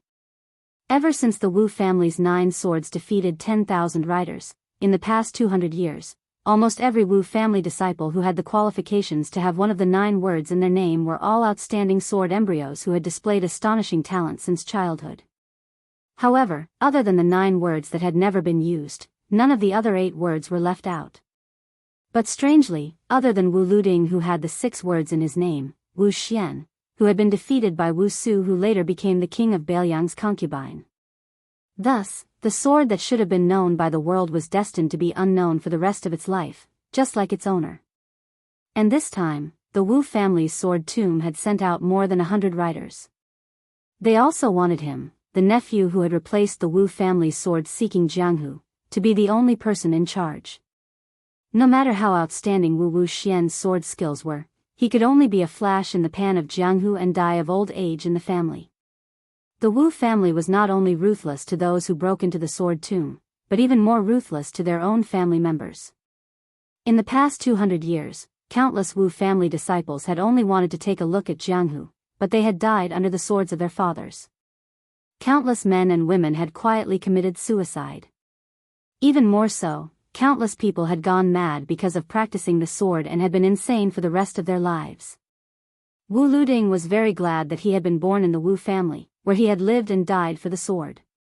He had never complained, but he was even more glad that he had Shui Hua to accompany him on this trip to Jianghu.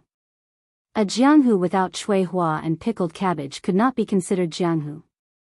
Just like a certain idiot who, in the end, still believed that as long as his brother Xiaoyan was still in Jianghu, he would still be in Jianghu. Wu Luding had always only recognized that idiot as his friend. He did not even give a damn about his royal highness. When he became the king of Bailiang and became the most powerful person in the world, he, Wu Luding, did not think much of it. This time, Wu Luding came to Bailiang because he wanted to ask in person. Su, do you still remember the ranger who only carried a wooden sword in his life? If you dare to forget. Yes, you, Su Fengnian, are powerful. Even Wang Xianji is not your opponent. I, Wu Luding, do not have the ability to chop you to death, but I can still take hundreds of riders and leave Bailiang on my own. However, as he was thinking about this matter, Wu Luding felt somewhat helpless as he rode through Yunxia town. Even if he had the sword crown, he most likely would not be able to take away these Wu family sword slaves. In the world, other than his own ancestor, no one else had the ability to do so. Not long after. At the border between Yu and Liang prefectures, there was a roadside wine shop at a fork in the road. The middle-aged lady boss used to be glared at by the greedy customers who passed by. This time, the situation had changed. She was the one who glared fiercely at the extraordinarily handsome young man. He sat there alone and ordered a jug of wine, but he asked for 2 cups. She said that she did not have wine cups. Her shop used big bowls. He smiled and said that bowls were fine too. The woman leaned on the table next to him and looked at the handsome man who was in a daze. She thought that he had probably remembered someone he wanted to drink with. Chapter 12:05. The wine shop's business was getting better and better, and several tables were filled with customers. This made the proprietress smile from ear to ear. This was a rare sight in the past. As she shouted and served the wine and meat, she calculated in her heart that she had earned a few pieces of silver and a few copper coins today. She thought about her youngest child, who was studying in a private school, who was always clamoring to buy brushes and ink. How could the family afford this expense? Otherwise, which decent woman would be willing to show her face in public? Most would rather face the yellow earth and back to the sky. Now, she could finally fulfill that child's wish. The tables were full, but there were still people behind her asking for wine. Moreover, they had no intention of leaving immediately. The proprietress had no choice but to bring out a few stools. Fortunately, the men did not think it was unsightly and only cared about drinking and eating. If it were in the past, the men who settled down in the tavern would often look at the proprietress and tease her. Bailiang women were bold and unyielding, not inferior to men. As long as the men did not go overboard and pinch them when they delivered the wine, the proprietress would not get angry. However, today, the customers all glanced to the east of the post road as if they were waiting for someone. Not long after, more than 20 people had gathered in the tavern. As a result, the handsome young man who occupied a table was particularly eye-catching. In the beginning, no one wanted to share a table and drink, but for some reason, after seeing the young man's appearance and temperament, they all subconsciously avoided him. Now, the proprietress saw that more and more customers were coming, and there were even more rich people dressed in silk. She was a bit worried about the young man.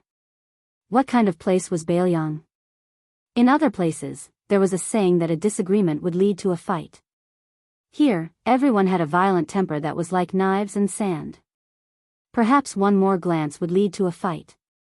The proprietress did not care that the young man made her lose a few pots of wine and a few pounds of meat, but she was afraid that he would get into trouble and suffer a loss. She would not be able to bear it if such a handsome young man was beaten black and blue. Just as the proprietress was about to squeeze out a smile and speak to the young man, she never thought that what she was afraid of would happen. A group of tall and sturdy men with sabers at their waists had set their eyes on the table with 3 empty seats. The proprietress was truly afraid that the young man did not know the dangers of the Jianghu. She was afraid that he would feel that he had lost face and would open his mouth to hurt her. At that time, sabers and swords had no eyes. So what if he had some family background to rely on? After so many years in Bailiang, when had there not been a year where she had not heard of a few scholars being beaten half to death? In Bailiang, unlike other places in Liang, it was not easy to wear scholarly robes. Only a young man with a cold saber could intimidate the people of the Jianghu. However, the proprietress had also heard that it seemed that the young king of Bailiang had issued an imperial edict. Nowadays, even the children of generals did not dare to privately wear cold sabers. It was even very rare to see someone riding a horse in the downtown area. The proprietress did not understand what it meant to worry about the country and the people. She only felt that the world in Bailiang was indeed better. The proprietress heaved a sigh of relief because although the young man looked young, he had a lot of Jianghu experience. He took the initiative to chat with the fierce-looking men for a while, and then smiled and asked for 10 caddies of green ant wine from her. The 5 middle-aged men who did not look like they were in the business of making a living saw that the young man was tactful and had a few more smiles on their faces. Outside of Bailiang, as long as they were not the descendants of generals, not everyone would dare to draw their sabers and start a fight within Bailiang. Moreover, the descendants of generals were also divided into 3, 6, and 9 ranks. The height of their father's official hat and the number of soldiers they commanded determined whether they could act tyrannically within a county or a province. For the people of Bailiang's Jianghu, almost every one of them had suffered at the hands of the descendants of generals. Often, there would even be people who would be targeted for no reason and would find a lame excuse to kill them.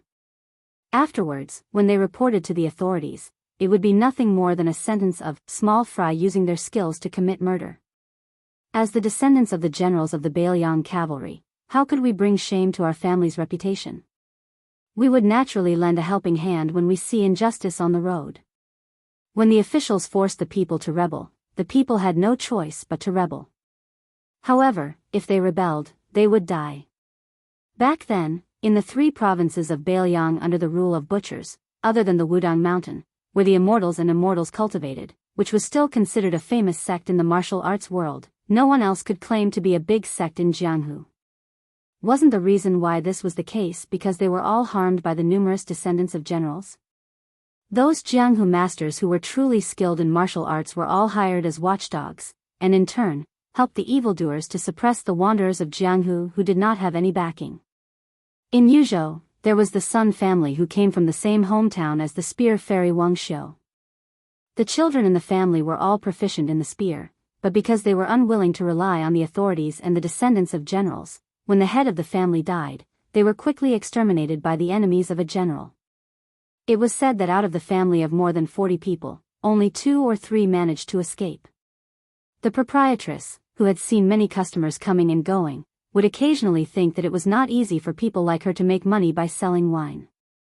Those who were in Jianghu usually looked heroic, but in fact, it was probably even harder for them. Looking in the direction of Yuzhou in the east, she saw a cloud of dust at the end of the posthouse road. The proprietress only glanced at it slightly. There were often cavalrymen of Bailiang passing by on the posthouse road, and she had already figured out the trick.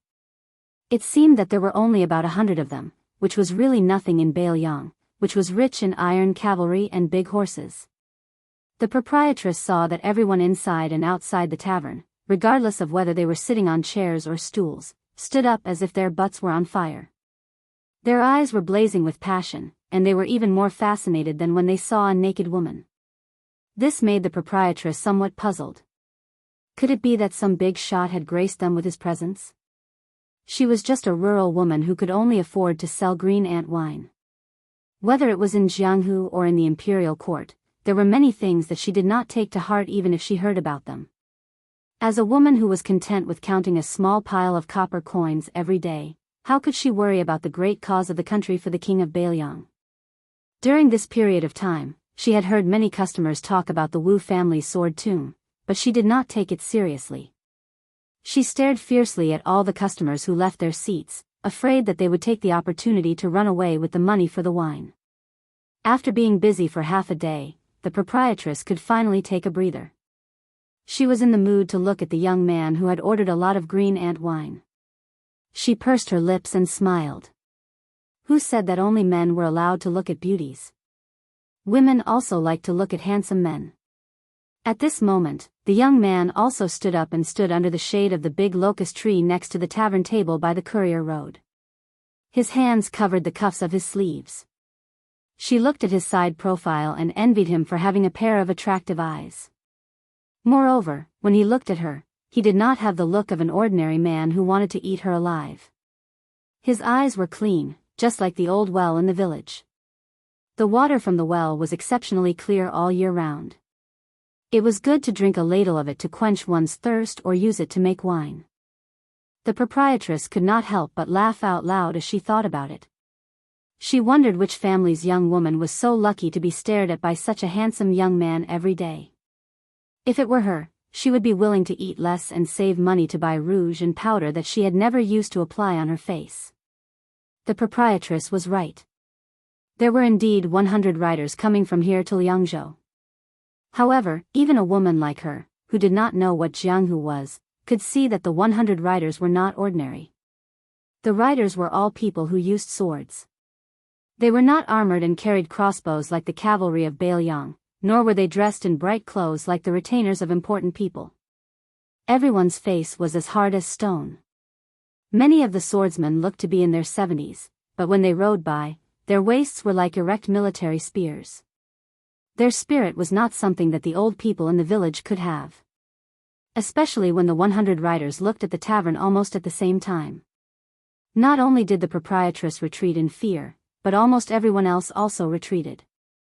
However, for some reason, the more than 100 swordsmen did not stop after the leading rider urged his horse forward without looking sideways. The proprietress was relieved. It was good that they did not stop. Otherwise, she would not dare to charge them for the wine. The young vassal king, who was deliberately ignored by the 100 riders of the Wu family, put down his arm. In the end, he did not say anything. It was inevitable that he felt a little embarrassed. Of course, Su Fengnian knew more than anyone else present.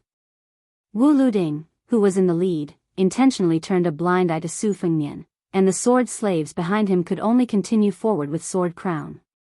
Su Fengnian did not get angry. He sat down and asked the proprietress for half a caddy of green ant wine. Anyway, he had shown his sincerity. It did not matter if the leader of the 100 riders of the Wu family did not appreciate it, but he could not put his hot face on a cold butt, right? If it were not for the sake of the Wu family's great-grandfather, whom he had just met, he would not have waited at the border of Liangzhou. Since Wu Luding wanted to put on airs, then let him.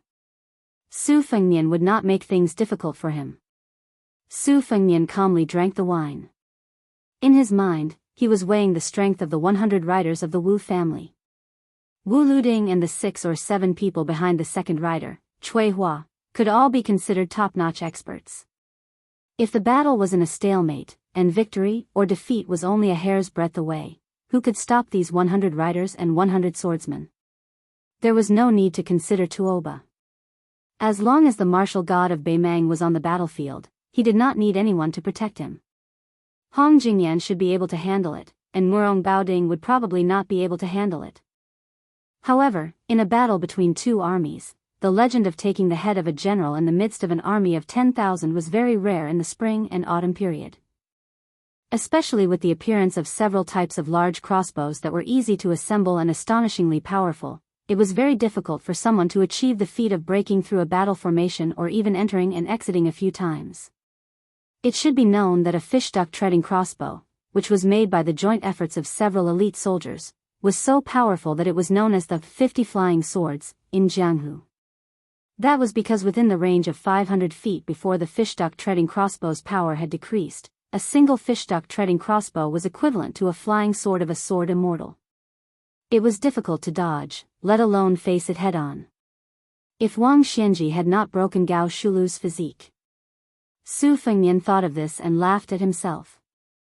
There were no ifs in the world.